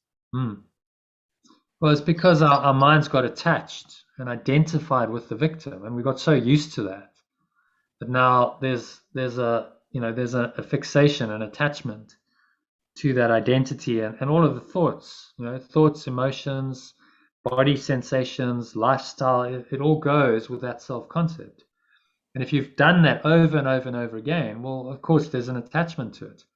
Now to unwind that feels like, oh, I'm losing something. Even though you're actually losing an illusion. It was never true or real, and it never served you. You got so used to the dysfunction that now became your normal. Dysfunctional becomes normal. And what's functional and true becomes abnormal. That's somehow threatening. Everything's upside down. So as you rewire and you go, okay, I am actually letting it go, it feels different. The ego, the victim goes, oh, this isn't good. I'm no longer in charge. Oh, and then it reacts and it'll try and pull you back into that. Because we got these deep-seated, the way the mind-body organism works is that self-concept has now been expressed over and over and over through the body. So you now have a whole set of biochemicals, the biochemistry of the body, biochemistry of belief, Bruce Lipton calls it. That biochemistry is entrained to the victim identity. And that's because you've been running that biochemistry over and over and over again for so many years. That takes some undoing because there's these biochemical pathways, neural pathways. It's all set up for you to be a victim. Now you got to rewire it all. It goes like, oh, this is now a change in the whole pattern. Your neural pathways have got to change. Your biochemistry's got to change, and it can change. It can all be rewired, but it takes some time. So you can change your mind in an instant. Go, I'm not a victim anymore.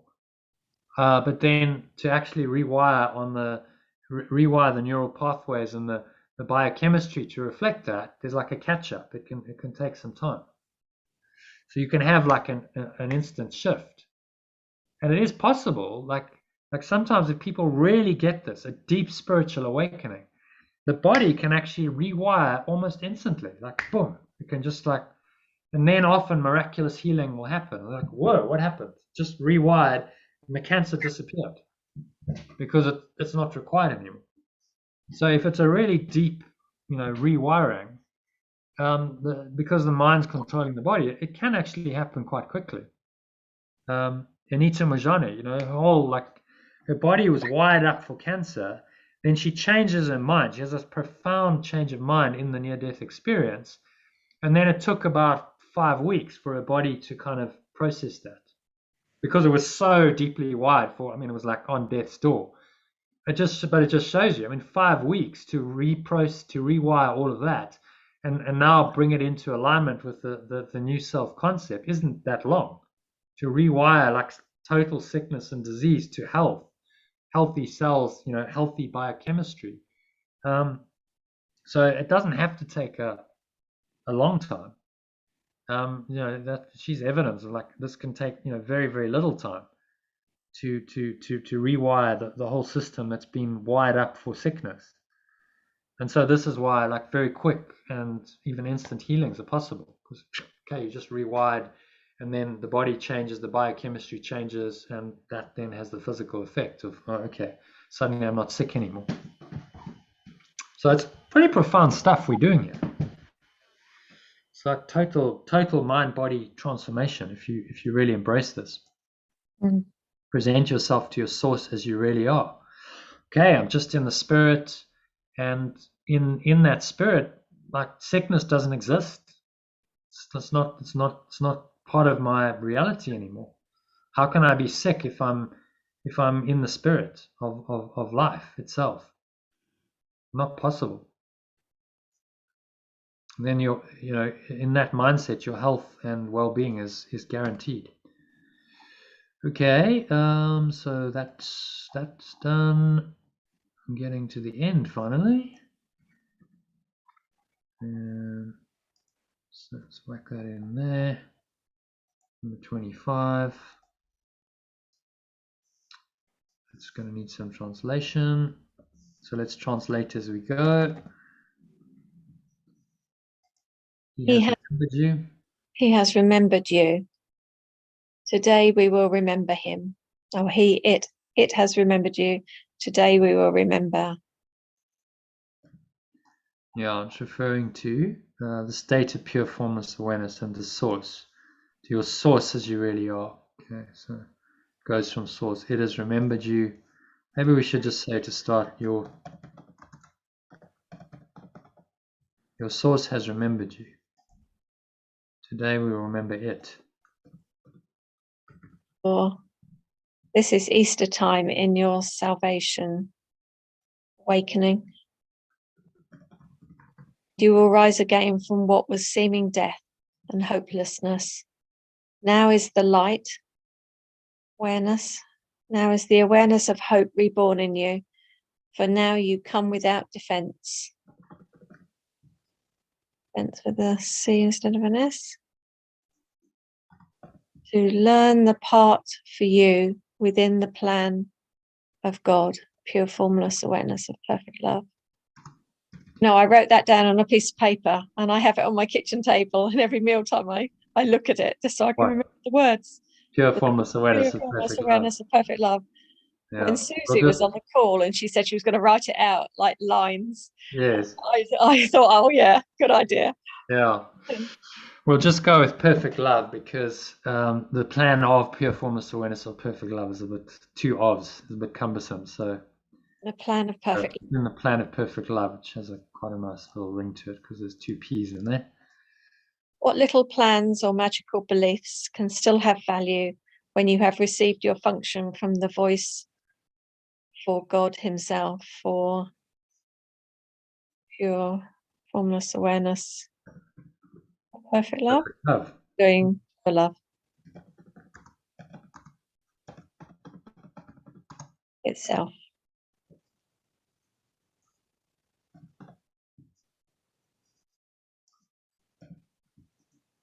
Okay, I'm going to read that from the top, make sure it makes sense. Your source has remembered you. Today we will remember it. For this is Easter time and your awakening, and you will arise again from what was seeming death and hopelessness. Now is the true awareness of hope reborn in you, and now you come without defense to learn the part for you within the plan of perfect love. What little plans or magical beliefs can still have their value when you have received your function from the voice of pure, formless, perfect love itself. Yeah, cool.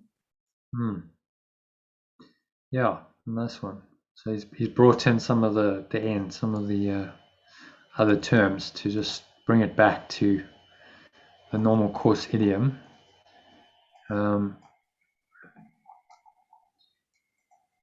And just kind of say, well, this is what's happening. This is Easter time and your awakening. So this is your resurrection, the resurrection of your mind, the awakening from the thought system of death.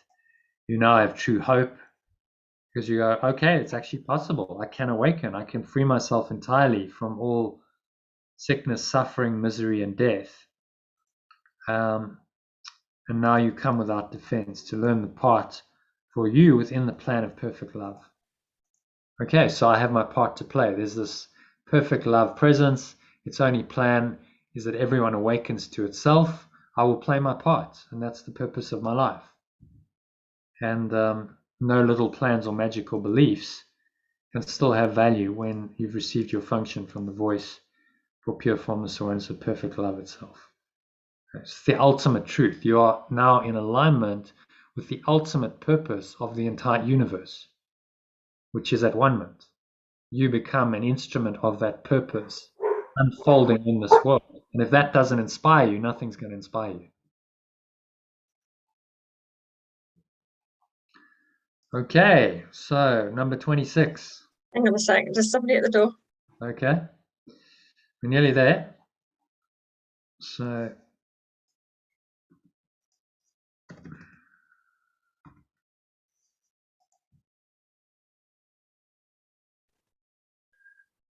The dog following me around saying, where's my walk?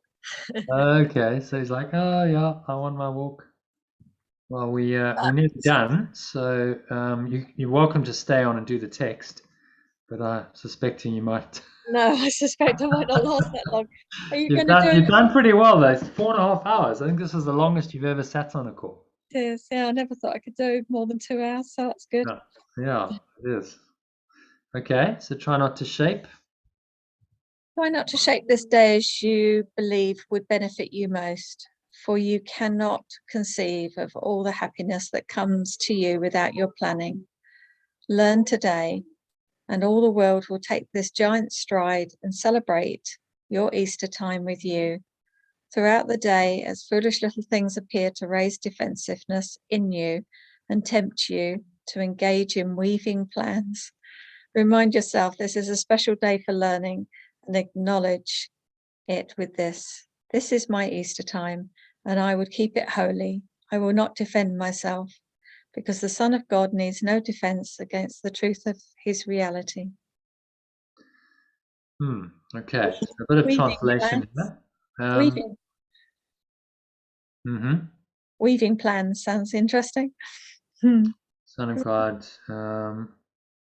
What were you talking about? Let's start at the top. Start at the top. Yeah. Okay. Try not to shape this. Would you want to go through it? Are you right? Yeah. Read it, and we'll go through it for you. Try not to shape this day as you believe would benefit you most, for you cannot conceive of all the happiness that comes to you without your planning. Learn today. All the world will take this giant stride and celebrate your Easter time with you. Instead of Easter time, we make it your awakening. Okay. Celebrate your awakening with you. Time of awakening. Time of awakening. Because that's what he really means. Celebrate this time of awakening. Celebrate he had your time of awakening with you.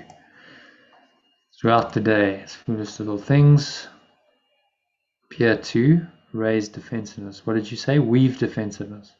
No, on the next line. You'll get there in a minute. Oh, engage in weaving plans. Right. Raise defensiveness, tempt you to engage in weaving plans. Remind yourself this is a special day for learning, and acknowledge it with this.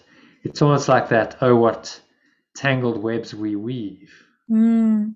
First we practice to deceive. Shakespeare, I think that was Shakespearean, wasn't it? So we weave these plans, and it's a tangled web we weave of ego defense and darkness, limited awareness, when actually we can be free. This is a special day for learning, and acknowledge it with this. This is my time of awakening, my Easter time.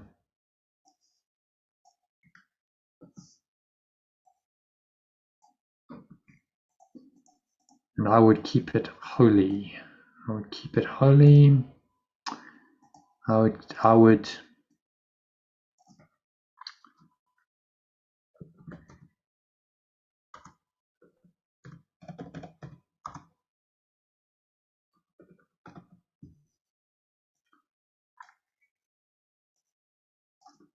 how about I want to remain wholly aware.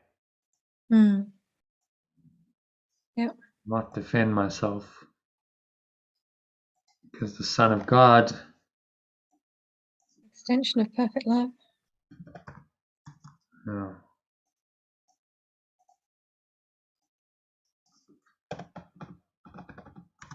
Extension of perfect love needs no defense against the truth of Its reality. its reality.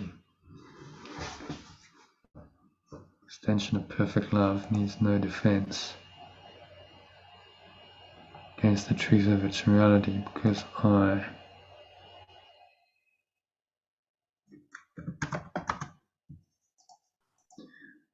as the extension, as the extension of perfect love, let's make it personalized, need, because he switches the sense of it, doesn't it? The case, the extension of perfect love, need no defense, C, against the truth of my reality. I think that's better, don't you? Yeah. This is my time of awakening. Okay, so just read it from the top, make sure we're happy with that. Try not to shape this day as you would believe would benefit you most, for you cannot conceive of all the happiness that comes to you without your planning. Learn today, and all the world will take this giant stride, celebrate your time of awakening with you.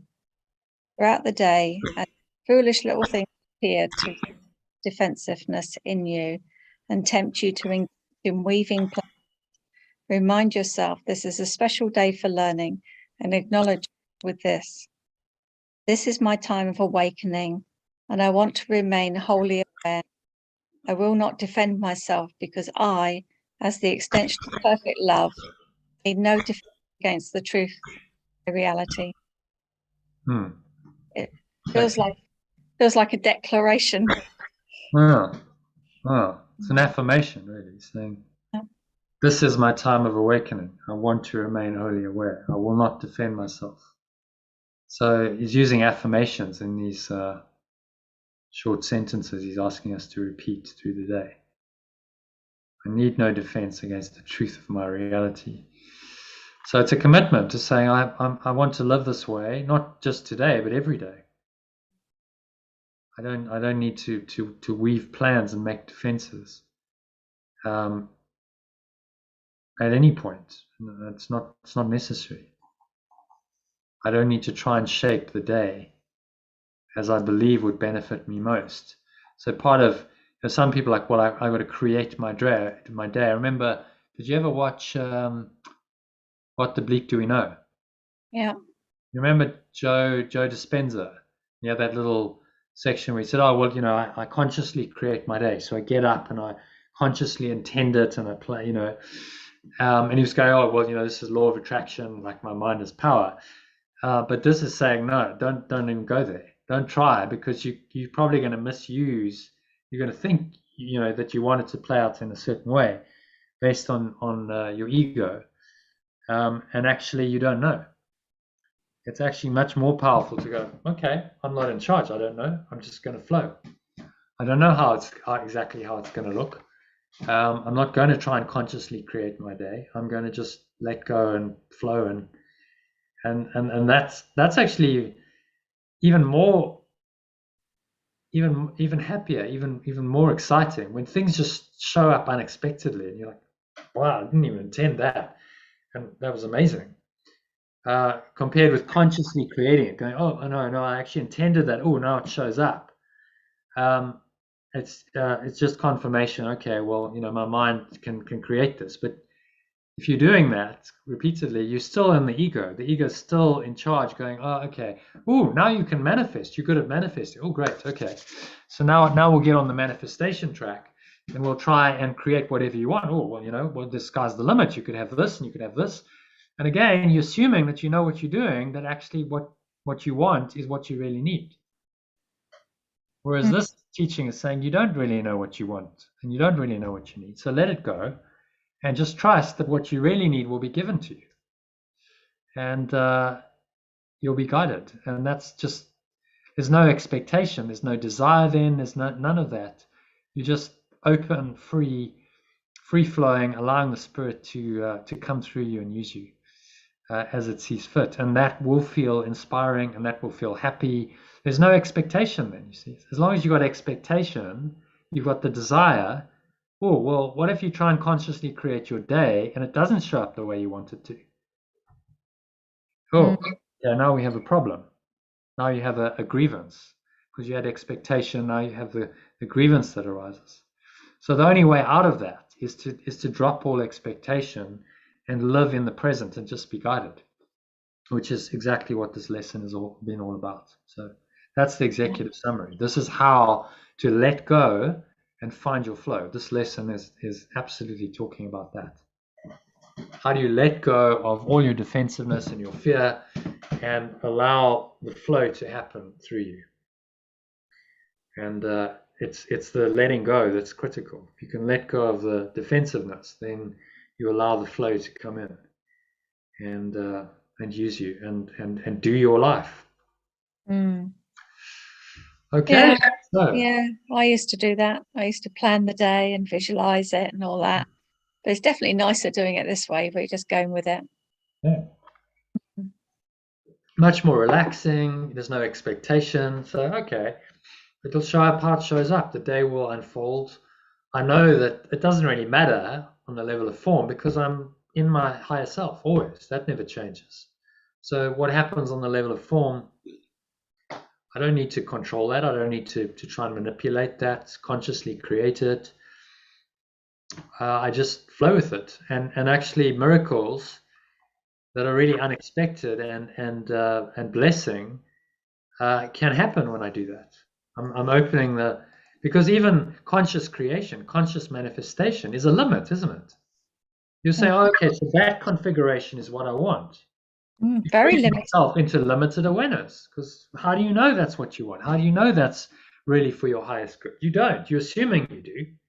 You're assuming you have the answer, but maybe you don't. Maybe there's another way that your day could play out that would be much more beneficial. You could learn so much more. You could have much happier experience. You don't know.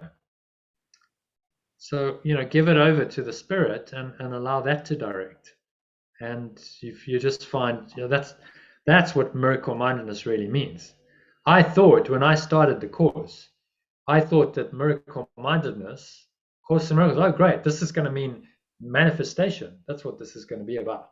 That's what I thought when I started the course, because I was in that mindset of, okay, well, it's all about manifestation. And then as you start studying it, you go, oh, okay, it's not really about that actually at all. He's not really talking about what I think I want. In fact, he's telling me to let all that go. It's actually, the miracle is something completely different. It took me 10 years to really understand what a miracle was, because it's the undoing of that old way of thinking. Oh, miracles about something on the level of form happening, which I desire. oh, no, I'm consciously manifesting it because I think that's what I want. I sort of thought, oh, it would be kind of cool to do miracles like Jesus did. So, that's why that's kind of what attracted me to it. But that's okay. We all start wherever at our level of understanding. That's where we come to the course, and then it works with us from wherever we are. And it's okay. So now we'll just, subtly by degrees, as you study this, you start changing, don't you? You're changing your mindset. You're changing your thought system, so that 16 years later, it's unrecognizable from how it was 16 years ago. And I go, oh, really? Yeah, actually, I did used to believe that. Funny that, really. It's kind of ridiculous when I look back, but that's where I was, and so that's the starting point for the transformation. So that brings us to the end. 26. Do you want to do a meditation? Yes, but can I log off here and log on my phone and listen to it while I'm walking? Okay. Interesting. No, it works for me. Listening to a meditation while I'm walking works.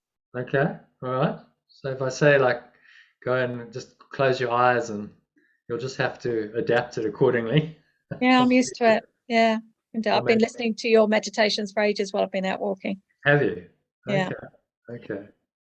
So the longer meditations I post every day, you just I just go about my daily business and listen to them. Yeah. Okay. It works because when I'm moving my body, I can. Yeah. Okay. So do you want to log off and log on again in a couple of minutes? And Yeah, I'll do that now. Thank you. All right. Enjoy your walk, and thanks for the session.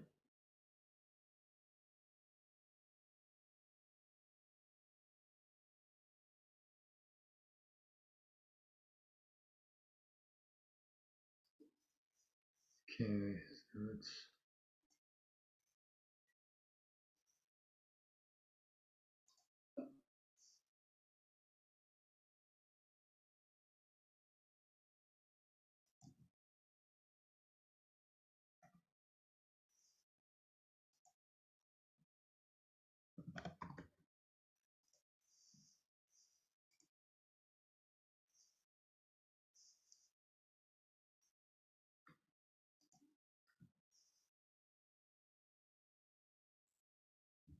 Okay. See you back. All right. So you're ready to go with it? Yeah. All right. So just making yourself comfortable. Sitting with your feet shoulder width apart. Cup your hands on your lap, or just walk, as the case may be. Close your eyes and start off by taking a nice deep breath in through the nose. Breathing in through the nose, noticing how the stomach rises, the chest rises. Subtle flow of air in through the nostrils. Clenching the sphincter muscle to lock the energy in. Let's draw the energy up the spine to your heart center. Draw it up into the crown of your head, just pausing at the top of the inhale. You smile.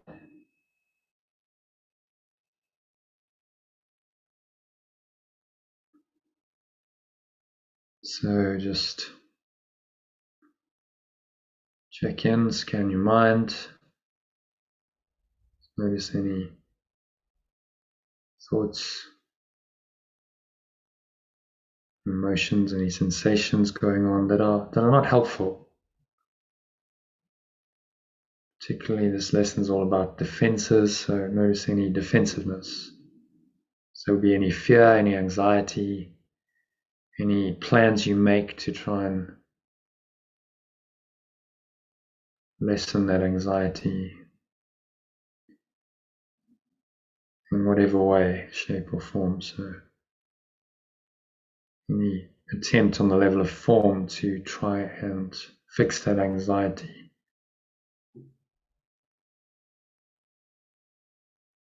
Just observe the thoughts, emotions, the body sensations that show up for you. Breathe in. Nice deep inhale breath. Imagine you breathing light, beautiful golden or white light. If you visualize, if you don't, well, just a feeling of lightness into that darkness, that limited awareness, into the fear, into the defensiveness. Create some spacious awareness. And so, for the next 20 minutes or so, you're just going to rest from senseless planning.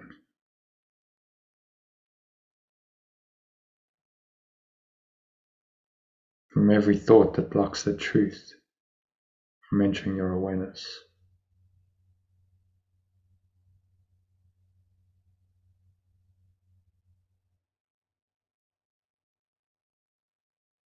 Today, receive instead of plan, so that you may give the gifts of love, peace, and joy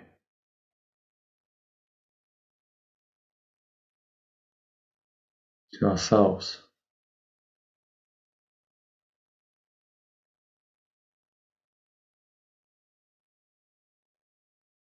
Instead of organize.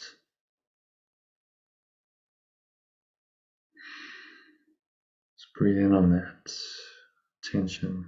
You are giving these gifts, total love and peace and joy, to yourself.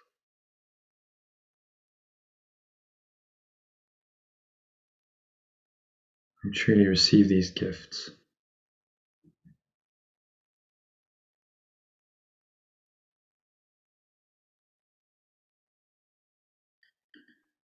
As you say, if I defend myself, I'm really attacking myself.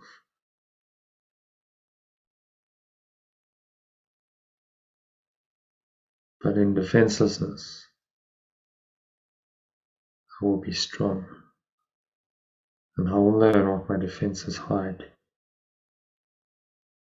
So, with this intention, powerful intention to know the truth, exhale.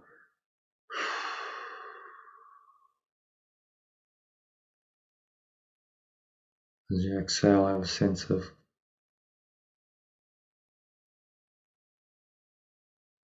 letting go.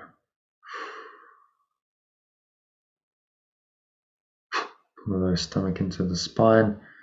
Expel the last remaining air out.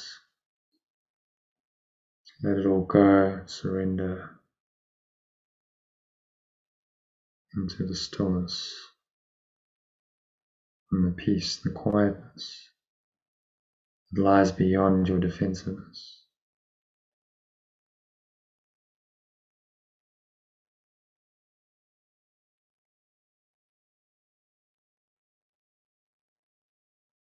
Nowhere else to go, nothing else to do, no plans to make. Trust that if there are plans to make, you'll be told of them. It may not be the plans you thought were needed, or the answers to the problems which you thought confronted you, but they are answers to another kind of question, which remains unanswered, yet in need of answering until the answer comes to you at last.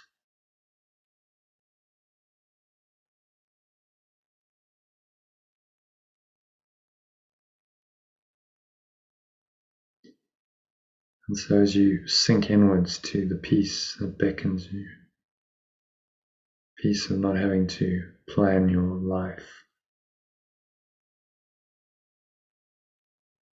peace of God surpasses all understanding, it's been called. It's not logical. It doesn't mean that it's not true, which means the ego's logic is false.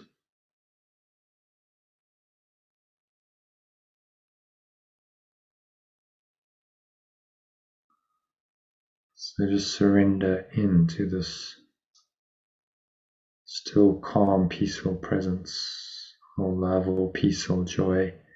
Certainty is there. And trust in this presence. And trust that any guidance that you need for any problems that you're facing is there. It's already been given to you. Just a matter of tapping in and downloading the answer. So in the next few minutes of deep silence, you invite the answer to come to you.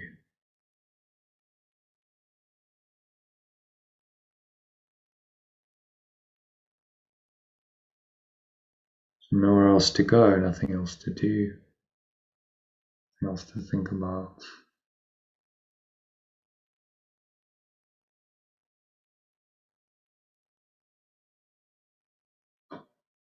For the next 2 or 3 minutes of deep silence, just breathe, observe the breath flowing in and out through the nostrils. Observe the subtle sensations.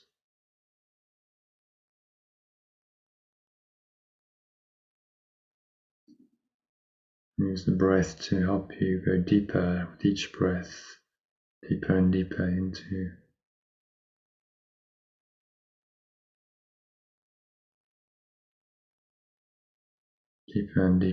the truth of the one self, the one mind.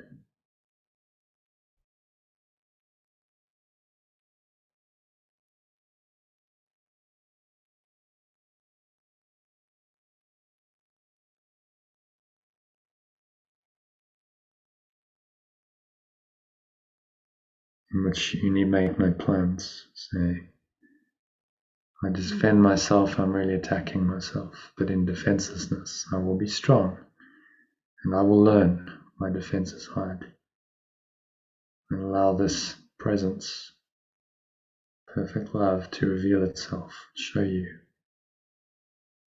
what your defenses hide for the next few minutes of deep silence.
And if any thoughts arise, defensive thoughts, any kind of concern about life, the world, problems, any magic solutions the ego's telling you should follow,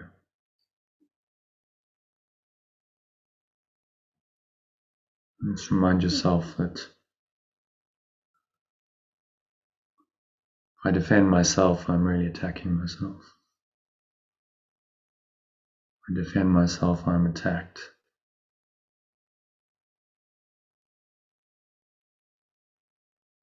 In defenselessness, I will be strong. And then what my defenses hide. Exhales.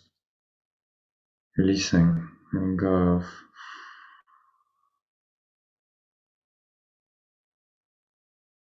everything.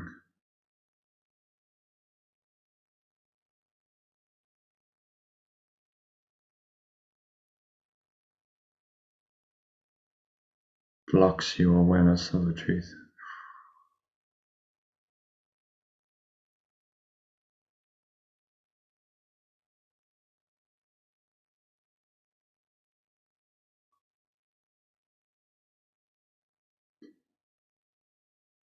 And surrender into this deep stillness.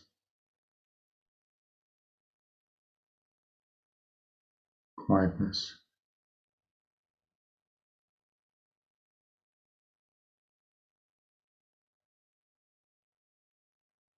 Of the spirit. The truth. For another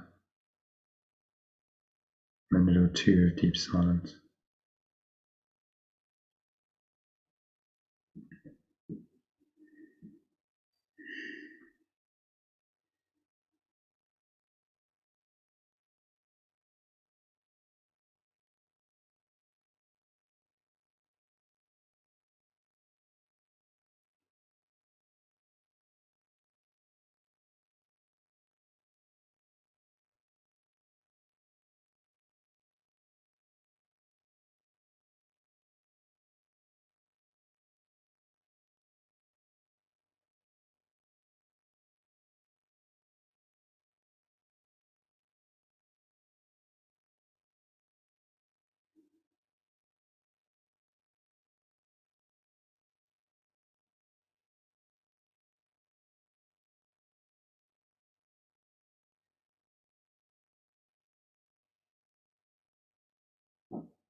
So just gently coming back in this deep state of awareness.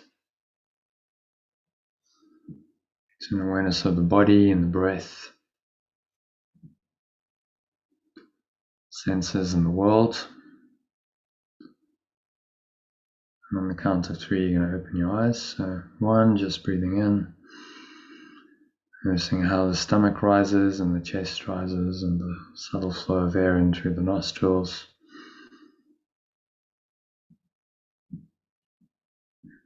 Pause at the top of the inhale. Smile. Scan your mind. Again, look for any defensiveness, plans you're making, any goals you have. Seemingly solve problems in the world. Any ways that you seek to diminish your fear, reduce your fear. Observe all of that and just be willing to remind yourself that if I defend myself, then I'm attacked. I'm attacking myself. So I do not want to do this anymore. In defenselessness, I will be strong and I will learn my defenses hide. Exhale, blow it all away.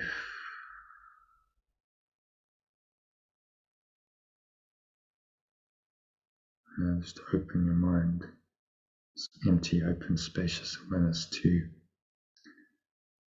the truth, the timeless presence of love, pure formless awareness of perfect love that lies beyond your defensiveness. So connect with this deeply, anchor this state in. Set the intention to stay there for the rest of the afternoon and evening. So it is said, so it is done. On the count of 2, you're going to notice the weight of your body pressing down into the chair, feet touching the ground. Notice what you're feeling with your hands touching. Maybe there's a subtle taste in your mouth, smell in your nose. Notice that. Notice what you're hearing in the surrounding environment. Just noticing all these things from this very still, calm and surrendered state of mind.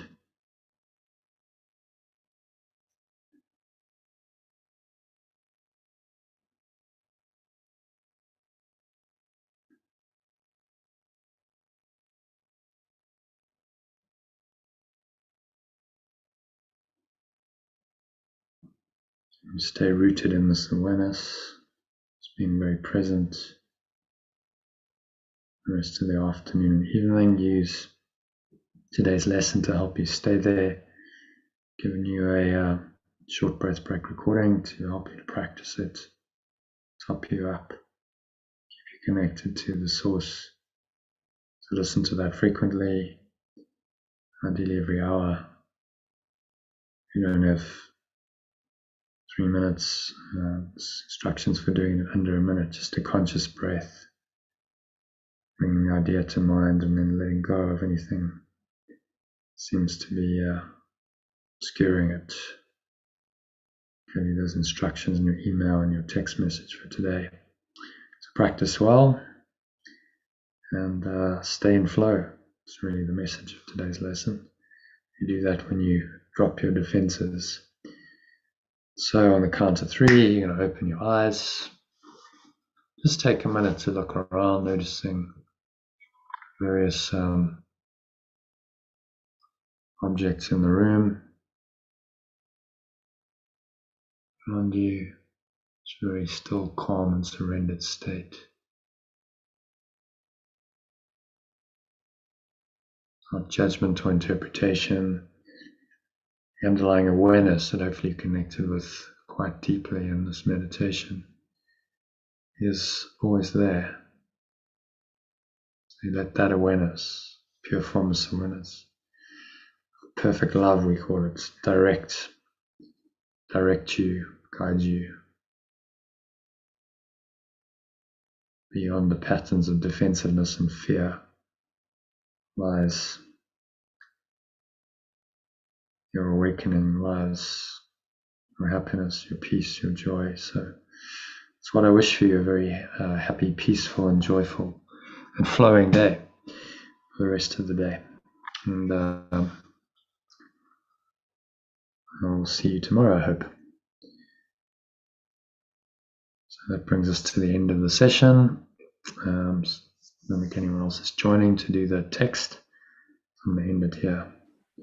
So yeah, namaste. Thanks for joining, Sally. Thank you so much. That was amazing. Lovely. Yeah. Good job you haven't got an evening session, because you just go straight on to the next session, wouldn't you? Kind of, yeah. Practically. Yes. Yeah. All right. Thank you very much. Feels life-changing. Thank you. Yeah. See you tomorrow. Yeah. Okay. Bye. Bye for now.